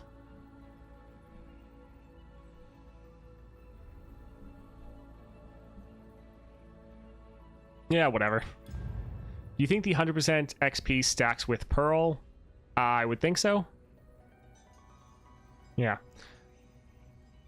All right, let's go ahead and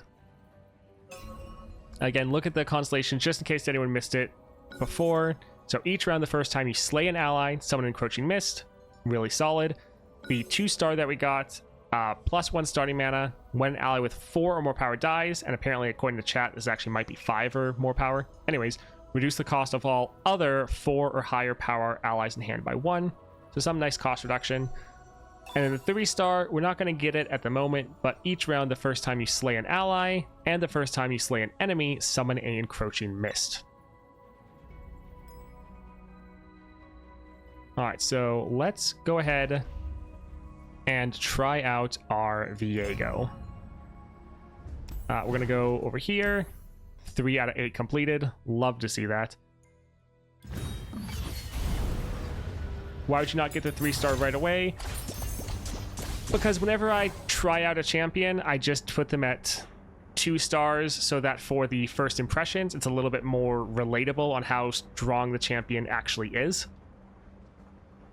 So people don't like it when I just go straight to 3 stars, because then they're like, I want to see how the champion actually plays, not them super powerful. Huh. Well, that's handy.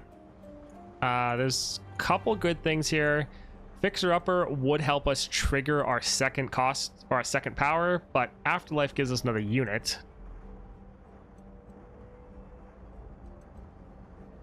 Yeah, those both are really good. So they added new I'm not gonna roll for a legendary power.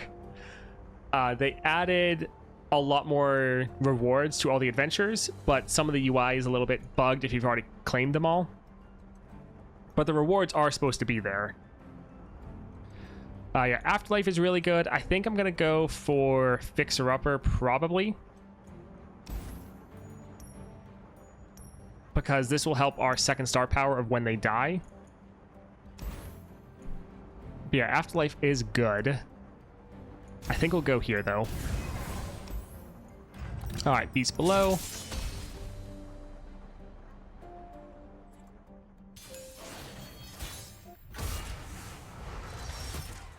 This looks solid. Having Viego in our opening hand so we can get any cost reduction.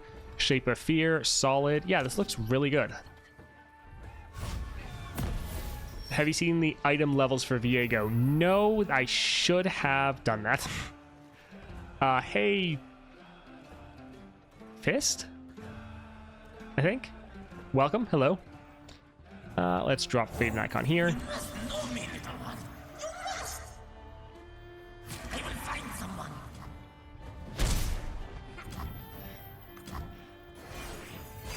I did not trust the rerolls to give me something better. No.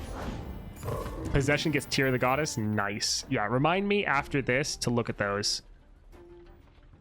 We could already do this. I kind of want the Shape of Fear. Want it for the attack turn, though. What's that noise? You see me? Yes. Let this die. Don't let it die. Sure.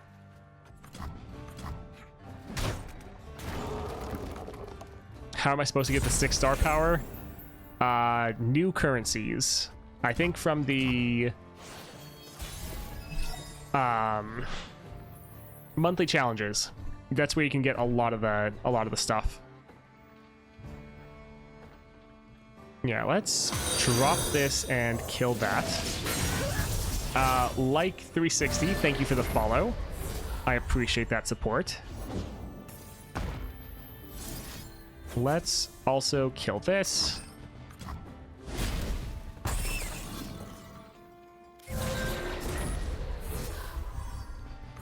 Solid. And that's game. Hope monthlies will give like 2 to 3. Not sure offhand. The common power that gives Hallowed feels amazing on Viego. Yeah, I bet. Hey, look, we got one of our quests done.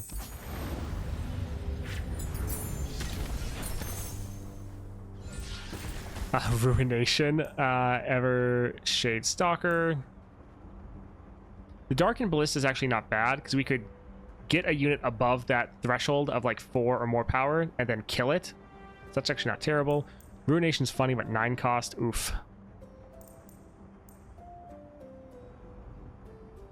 This isn't terrible. Yeah, sure. I was hoping I could 3-star our characters before Constellations have 5 left. Just missed it. Let's see. Cheap units to kill. That's not terrible. Norra.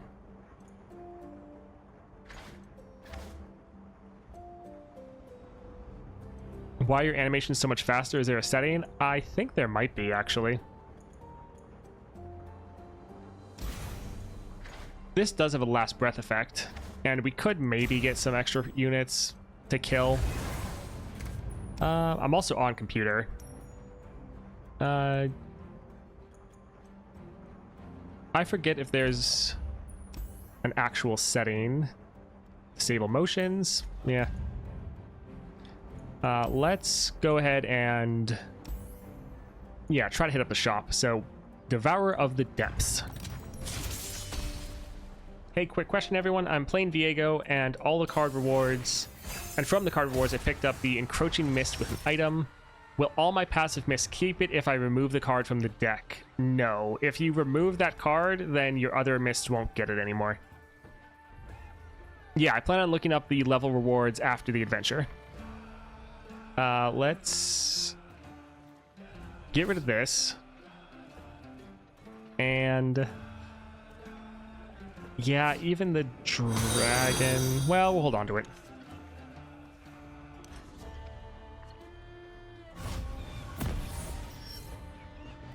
Thank you, Sohaho. Thank you for the follow. We can sure drop our Norra. Home is just around the portal.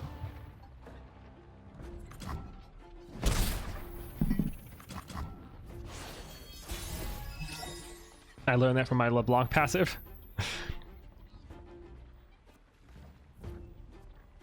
Do we want to play anything? I think let's just get a Nexus Strike off. To and fro and to. And yeah, we didn't want to get blocked by that. So start getting some Encroaching Mist generation. I was hoping Viego would have Mist in his deck. I mean, you have an upgrade for your Mists from your other powers.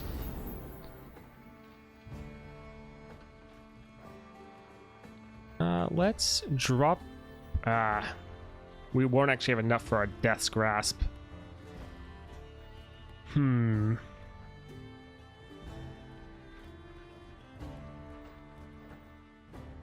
Yeah, Giant Elusive. Not fun.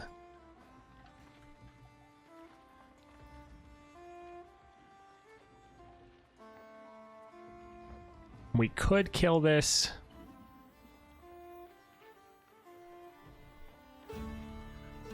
I think let's kill this to damage their Golden Narwhal, and that way we also summon an Encroaching Mist to keep them blocking.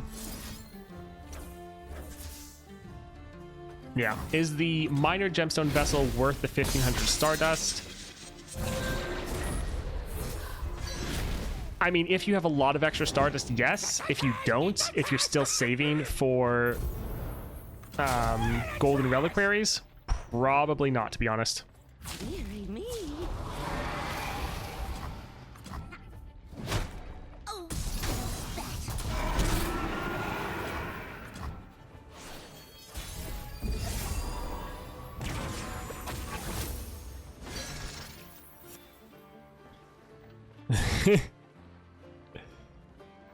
So we could just steal their unit if we want. That's kind of funny.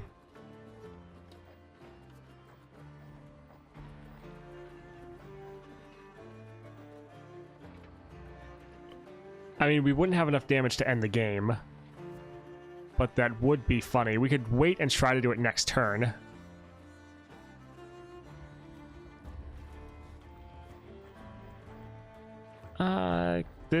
I strike an ally, so it would kill that unit. 4 cost.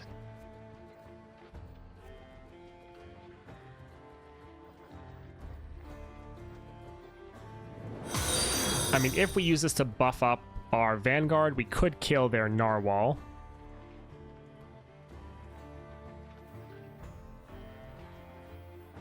Our Encroaching Mist won't be strong enough yet. I wish we had, like, slightly more mana.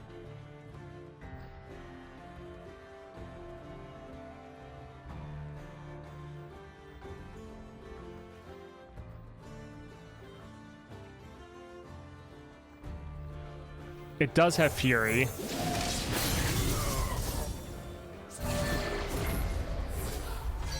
It'd be fun to steal it, but at the same time, I don't want it to get buffed up and have them attack next round with that unit and like one-shot our Nexus.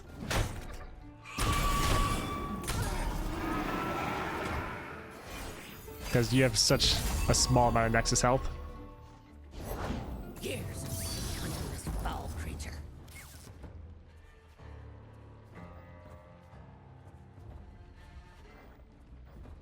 I think let's play this first as a blocker. Although this would summon double mists. Yeah, let's go ahead and do that. We need to be a little bit on the defensive because we just don't have a lot of health. I just put, what is it called? Stat relic, or like,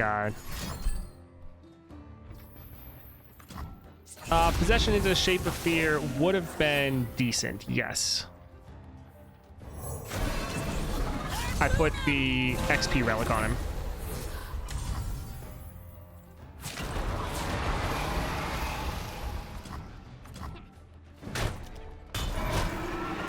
So if we win, we get like 10 times XP.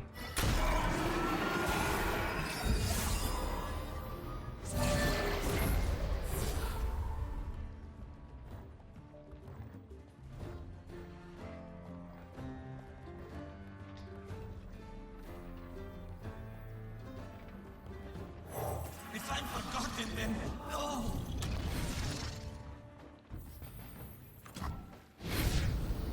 Alright, so they dumped like all their mana for that. We could use A for Demacia, or we could... I think we'll steal this. That way they're just out of one more blocker. And we have them on the attack.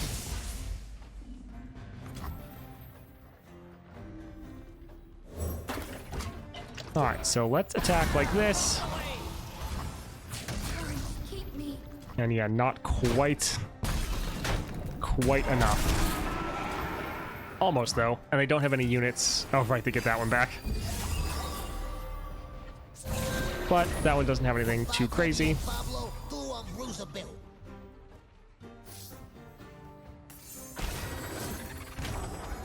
Oh, Shape of Fear. Nice. What's that noise? Alright, we'll put that one there.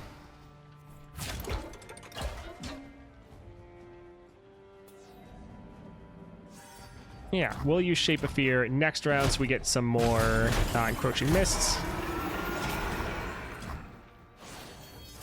I just got moored as a support champ with Viego. Absolutely ridiculously good. Nice.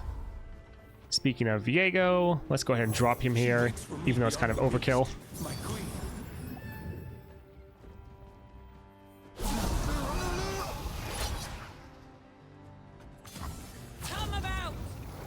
Alright, GG.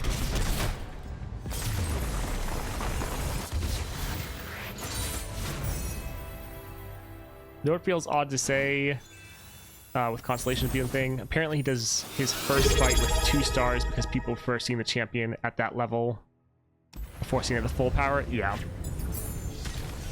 Thank you, Oblue Senpai, for the subscribe. I appreciate the support. Bark Beast, that'll be wonderful. Alright, so we have back-to-back shops because that's always the way it is. Bouncing Blades would give us a way to kill our own units more. So there is that. Shark Chariot is fun. We don't want to spend too much money here, though, since we have another shop. Sure, it's not perfect, but I don't want to really spend too much stuff. Game start, draw 2. Yeah, that's probably fine. Withering Mist is decent. Dawn and Dusk, decent. I do like Shark Chariot, and having that challenger is also very fun.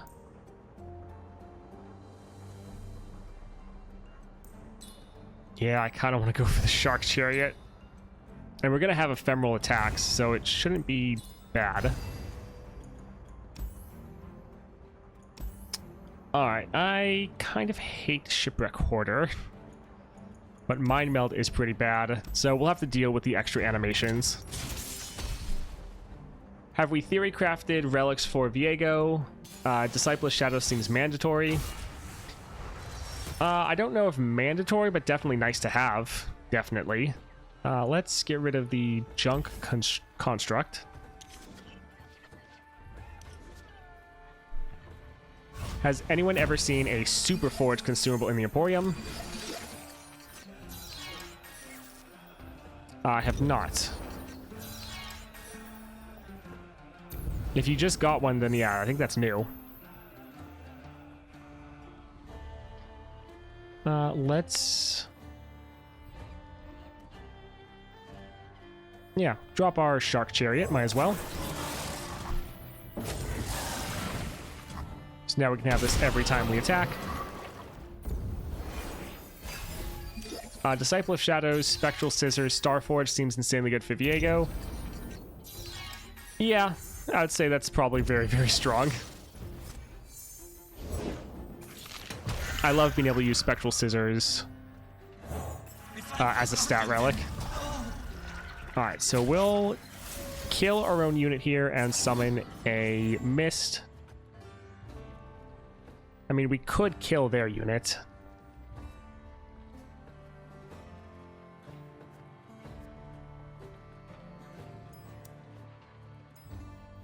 Yeah, let's get our scaling going.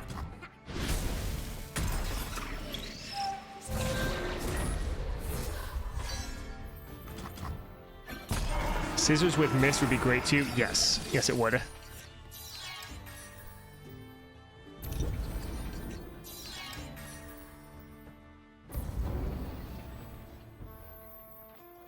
Another Shark Chariot. Don't mind if I do. Blood and guts, golden glory. Alright, let's attack. Kill that. We'll get our other Shark Chariot also attacking with us. I mean, actually, we could kill this and get a Mist to attack alongside of us. We wouldn't get the bonus, though, of Skirmisher Saber. Joy is a good look in a book and a cat in a lap.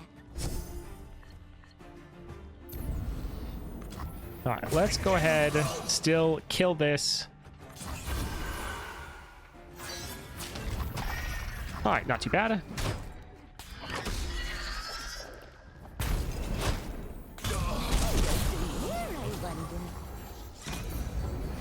I hope that if they add Hecarim to Path of Champions, his deck and powers will be focused around Shark Chariot. Yes, same. I love that card.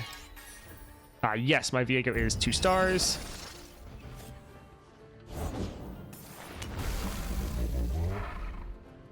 It's crazy how much thinking is done when playing low-level champions compared to them at 30. Yes, especially because when you're playing these champions, you're trying to figure everything out for the first time because you've never played them before. Create 5 random cards in hand. They cost 0 and are fleeting. I mean, our hand is pretty full already. But fine. We'll still get a couple cards.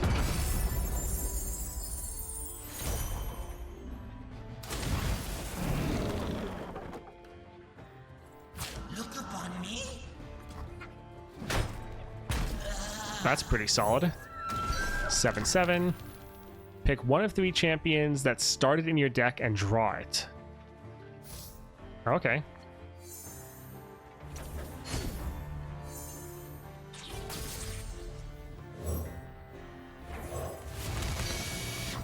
Well, I mean, toss 3. How many cards do we have? We're gonna toss our 1 portal. Eat the trash! By hook or by crook, I'll find you, dear cat.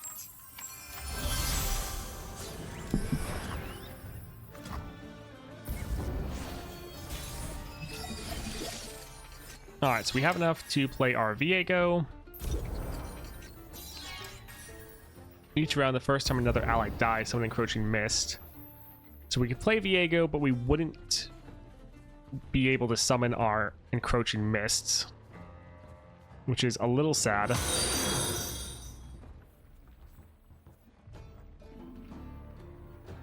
I think let's actually get rid of this and kill their one unit. Because if we attack with ephemerals, we get our shark chariots going.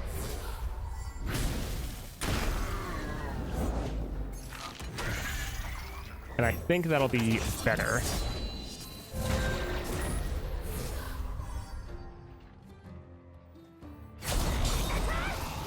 Let's put that there.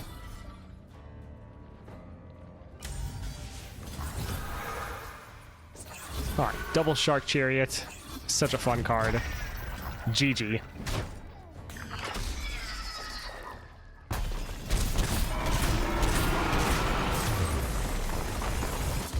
Oh, goodness. Yeah, it's crazy how slow stuff is.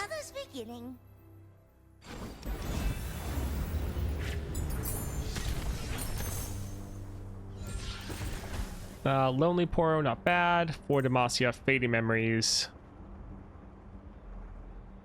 I do like Fading Memories. That's pretty good. Still fact by the fact that Scissors, an already great relic for Viego, makes him Titanic so you can use Gauntlets. Yeah, that's pretty crazy. We don't have a lot of gold, so let's go up here. Shadow Totem.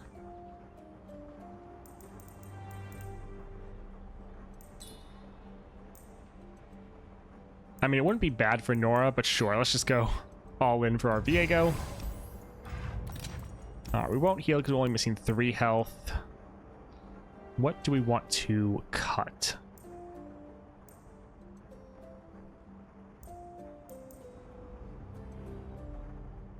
So some of these are expensive, but games are going longer. I think let's actually get rid of the Ever Shade Stalkers.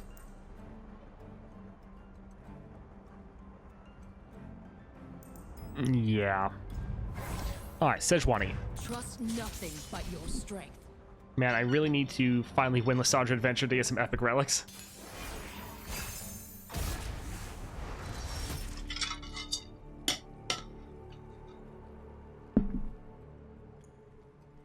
Alright, so let's get rid of the Portal Palooza. Alright, Norra, Possession. Not too bad.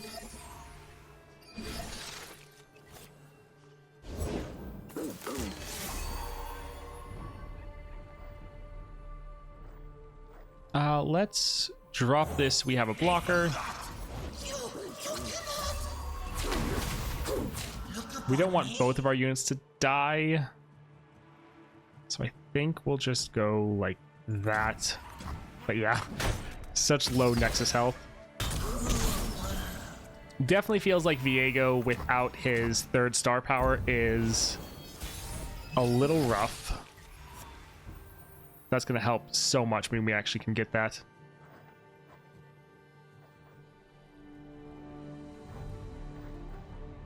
Sure, let's try to take out some of the units here.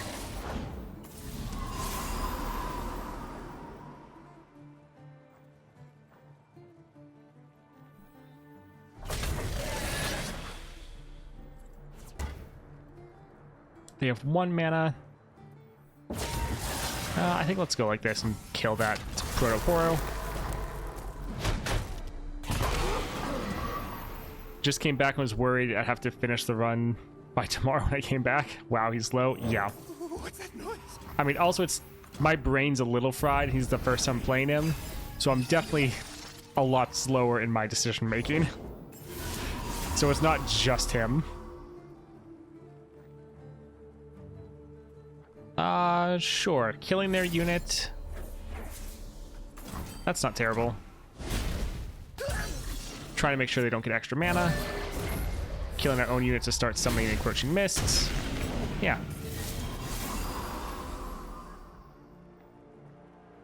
Not really a point in killing our own units since we already triggered our effect.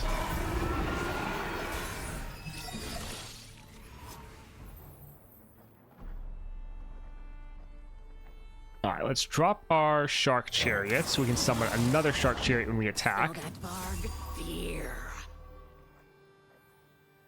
We can drop Norra, and I think I'm going to kill our Spiderling so that we can get another Encroaching Mists. Not once you get constellations, you don't even get to level him. Yeah, he's gonna be pretty crazy. I totally get that. Don't really want our prey to die, so I think I'm actually gonna drag this here.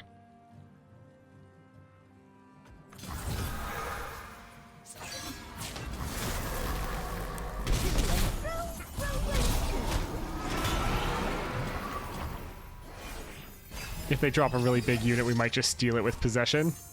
Bow to no one. Okay, I just dropped their Sejuani. Yeah, we'll save this if they have any other bigger followers.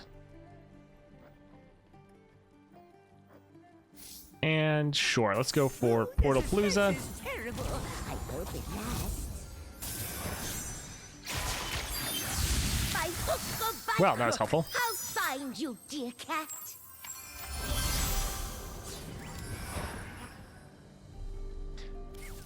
Potentially, but I wanted to use the Challenger on the Chariot. That's why I didn't kill it. But yeah, if I just wanted it to get summoned again, then it wouldn't have been bad.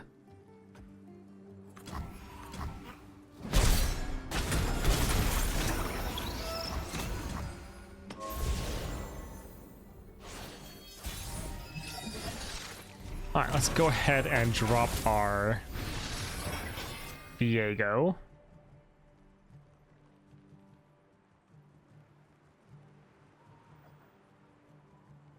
We won't get our Encroaching Mist out, though, for the attack. We could use a Death's Grasp, because when we attack, we'd want to have a Ephemeral, I guess when I'm summoned, or round start.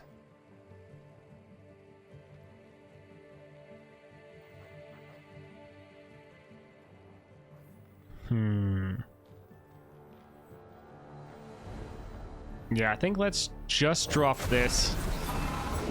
Rend them limb from limb. Bard will have the first fight.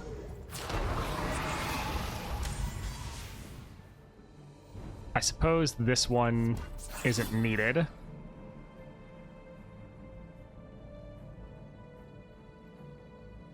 They do have some big units.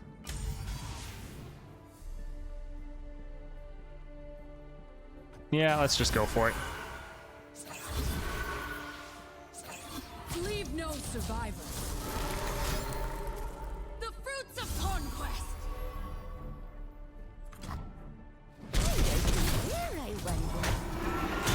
Alright, let's use our prank to see what they... Well, never mind. I was going to see what they have, but they don't have anything at the moment.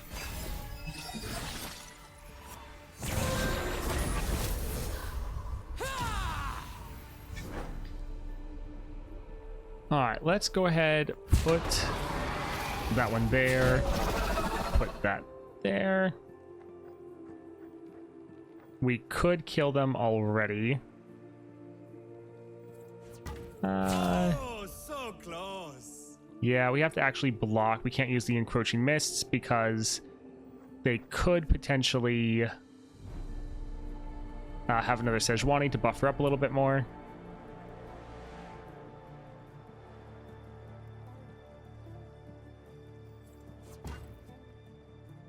Round start or when I'm summoned. Yes, this doesn't have when the unit dies. Alright, we'll probably use our Death's Grasp to kill their Sejuani.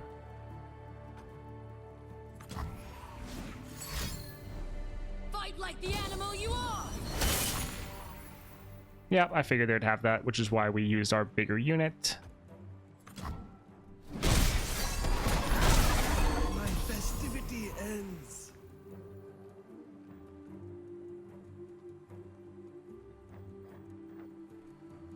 Alright, let's kill this, kill their Sejuani.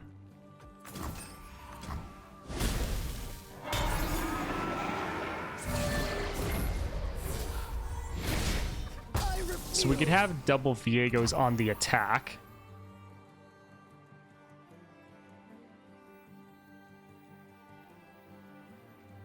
I think it's fine. Submission or death for all who leave. We'll get rid of that card. Well, actually, we could override our Encroaching Mist.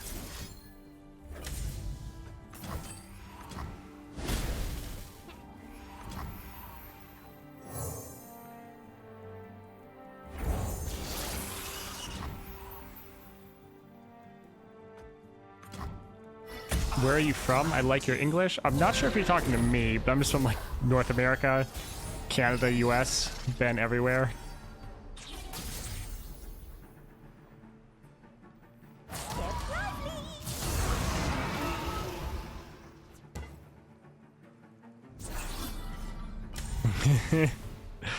Alright, he is going to level. Let's play a prank to see what they have.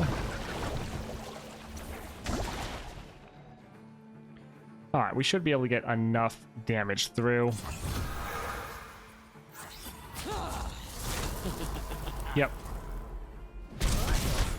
Oh, GG. My friend just finished a run with Vex. Pytos is now insanely broken. Yeah. Viego champ spell is so bad. Yes, unless you have a way to reduce down their power like a frostbite, then it's good. Bless my socks, I've done it. Oh goodness, takes forever. Yes, my golden reliquary. I can get another one. All right, let's actually go for Vampiric Scepter just for the sustain, because that'll actually be helpful. I think there's a new keyword called Imbue. Interesting. Crush, Endurance, Reset. Reset's not bad. I think we'll just go for the Crush. Let's go down here.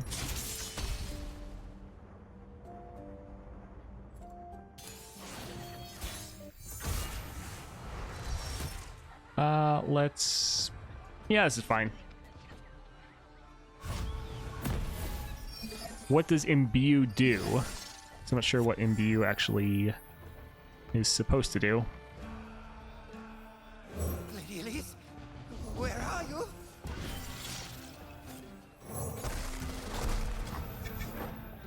Alright, so we could kill them.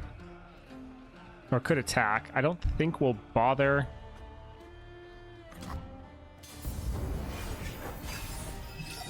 It says, these abilities trigger when you resolve a spell. So equipment item that gives you 1/1 for every spell you play. Interesting.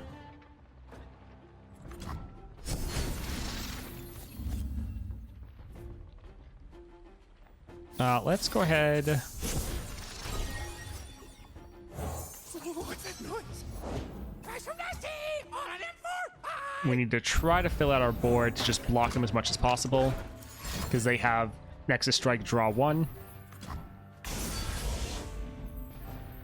So you need to keep them from blocking if you can at all. Kill that, kill that, kill that, and block there. So they only gain 1 hit off. It's not too bad.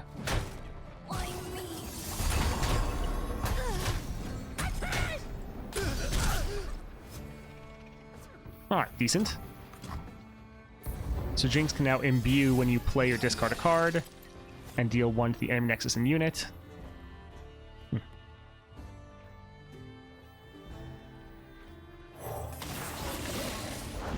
I'm still good to scrap.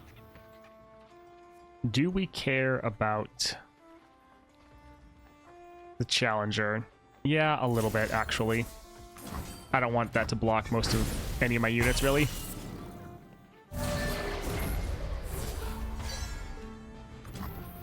Yeah, your generation for Encroaching Mists is a little bit rough at the beginning. Search that. Contain magic.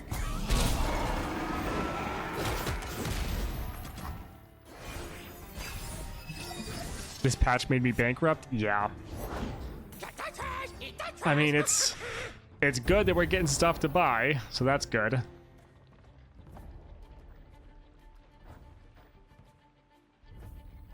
Alright, we'll drop this and then try to kill it with Death's Grasp. So let's go ahead and kill that one right there. Yeah, once you have your 3 stars, like right there, we would have summoned another Encroaching Mist. That would be so nice. Blade's Edge, not going to actually kill anything. Oh, it's so many units, and we're not killing enough of them. Alright, we'll kill that one there. Kill that one there. Yeah, they're getting Nexus strikes off, which is bad because that means they keep getting more draw. Against the Abyssal Eye, you really just need to shut them down. We'll drop our Viego though, and he'll give us a massive heal, so that'll be nice. Jinx with Ledros can one-shot Nexus, yeah. I'm very happy with the Welcome Bundle, not quite so much with the one that gives you 20 Greater Blessings. I mean, 20 Greater Blessings is nice for leveling up, but I think that one is pretty pricey.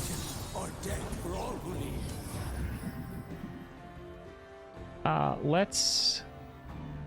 I mean, we could summon and then kill the spider. He's gonna make one, he's gonna make one, and we're gonna make another one, so... yeah, let's... I mean, we're gonna flood the board with encroaching mists. Good problem to have, though. Just got scissors from Golden Reliquary right on time, yeah. Everyone knew that was gonna happen, they were gonna get it right after it got nerfed. Yeah, when they fix the campaigns, that will be quite nice. This is gonna almost, like, level her Viego, probably. Yeah.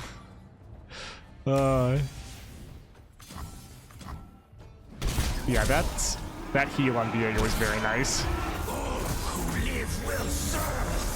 Yeah, it is still a very good relic.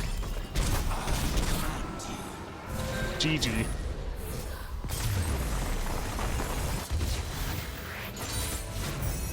Without her, there is only darkness. That is one thing I'll say. From most of the bundles, it's like, even though some of them are very expensive, you do seem to get a lot of stuff with your bundles, so that is nice. Let's, yeah, get some more Shark Chariots. Deathless is nice, but I like Shark Chariot. Alright, more of our champion. Sure, let's just go more for Vampiric Scepter, so when we drop Viego, he just, like, fully heals us every time. Not complaining. Bark Beast with Spirit Stone, not bad. Minion, Farsight, also decent. Sure, that's fine. Another shop. Oh, we'll go for the powers. Let's get one copy of Bark Beast. Yeah, that's fine. Alright, so Hunters. Would you recommend buying packs for the epic relics? I will be. I think... I mean, it depends on who you play. So if you really like Lux, then buying the Lux one's not a bad idea. The new version of Lux, that is. For Volibear, I think his one's pretty good. This Misfortune one... I mean, yeah, it'll probably be good for Misfortune. Most of them, though, aren't that good outside of their main champion. So... If you don't care about the champion, probably don't bother. Because, yeah, most of them are pretty niche.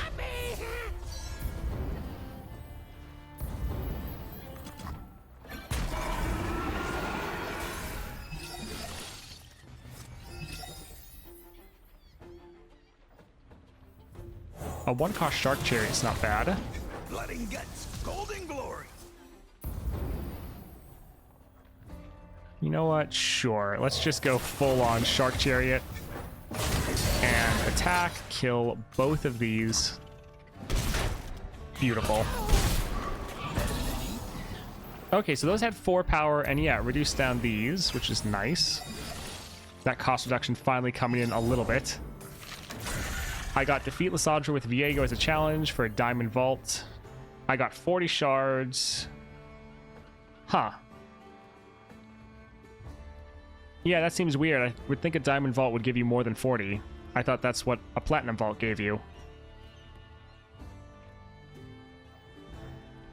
That's a little weird.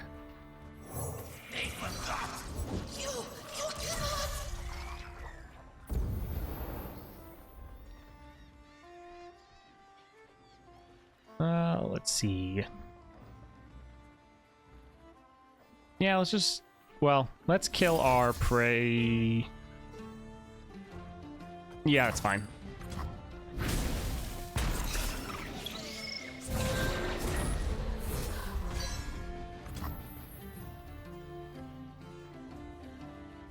All right, we'll end there. That's fine.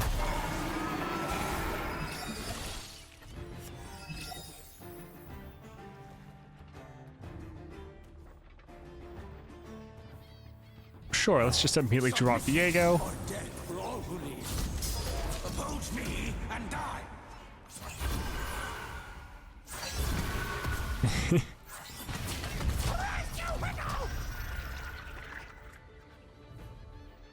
Let's kill this to summon Encroaching Mist to make our Viegos hit harder. Surrender to me. I think Viego a little weak at just your first 2 stars, but I think once you actually get some more levels in him, star him up, he's gonna feel very, very strong. Just since he's a more expensive scaling champion, they often feel a little weak just starting out. Without her, there is only darkness. But I think once you get some levels, you're gonna be doing fantastic.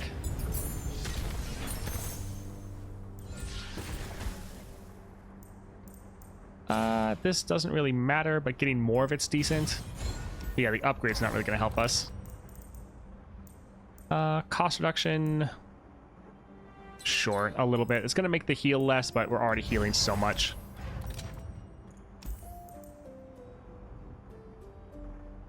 We can get rid of possession.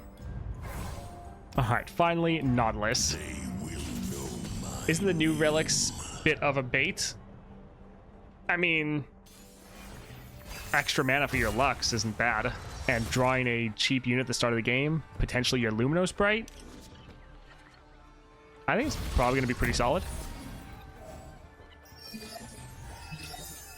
Yeah, everyone should have the quest to defeat Lysandra with Viego. Oh, man. Okay. We'll just drop Viego round 1. My heart. Wow.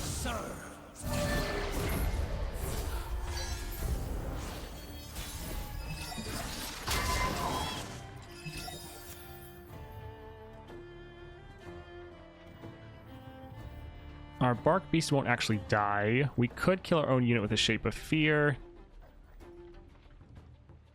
Or Shark Chariot and Blade's Edge. Sure.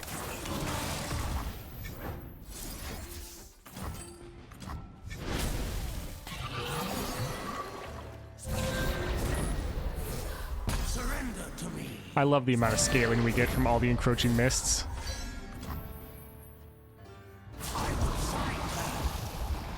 Let's put Viego last. That way he can level.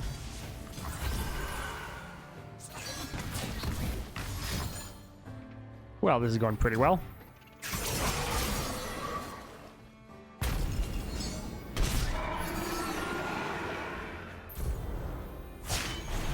The Shadow Isles are just the beginning.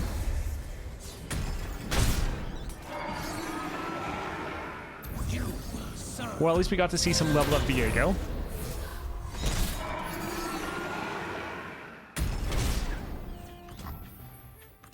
Yeah, Viego's going to be pretty good once we max him out. Yeah, free Spiderling next round. Free-to-play players can't get any new Constellation powers, only ones that use gems. I mean, you should be able to get this stuff eventually. I mean, won't you need to do from the monthlies? Won't you get the stuff for it? Like, you might not be able to get it immediately because this month is the monthlies are already done for this month.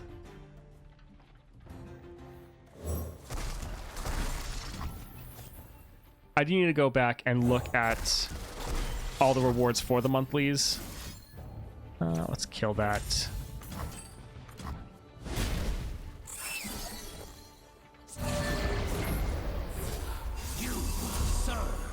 Viego is very cool. The minor gemstone vessel gives you like 50 gemstones or something. Probably not worth it. I bought one just so we could see, but probably not worth getting. Not for the 150, only if you have like a lot of extra stuff. Oppose me and die. All right, that's gonna be game. Without her, Yeah, we need to go look at the upgrades. Yep, checking his levels.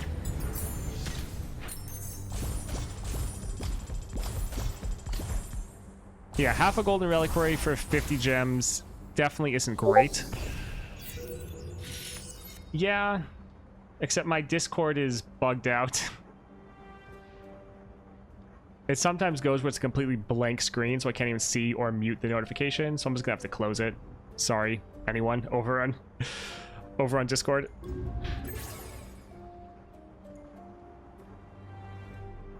Hope with the increased level and shards I can actually do monthlies now.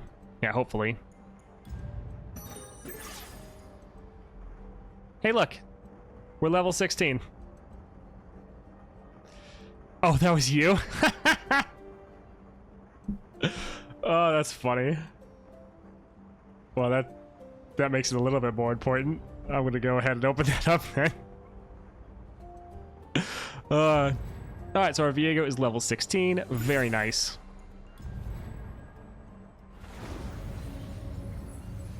Oh, that's awesome. That is very cool.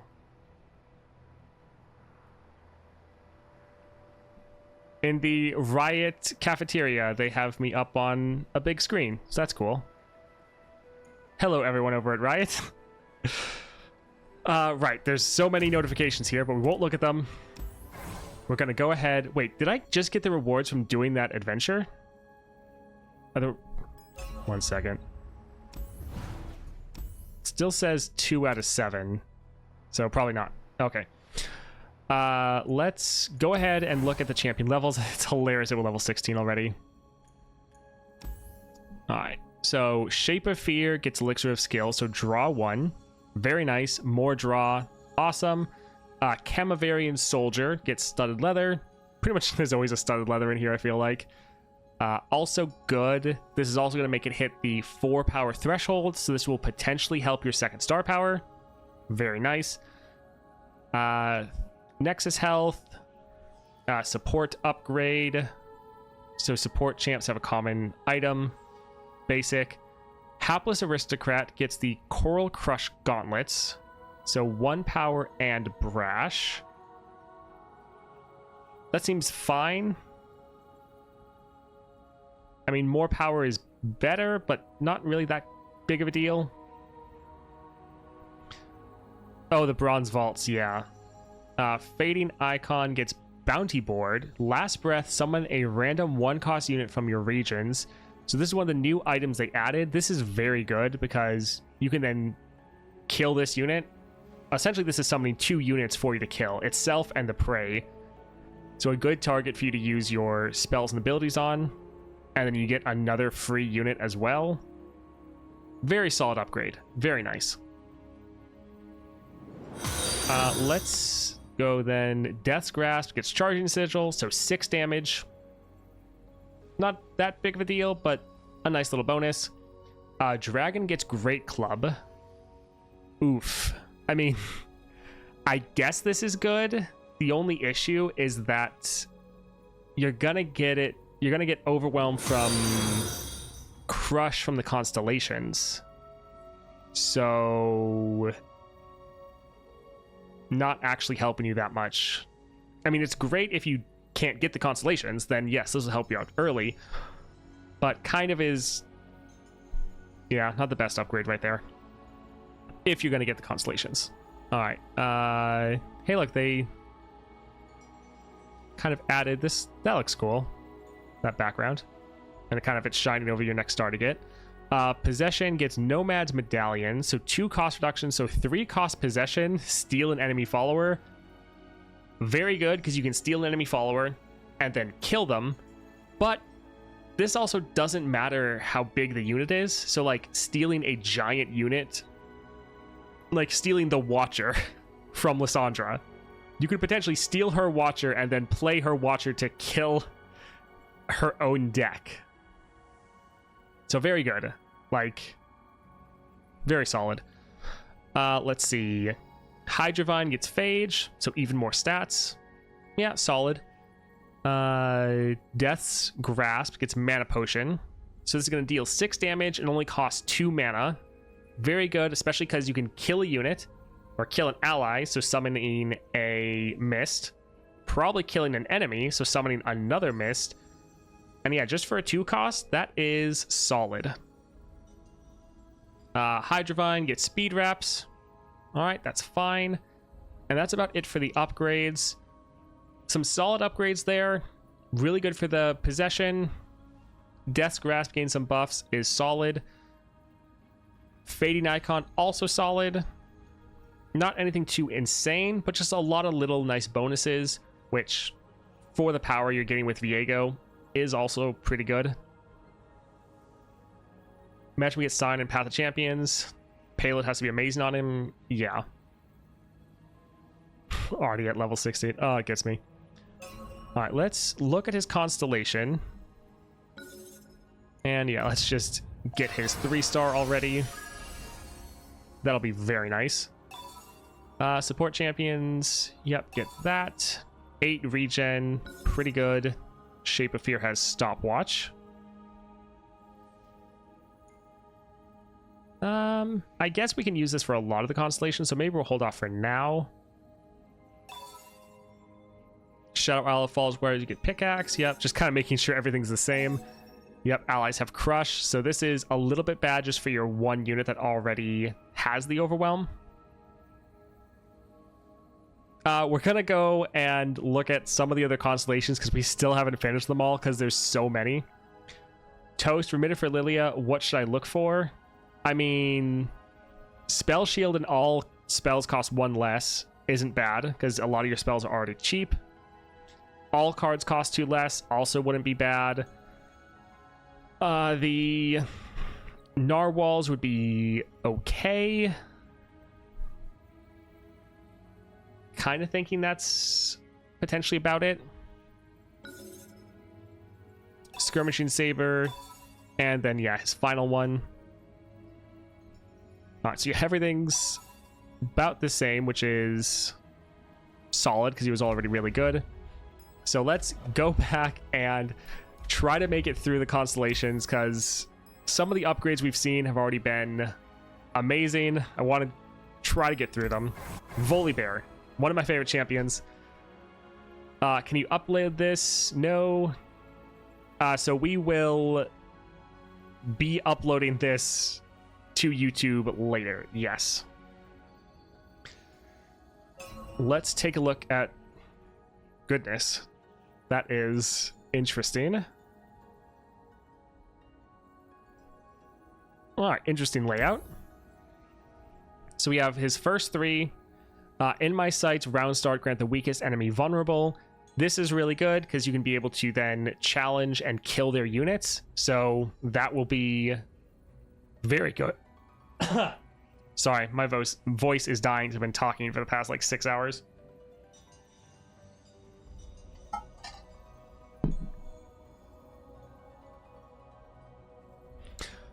Oh, goodness. All right, so this is very solid. This is going to help you get some more sigil generation because you can challenge the weakest enemy then with whatever you have. So this is going to be very helpful for you. Mana Gem, always good. Yes. Always. Talking to myself. Yeah, it's at 5 hours, a bit over 5, not quite 6 yet. When you summon a Titanic ally, grant it 2/2 for each stack of Sigil of the Storm. This will help your big units just get even bigger. Not quite as impactful as some of the other ones, other legendary powers. This will still be good, and you'll be able to get massive units, but it's a little bit more of a win more power, where normally your units are already so big it doesn't really matter what the enemy has. This will be helpful against like Lysandra, where your units will actually be able to stand toe-to-toe with hers. Other than that, though, not going to be mattering too much, to be honest. Moving on to the bonus stars, though. So 10 Nexus health and 4 regen.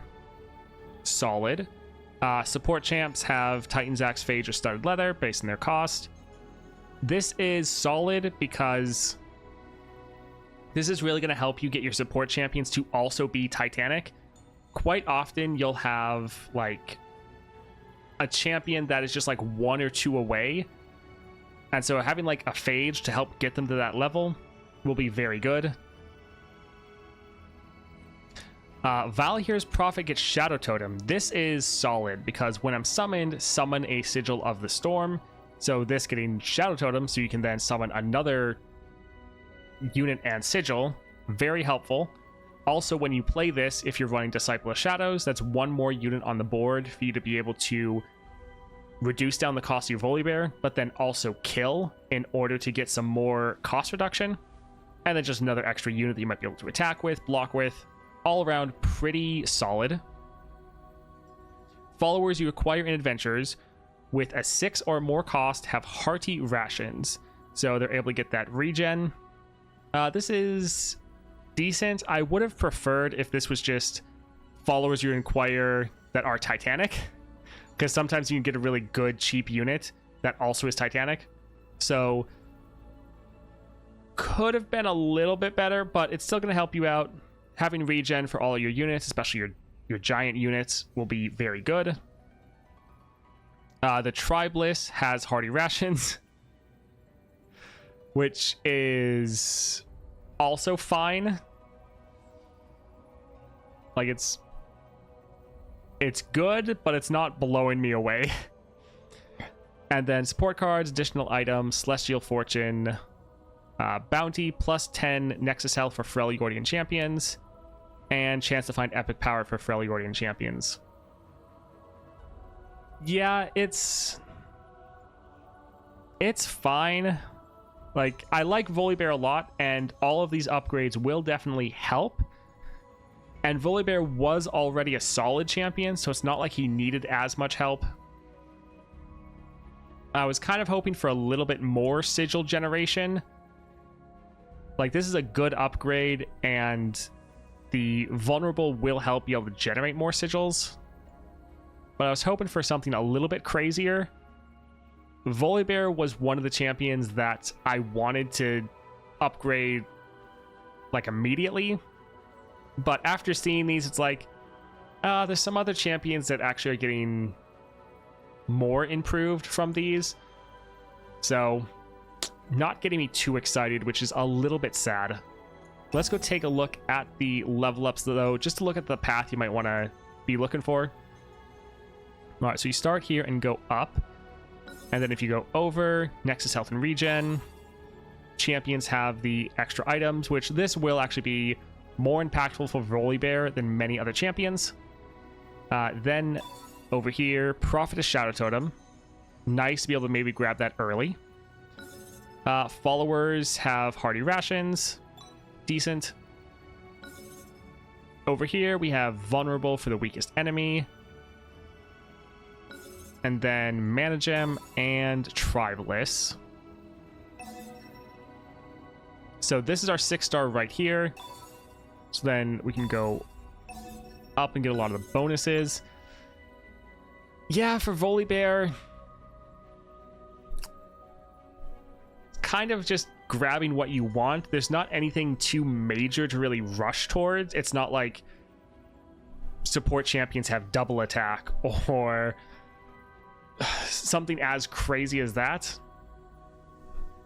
Some of these will be nice, but nothing's really pushing me in any one direction of like, this is massively going to improve your playstyle.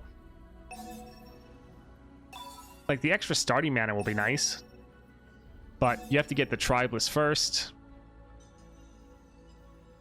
Yeah, honestly, it's a little sad. Volibear is one that I was the most excited for, and I feel like he is not the best utilized. Oh, we completed the quest. Unleashed Ruination. I thought we had to kill Lissandra for that.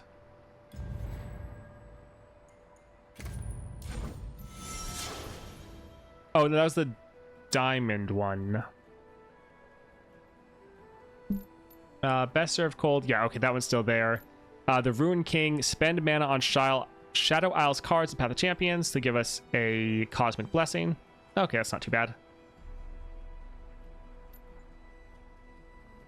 All right, let's keep going through the champions. So, Aatrox. I'm definitely interested to see what Aatrox is actually able to get. Also, let's switch the title again because we're taking a break from Viego.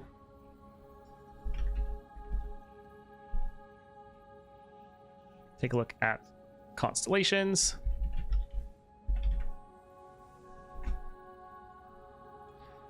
Spend 100 mana? Yes. Does summoning mist count? Not sure.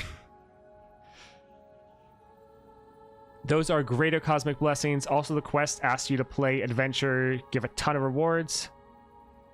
Nice. Yeah, seems like we're getting so many rewards. It is wonderful. All right, so Constellation. Pretty cool. A lot of jagged, angry edges. And then I like the little diamond in the weapon. Their aesthetics for the Constellation are very good, for at least most of them.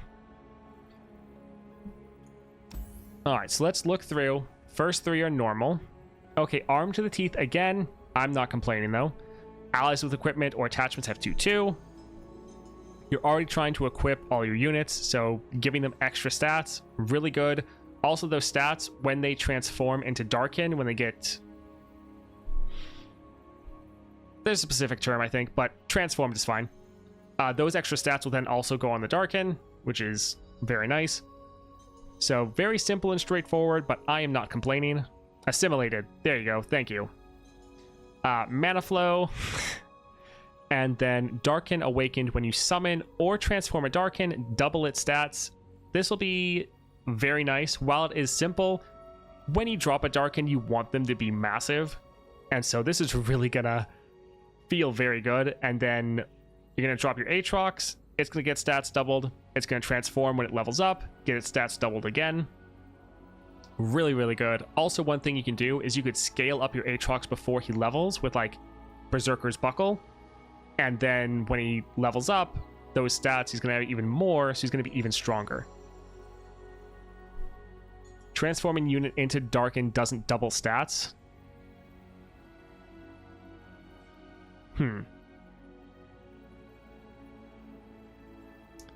That seems like it should work. Moving on, though, to the bonus stars. So 8 regen... That is... Yeah, it says transform, so I think it should work, but... We'll have to see. So, 8 regen.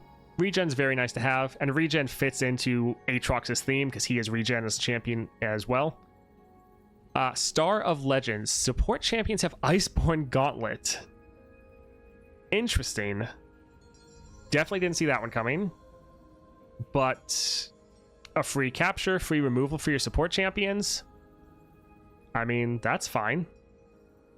Yeah, that'll be very helpful. Just whatever the strongest unit is, just gone. Really nice. You probably want to try to get some cheap champions that you can just use to capture the enemy. Pretty good. So you rush a cheap support and stall early game? Potentially, yeah. World Ender gets Chalice of Harmony twice.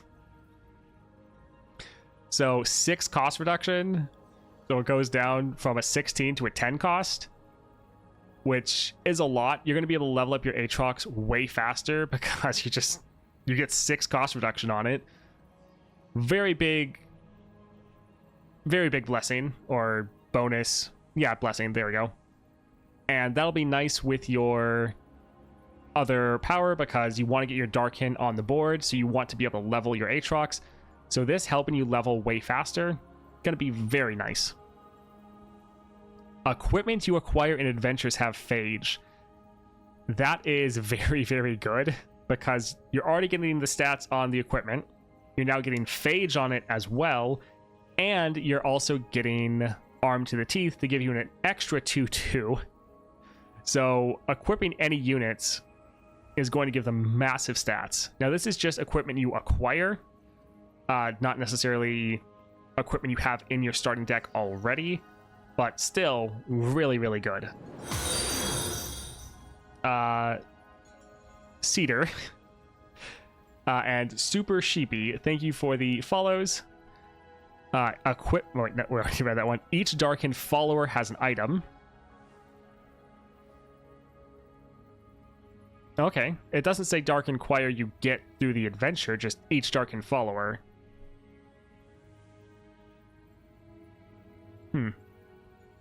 Yes, I played Viego.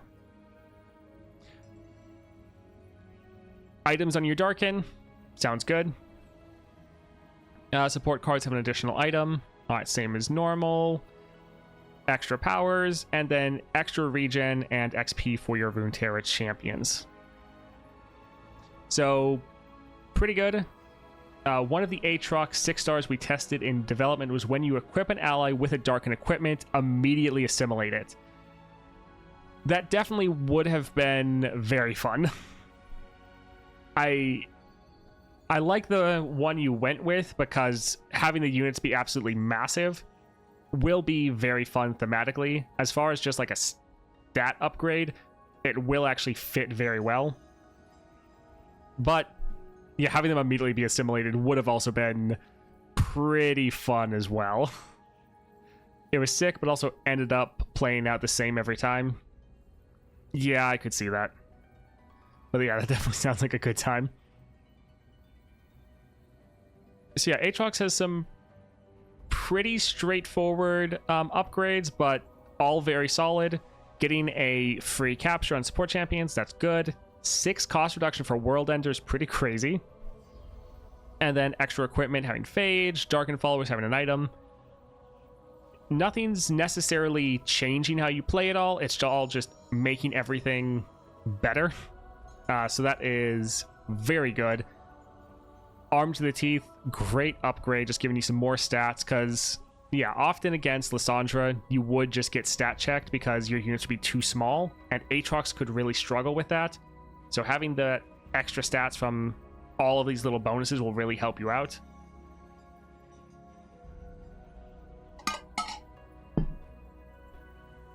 So normally with stuff like this, where each follower has an item or support cards have an additional item, it's just a random item from the pool. It's not going to be the same every time. Alright, so yeah, Aatrox definitely looks really good. Let's take a look at the path. It looks pretty linear.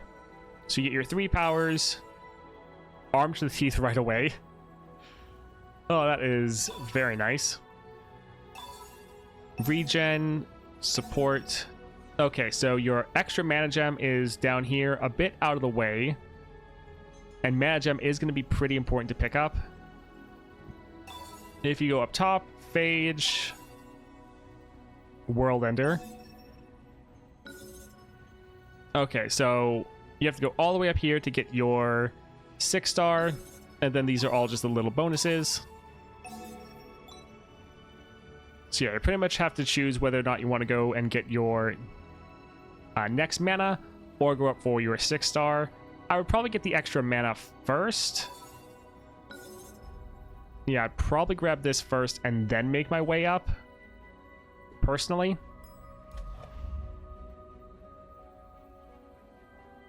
I have all cards cost 2 less, and Revna with Black Cleaver. Nice. Alright, so yeah, Aatrox is looking pretty good. Let's keep moving on, though, because there's so many champions.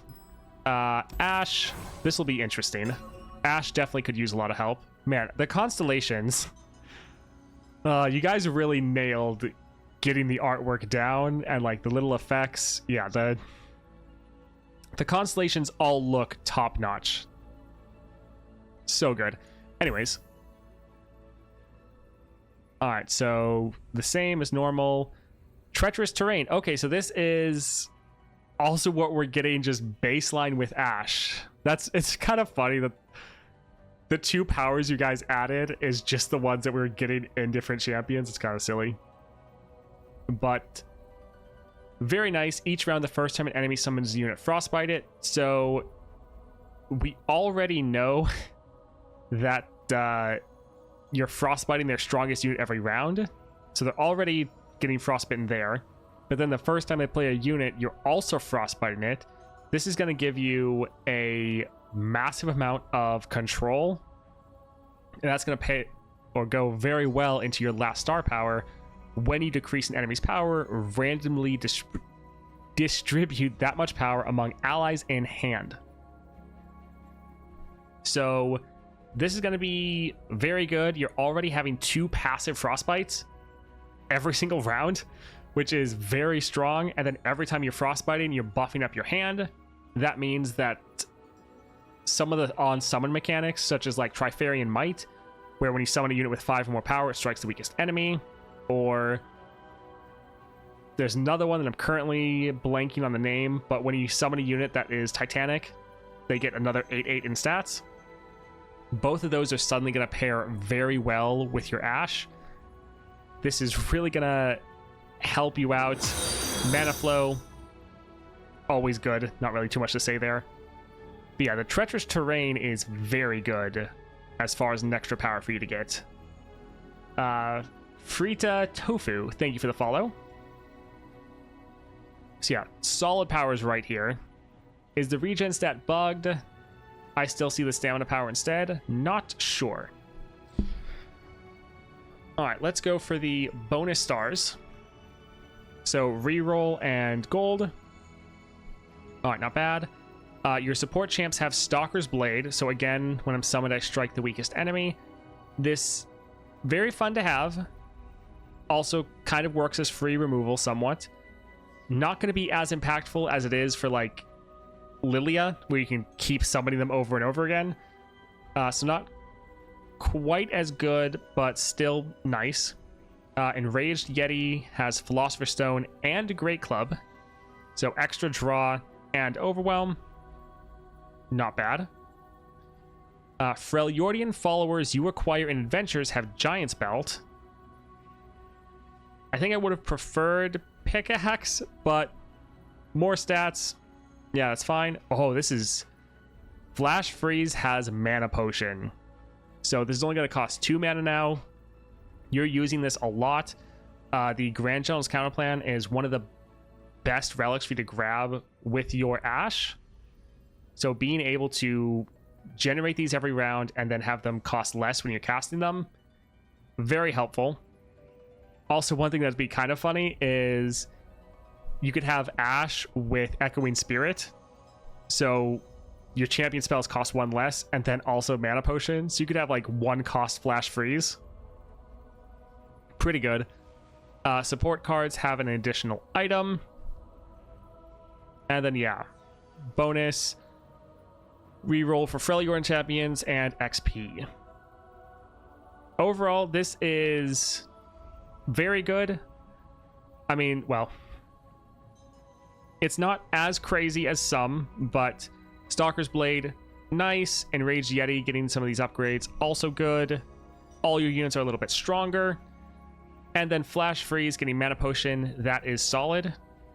For some of the champions, more of their power, I feel like, comes like from their powers over here. Their power stars. And the other ones come from their bonus stars. For Ashe, it feels like a little bit more of your power is just coming from your star powers. Because the treacherous terrain, this is crazy. Because you're already frostbiting the strongest. And then as soon as they play a unit, it also gets frostbitten. And then those stats go to your units. This is going to help you out so much that even though some of the upgrades here aren't crazy, still definitely very good. Yeah, Ashe was one of those champions that definitely needed some help, and I think this will be pretty good for that. All right, so let's just take a look at the path then. So we start off down here, go up, and then treacherous terrain is like the first thing, yeah, we can get. And that's going to just immediately make your Ashe feel so much better. There we get our Star of Bounty, and then from there we can go like 4 directions. So we can go down here for our 6-star power immediately. Grab the Flash Freeze on its own. That's actually really nice that it's not hidden behind another upgrade. Stalker's Blade and Mana Gem. Decent. And then these are probably all the little bonuses. Yes. Not bad. So I like the first thing you're getting. This is Treacherous Terrain. This is really going to help you out. You have to get this one. And then you have kind of the option of going straight for your 6-star, going straight for your, well, kind of straight for your Mana Gem, or just increasing or reducing the mana cost of your Flash Freeze. Pretty well done. What's the best kill allies deck currently? I mean, pretty much all of the Shadow Isles decks are all fighting for that spot. Not really sure what is necessarily the best. I think that's probably pretty subjective. Alright, so we did Ashe. Ekko is up next then. Alright, Constellations. Ekko's iconic pose. I like the little diamond they did. It also is funny that, yeah, stick figures. Anyways, let's look at the upgrades. So sorcery, round start, refill your spell mana. That is... Honestly, the powers we're getting, I'm very impressed by them. They're all so good. So you gotta just start off always having spell mana, and then all of your created cards cost 1 less. That is gonna be very good. I did no work today at work. I've been playing Viego the whole time. Mana flow, and then future firepower. So when you see a unit in a predict, double its stats. This is really fun because you're buffing up your units in your predict, which you're also doing from your branching possibilities. And you can see a unit in predict multiple times, so you can essentially keep doubling their stats. But also, I like the sorcery that as Ekko, you have so many good spells. So having the freedom to play them every single round, that is going to be very nice. Yeah, that is very solid. Let's look at the star powers. So 2 rerolls. Pretty good. Rerolls are actually very powerful. So getting 2 of them, that's very nice to have. Your support champions have Guardian Orb. So when summoned, grant epic items to 3 random cards in your deck. Interesting. Especially because with this, you can then go fishing for those cards with your predicts. So now when you're looking through your predicts, you're like, okay, who got extra like upgrades? And you can try to grab those. So this is a fun one. Time Winder with Charging Sigil. So 2 extra damage, and I think this already had Charging Sigil, right? Let's quickly check. I think it does. Yeah, so it already has 2 damage. And then from your Constellation, it's getting 2 more damage, so 4 extra damage. So it's going to deal 5 to an enemy or the Nexus, and then to another one. That's, yeah, pretty good. Also, yeah, it is thematic that you're getting extra rerolls on Ekko, because that's kind of his whole thing about keep going through. But yeah, that is solid. Good removal right there for pretty cheap. Spells you acquire in Adventure have Hand Sensor. So grant the top ally in your deck 1/1. This is the weaker version, but this is just spells you acquire. So just all spells you get have that. So can't really complain. You'll be able to really buff up your deck and be a solid scaling champion. Iterative Improvement has Oracle's Lens, so get more predicts. Alright, that's not bad. And then support cards have additional item. Rerolls for Piltover and Zon. XP for Piltover and Zon. Alright, so overall, nothing too insane here, but all fun little upgrades, further doubling down on scaling, on your predictions. Guardian Orb also pairs well with that prediction. Charge and Sigil give you a bunch of extra damage. Yeah, there's nothing here that's like too insane, like, oh my word, I can't believe they did that. But everything's just really nice upgrades and just making everything you're doing just feel so much better. Like starting the game with sorcery, just baseline, that's going to be so nice. So yeah, Ekko, not crazy, but definitely just improving every aspect of him.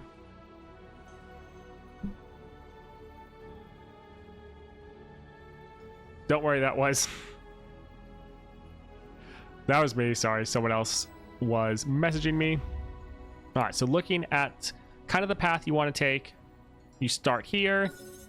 You get sorcery right away, refill your spell mana. So nice. All right, rerolls down here. Support champions have a Guardian Orb.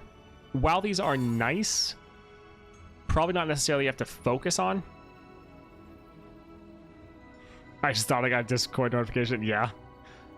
Time Winder is charging Sigil, so you're going to have to get this, which, I mean, it's a decent upgrade. So you see your double right here, your double or your 6-star. Game start, get an extra mana gem there. And these are all the little bonuses.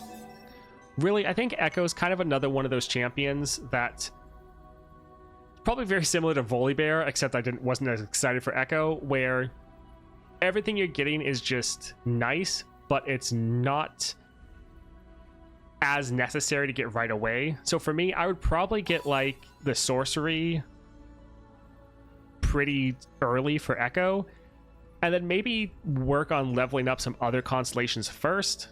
Like, things you're getting are nice, but especially just grabbing that sorcery right away and holding on to that, I think would be pretty good.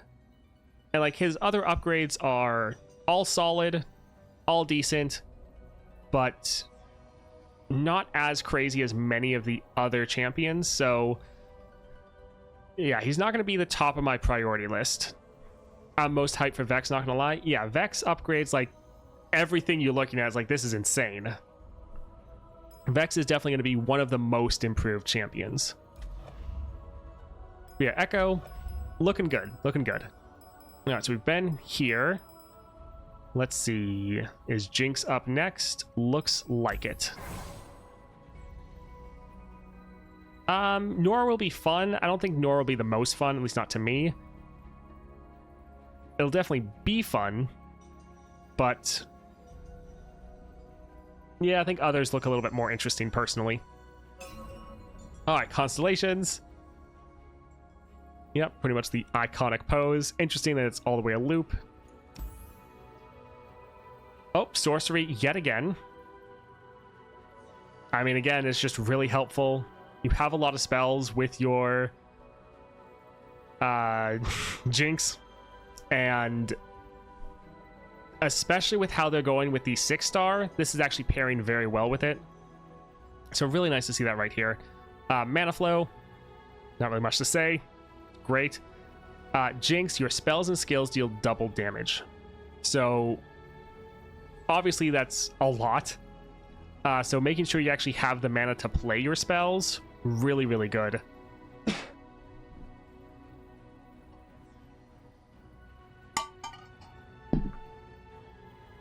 Yeah, you'll be able to play your rocket turn 1, because you can go double plunder cost reduction with like double Scourge of Stash or something like that, and then go for the payload. So when you play your Jinx, you discard your entire hand. So you can play her round 1, discard everything, make your double rockets, and then play them both because you have the mana from sorcery, and they're going to deal double damage. Yeah, you don't need to do Lost Chapter on Jinx anymore. We need the powers because they are fun. Alright, so bonus stars, reroll in gold. Yep, fine. Your support champions have Focusing Crystal. they're really wanting to push you towards damage and like spells. So when you play a spell, grant me 1/1. I mean, as long as you play a bunch of spells, that's fine. To be honest, though, this really doesn't matter as much because I feel like as Jinx, you almost never care about your support champion. I don't think this is really going to change that, even though it's good. Hey, Genesis, I'm enjoying the Constellation so far. I think they're really well done. Pow Pow has Charging Sigil, so it goes to 5 damage. So yeah, it's going to deal 10 damage. Just baseline once you have all of the upgrades. So that's going to be crazy. Damaging spells and skills you acquire in adventures have Charging Sigil rank 2. So they're all going to deal 2 more damage. And then they're all going to get doubled from your Get Jinxed. So they really want you to play with your spells. Yeah, the developer said that they're focusing next on adventures. We don't really know how long it's going to take them to do that, but they said that's what they're working on. Star Bounty, 200 gold, and you get 100 gold here, so you're going to have tons of gold with your Jinx.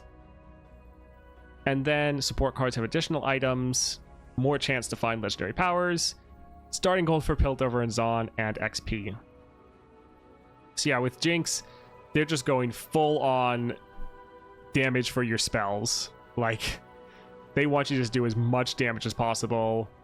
Should be pretty crazy. I mean, that does work for Jinx. You're wanting to blow stuff up, so this will be pretty solid. Now let's take a look at the path. So you start out here, sorcery right away,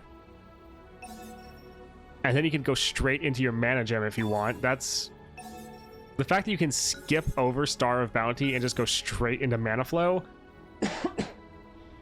That's kind of crazy. Oh my word. Most other people, you have to like hit up a couple other nodes to get your powers, but for Jinx, they're just like, we don't care. So you could just immediately get sorcery. You can then immediately get mana flow and then immediately get your 6-star. Like, she is the beginner champion. But yeah, they just want it so that you can get all of your star powers right away. They don't want you to have to wait at all, which is a little crazy. So yeah, everything else then, it's like,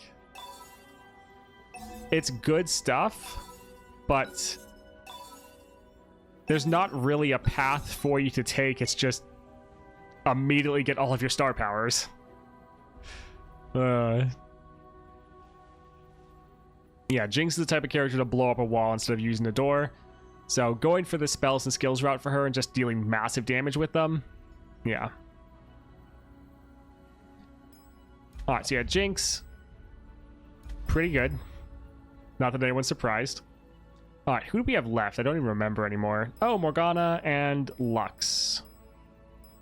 So we have 2 there. And then Yuumi. Okay, a couple more. And Neeko. Alright, so Lux Illuminated. Also, if I have any developers left in the chat, can you let us know if the new Lux relic, does that work with both versions of Lux? If you're in chat, would love to get an answer. Anyways, constellations. I do like this photo of Lux.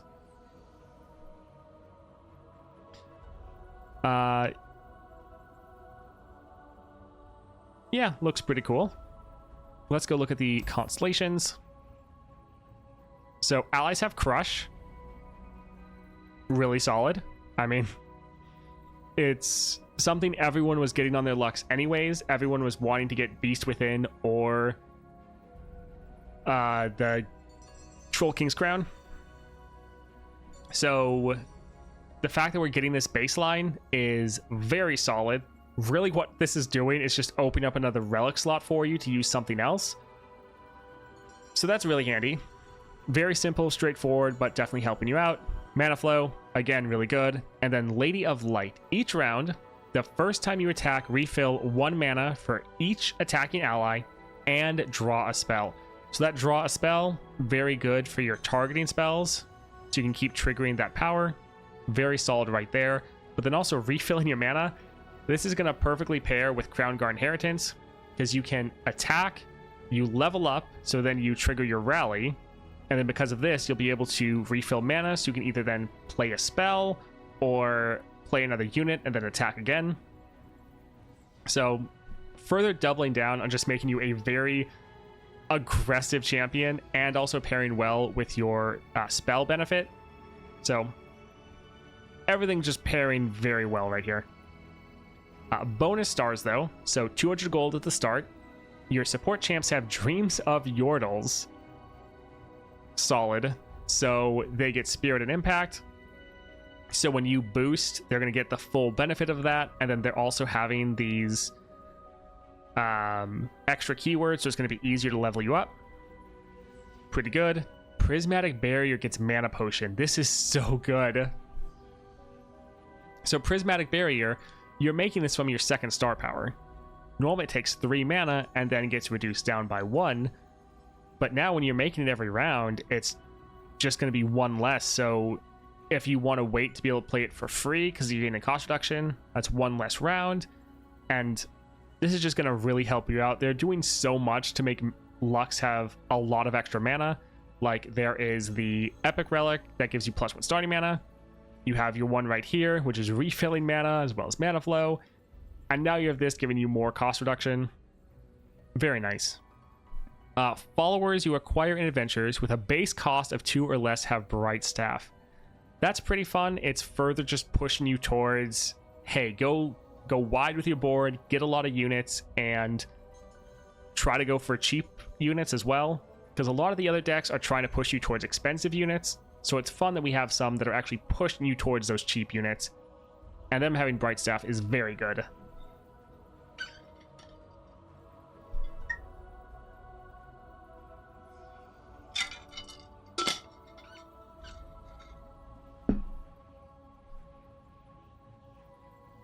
My throat is somewhat dying. Smoldering Smirk gets Stopwatch. So this is accelerating from slow to burst speed.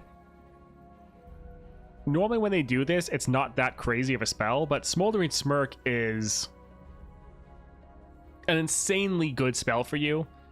Because if we look at the star powers, when ally is targeted or supported, granted Spirit and Impact. What this does is it targets your units, giving them that Spirit and Impact. So even if they don't have it, they then get it. Then they're boosted as well, so it gets even better. And then they both get strikes off. This going to burst speed is going to be so good. You can now respond if the enemy tries to immediately attack you or they try to do a spell. You're just like, nope. That's pretty big. Yeah, not even fast, just straight to burst. Like, going from slow to burst with this powerful of a spell is kind of crazy. Support champs have additional items, Celestial Fortune, Starting Bounty, Insight. These are kind of the same as always. So yeah, Lux is just getting a lot of very solid upgrades. Like, this one is a bit crazy. The other ones are just really solid and helpful.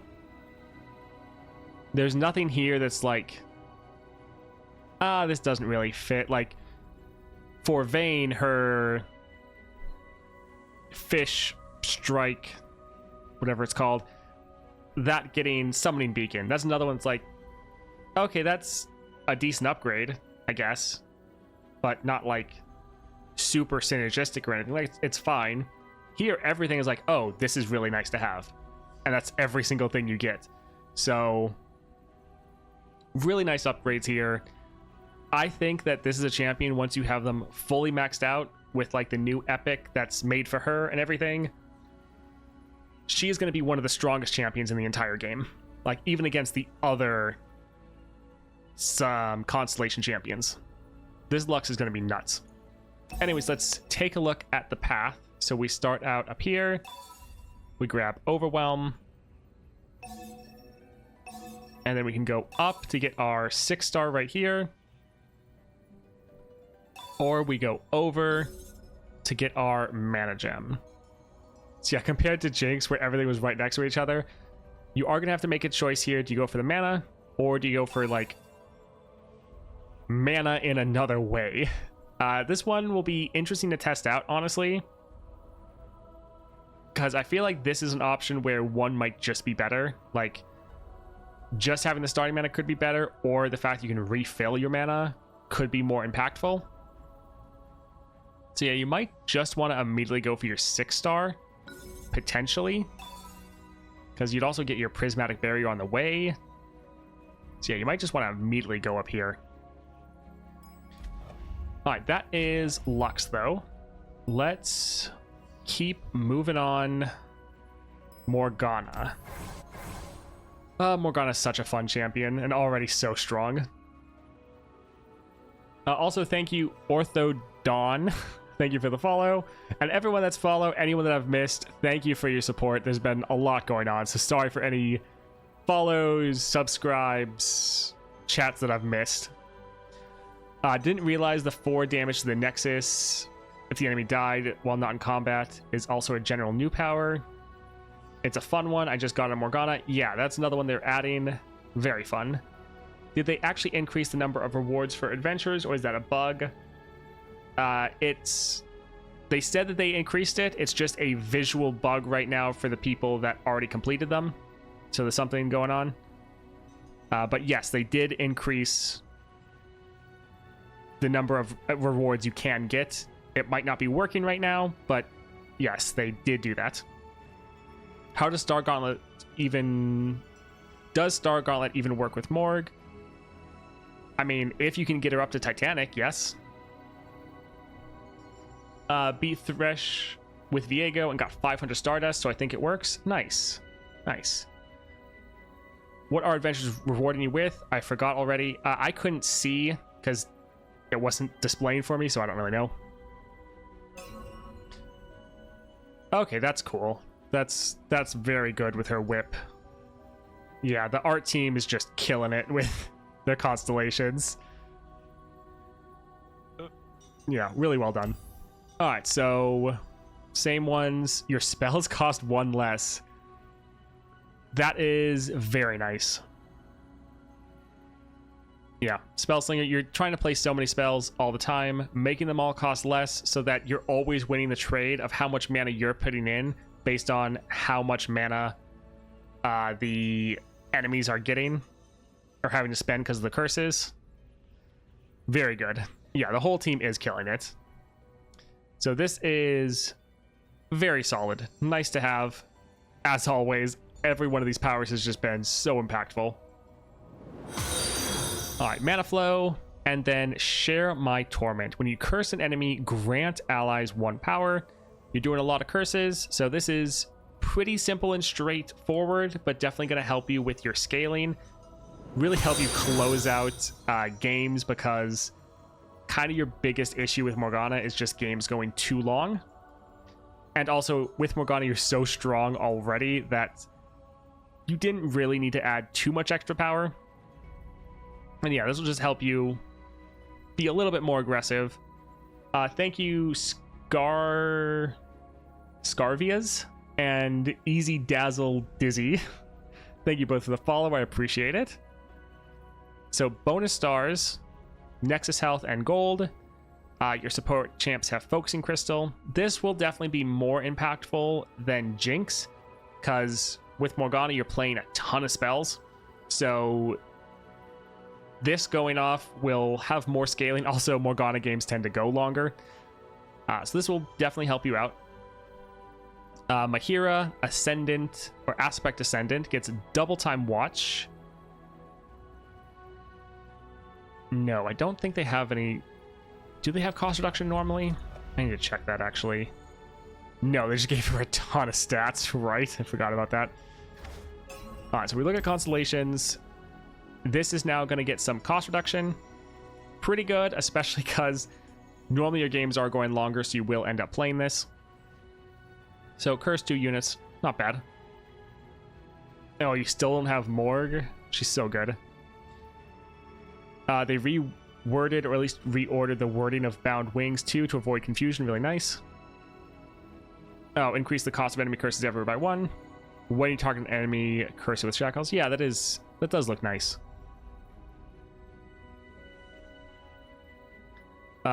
Spells you acquire in Adventures have hand sensor, help when you scaling, and again, you're playing a whole bunch of spells. Although this is spells you acquire, not just all spells, but still helping you out. Yeah, that's pretty good.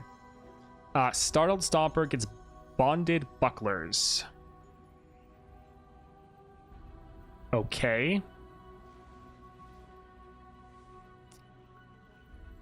But why?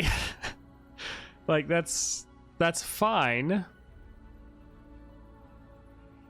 I mean, I guess so you can give another unit Overwhelm, but you don't really need Overwhelm because everyone's going to be cursed. He also has Faded. Like, sure, but again, you're not really targeting your own units normally. Like, normally you're targeting enemy units so they're cursed.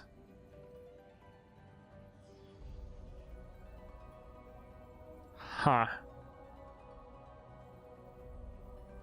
I mean, like, it's helpful, but it's not like, oh, it has great synergies here. Okay. Support cards have an additional item: Celestial Fortune, Celestial Bounty, and Celestial Insight. So this sees a dual region, so it's hitting both of her regions.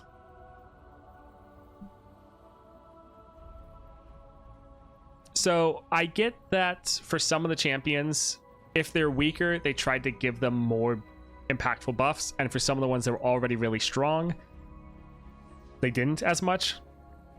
I think Morgana is going to be another one where these are nice to have, but not really changing or improving that much. Like, yeah, they're nice, but I think what I would probably do is just like grab Spellslinger and really just focus on these ones, and even just Spellslinger and Mana Flow, and then not even bothering, because yeah,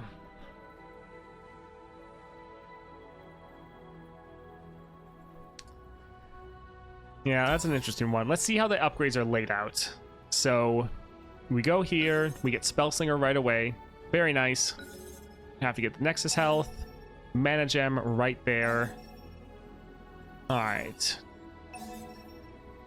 Yeah, I would probably just come out, grab your Mana Gem, immediately go up and try to get this, because it will actually help you end games faster. But that being said, it's not like this is going to improve your odds of ending the game, because you're still ending the game like super fast. The most impactful thing is just going to be Spellslinger and then Mana Flow.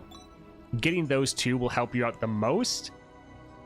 Kind of everything else, while it's helpful, not as impactful, so I probably wouldn't focus on like upgrading this champion over some other champions personally. But again, Morgana is one of the strongest champions in the entire game. She is the strongest control champion in the game. Very, very good.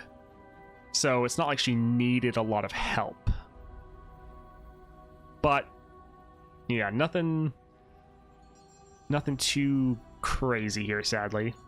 I do love this going with the whip, though. Love the design. All right, so that was Morgana. We have 1, 2, 3 more.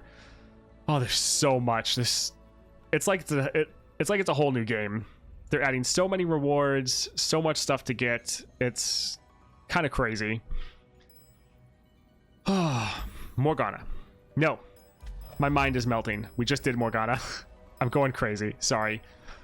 Neeko. Okay. Constellations. It's kind of funny. This looks like they're doing the splits. It kind of looks like someone dancing. That's kind of humorous. Anyways, let's take a look at the constellations. So the first 3 normally, and then game start, summon a Green Glade Lookout. So this is triggering the Yordle keyword, and then also this is going to help give you some cost reduction. So it's pretty much playing well into your other powers of cost reduction and subtypes. It's not as crazy as some of the other stuff we're getting.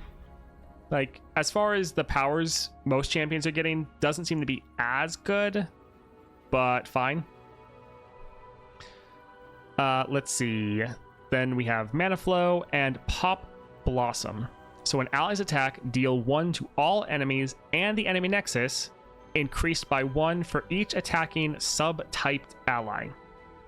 So all of your units are going to have a subtype, because you see right here, for each ally you attack, if it is a subtype, granted impact. Otherwise, it becomes a shapeshifter, so like it gets another subtype.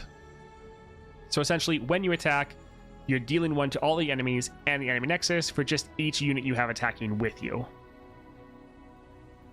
I mean, unless it's a summoned unit that didn't have a subtype, but in general, every time you attack, you're dealing 1 per unit you have, which is definitely going to be interesting.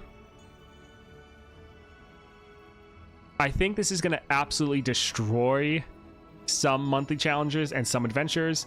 And then against some others like Lissandra, you're going to have a tougher time. But it's a lot of damage, so that'll be interesting.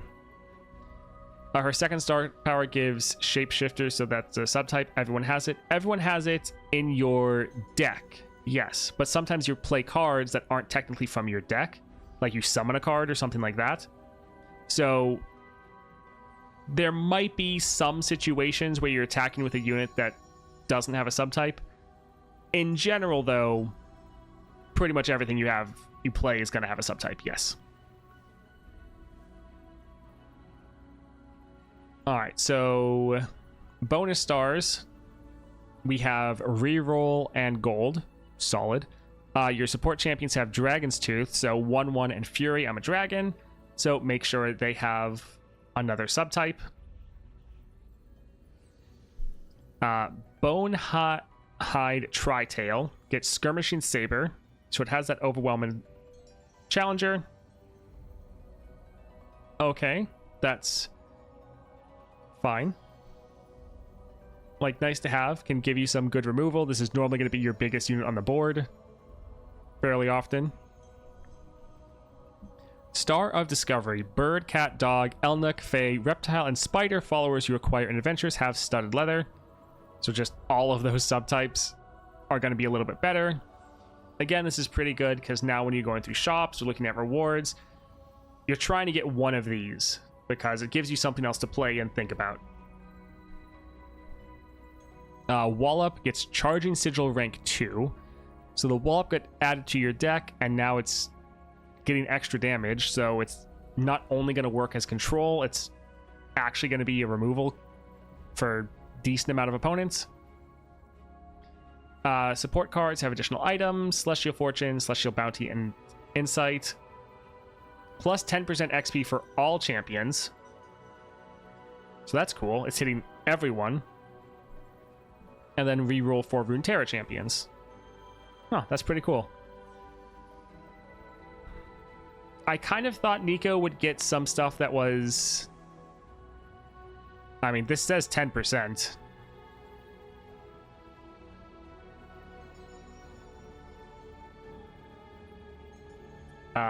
Let's just turn that off. I mean, for me, it says 10. Not sure what to tell you. But yeah, that says 10% for all champions. Yeah, these are all fine. I kind of thought Neeko would get some bigger upgrades. Yeah, they're all decent. They're synergizing with your game plan, but there's nothing here that seems crazy to me. There's nothing here that's like, oh, I need to play this champion like right away. So yeah, a little bit more on the disappointing side.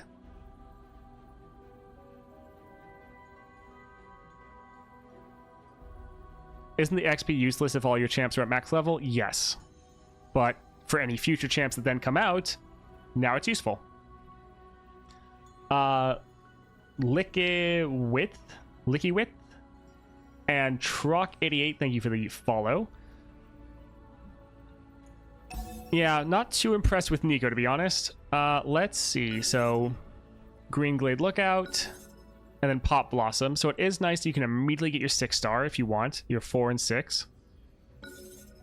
And then over here is your Mana Gem. That is solid. It's nice that you can just immediately get your powers. Like, other than Jinx, you probably have the easiest path to get your 3 powers. So that is definitely solid.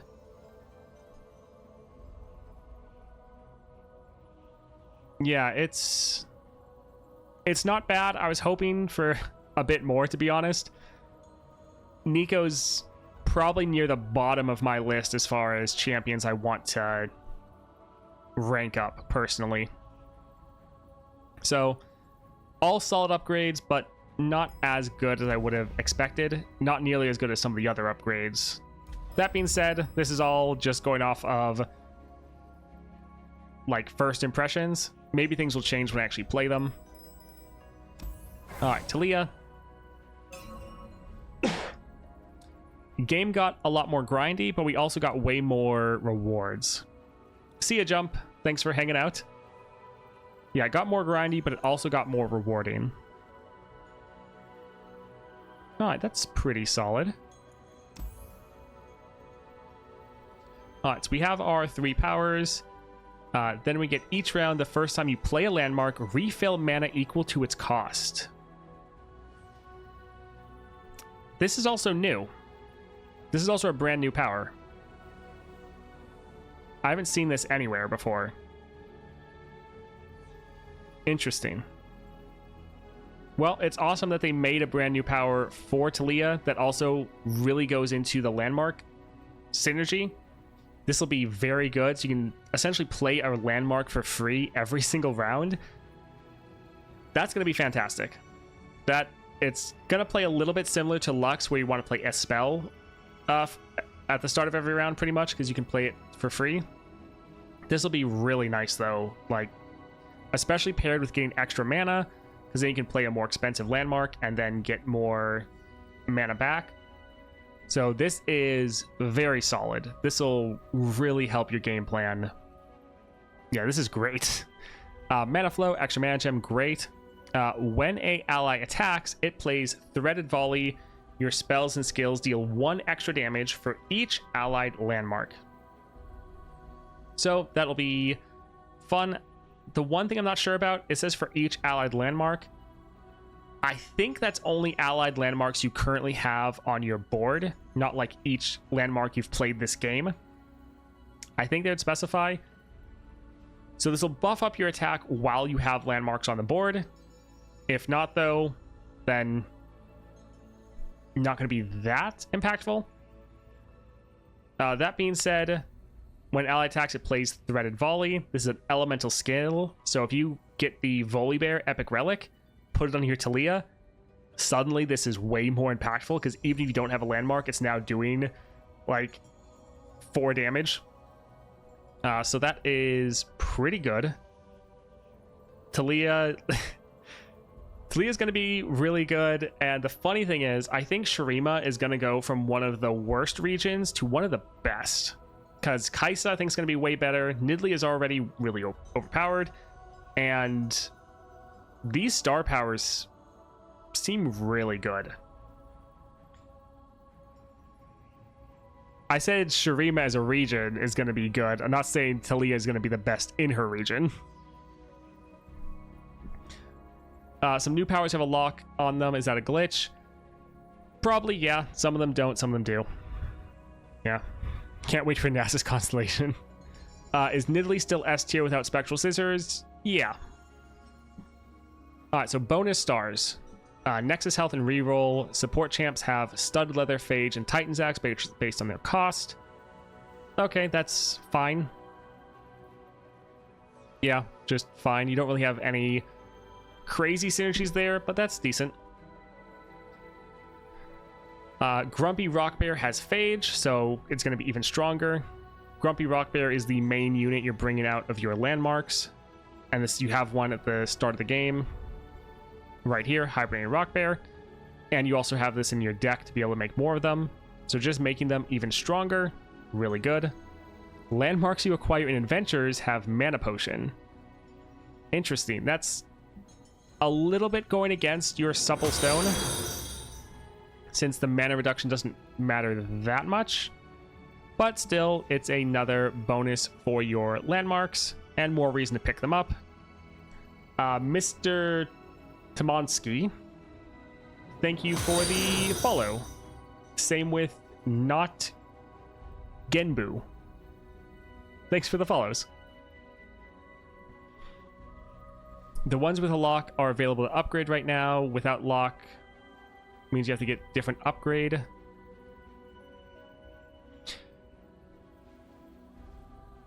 Alright, so that is pretty nice. Shaped Stone gets Elixir of Sorcery, so copy me on the same targets. So it's... For one, it's always doing the 2-1 because you summon a landmark at the start of the game. So now it's going to give you 4-2. That's going to be a very solid combat trick. Nice. And then all the rest are kind of just the bonuses that you always get. Yeah, Taliyah's getting some solid upgrades. This one right here, kind of whatever, but the other three are all very nice to have. The Supple Stone is a wonderful power you're getting. Mana Flow, really good with Taliyah, and also synergizes with the Supple Stone as well, because then, I mean, the more mana you have, the more landmark, more expensive one you could play and get that mana back. Really good. Throw Another Rock. This is going to be interesting. I think this will be strong, especially the fact that this is actually a skill, so you can scale this up with other effects. I think Taliyah is definitely one of the winners here out of the constellations. Let's take a look at her level up. Capybaraxus. Thank you for the follow. All right, so up first, Supple Stone. Really looking forward to that. And then this is your mana gem up here. You do have to work your way towards it. Granted, all these upgrades are really good. So yeah, to max out your Taliyah, you're going to have to spend a lot in order to get everything. That'll be a little bit rough. The extra mana is nice, but I think I would probably rather spend 2 nodes and then get the final one, the Throw Another Rock, over the Mana Flow, because you can already kind of do Mana Flow with your Starforged Gauntlets. So I think I'd actually go down here first and then go up.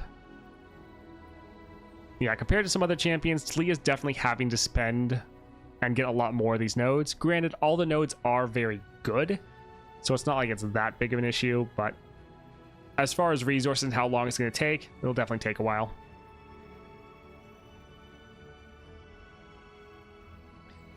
Alright, so Taliyah, definitely looking very good. Really solid upgrades.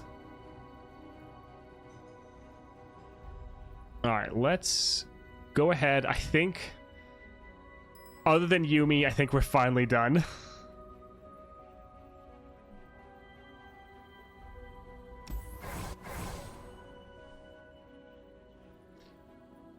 Oh man, almost there. Okay. Interesting. Alright, let's look at the powers we get. Failings. When you target an ally, give it barrier this round. Wow.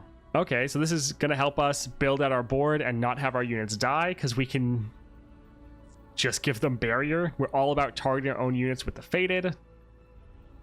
So this will be very solid, very good. Solid upgrade right there. Mana Flow. So I guess Kaisa really was the only person that didn't get Mana Flow. Everyone else just got Mana Flow, and she got like a special version of it. But yeah, extra mana, solid. And then last up, round start, grow all allies to the strongest ally stats this game. This will be really good, and will kind of change a little bit of how you play. Before, you tried to target as many units as you could every round to trigger that faded so they get more stats. Here, though, you just want to buff up one unit because then everyone else is going to grow to that stats. This is also going to shift you over to trying to go a little bit wider with your board, whereas before you just wanted to have like one or two big units. But here, the more you can fill out your board, the more they can grow and be bigger. The phalanx is really going to help you keep your units alive so you can get that bigger board. So these are all pairing pretty well together. Bonus stars, Nexus health and gold.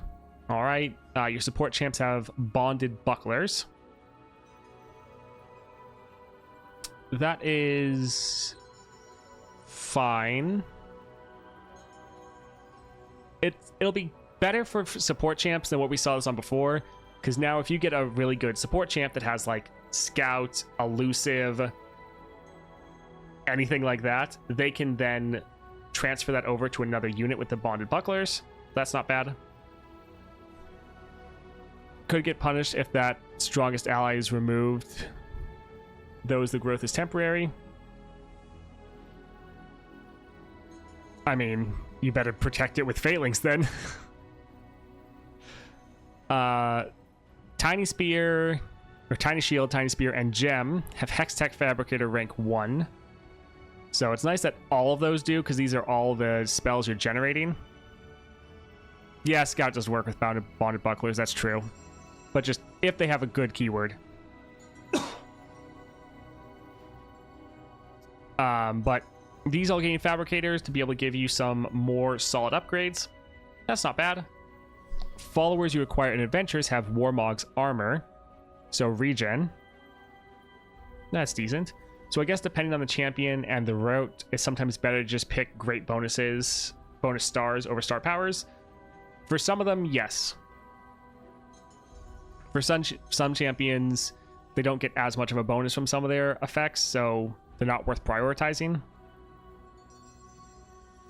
But yeah, this one, getting Warmog's armor, again, helping your units stay alive so they can take a hit, heal back up. This will be decent for keeping your board alive, especially for these units you're picking up. Star of Wonder, 1-cost Poros have an additional item. Solid. You're already getting random 1-cost Poros right away.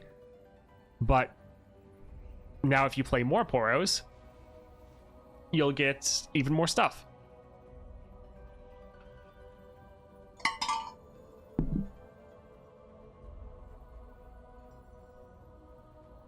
So that's decent. And then we have just all of the kind of normal stuff. So 75 XP for champions from my regions. So Bandle City and Targon. Okay, so Yuumi's upgrades here are decent. I don't think it's anything too insane. But the powers you're getting here are pretty good. Let's go take a look at the route. All right, so over Phalanx right away. Your Star of Bounty, your Mana Gem right there. And then you have to get 2 in order to get the Power of Friendship. And the Power of Friendship is actually going to be pretty impactful. Now, I will say with Mana Flow, you'll have 3 starting mana, so you can play Yuumi round 1 without having to use Disciple of Shadows. So that's not too bad. But yeah, Yuumi's one that she's already pretty strong, and these upgrades potentially can make her pretty crazy. But yeah, not the most impactful update I've seen, to be honest.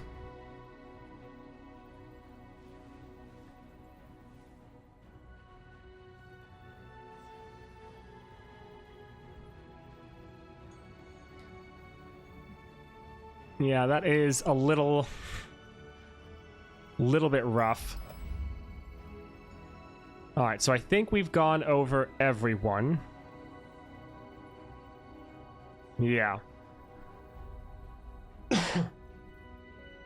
Viego with Triferin might feels amazing, I bet. All right, so let's kind of briefly go over who we think is kind of the winners or losers here. I think a lot of the lower champions like Misfortune, Vex, especially Taliyah, they all seem like they're getting some massive improvements. Vayne, I cannot wait to play her.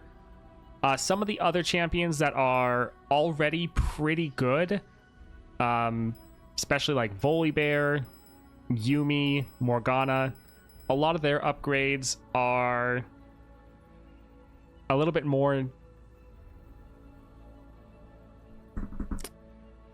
They're less impactful than some of the other champions. Let's say it like that. Yeah, Ashe is another one that I think has some really interesting upgrades. Now, there are some of the already very strong champions that got some pretty crazy stuff. Like, Gwen got some great things. Norra got some great stuff. So did Lillia. So it's not like all the best champions got kind of shafted, but some of them definitely did.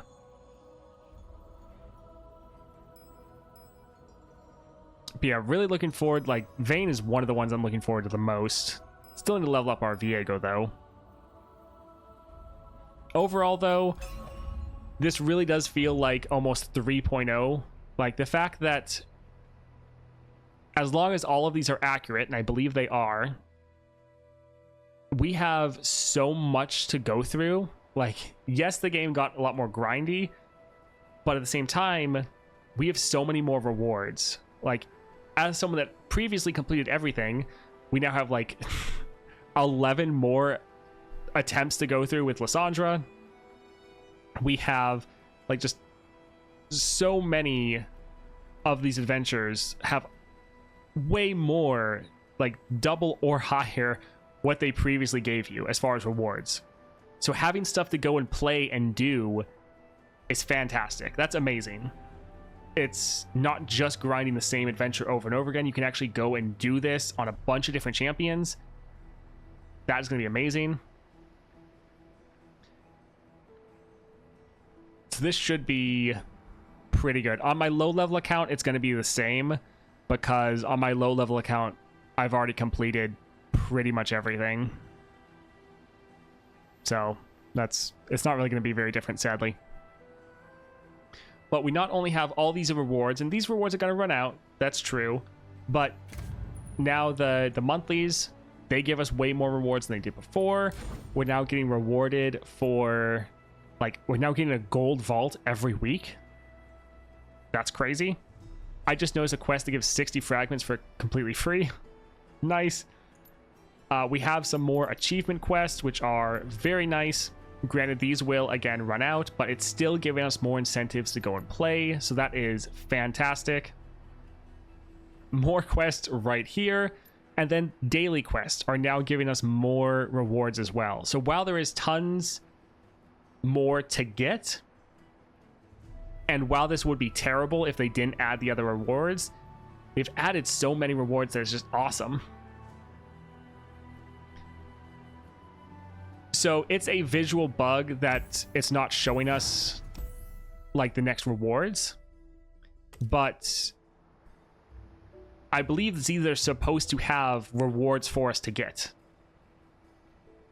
So it's not a bug as in we're not going to be able to complete these. It's a bug that it's not showing us what we can actually get yet because we've already completed them. Also, I haven't completed all adventures with all champs because honestly, for most champs, I play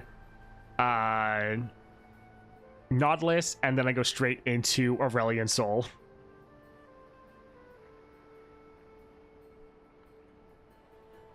Yeah, it's a visual bug right now that we can't see any of the new champions.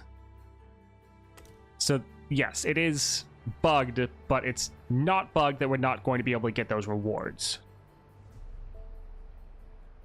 I mean, I've done Lee Sin versus Lissandra before. A build that some other people suggested that I agree sounds really, really good is Disciple of Shadows, Spectral Scissors to hit that Titanic value, and then Starforged Gauntlets. That sounds really good for Viego. Yeah, we don't know what champs we need to use yet. Look, you can see it in the background shimmering in the pool. There's so many visual effects they added that just are really nice. Oh. It happened again. Does happen every once in a while. I think last time this happened with like Faded, I think. Oh man. I had Challenger on Runeterra too.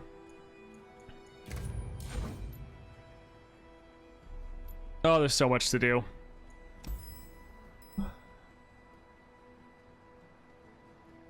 Alright, that's going to be about it from me.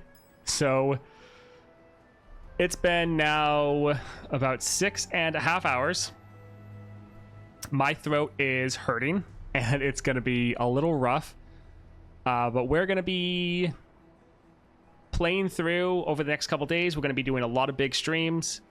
What I plan on doing for the main channel is I'm going to be splitting this all up into different sections about all the different stuff we talked about and putting it up on the new channel, or the main channel. So if you watch the stream for the next little while, then you know what's going to be coming out on the main channel. Thank you, Mr. Tamansky. Thank you for the subscribe. But for the next couple days, I'm going to be streaming a lot. I'm going to be going back to my normal schedule of 9 a.m. and then just streaming all day. We still have so much to test. So many people to level up and then play with their new constellations. So that is all going to be happening. Oh, definitely follow if you want to get notified when I go live in the future, because all the next couple days I'm going to be streaming like crazy. But I need to go eat, need to go see my wife, need to give my throat a rest. Thank you all for hanging out with me for a bit, and I hope you all have a great rest of your day. See ya.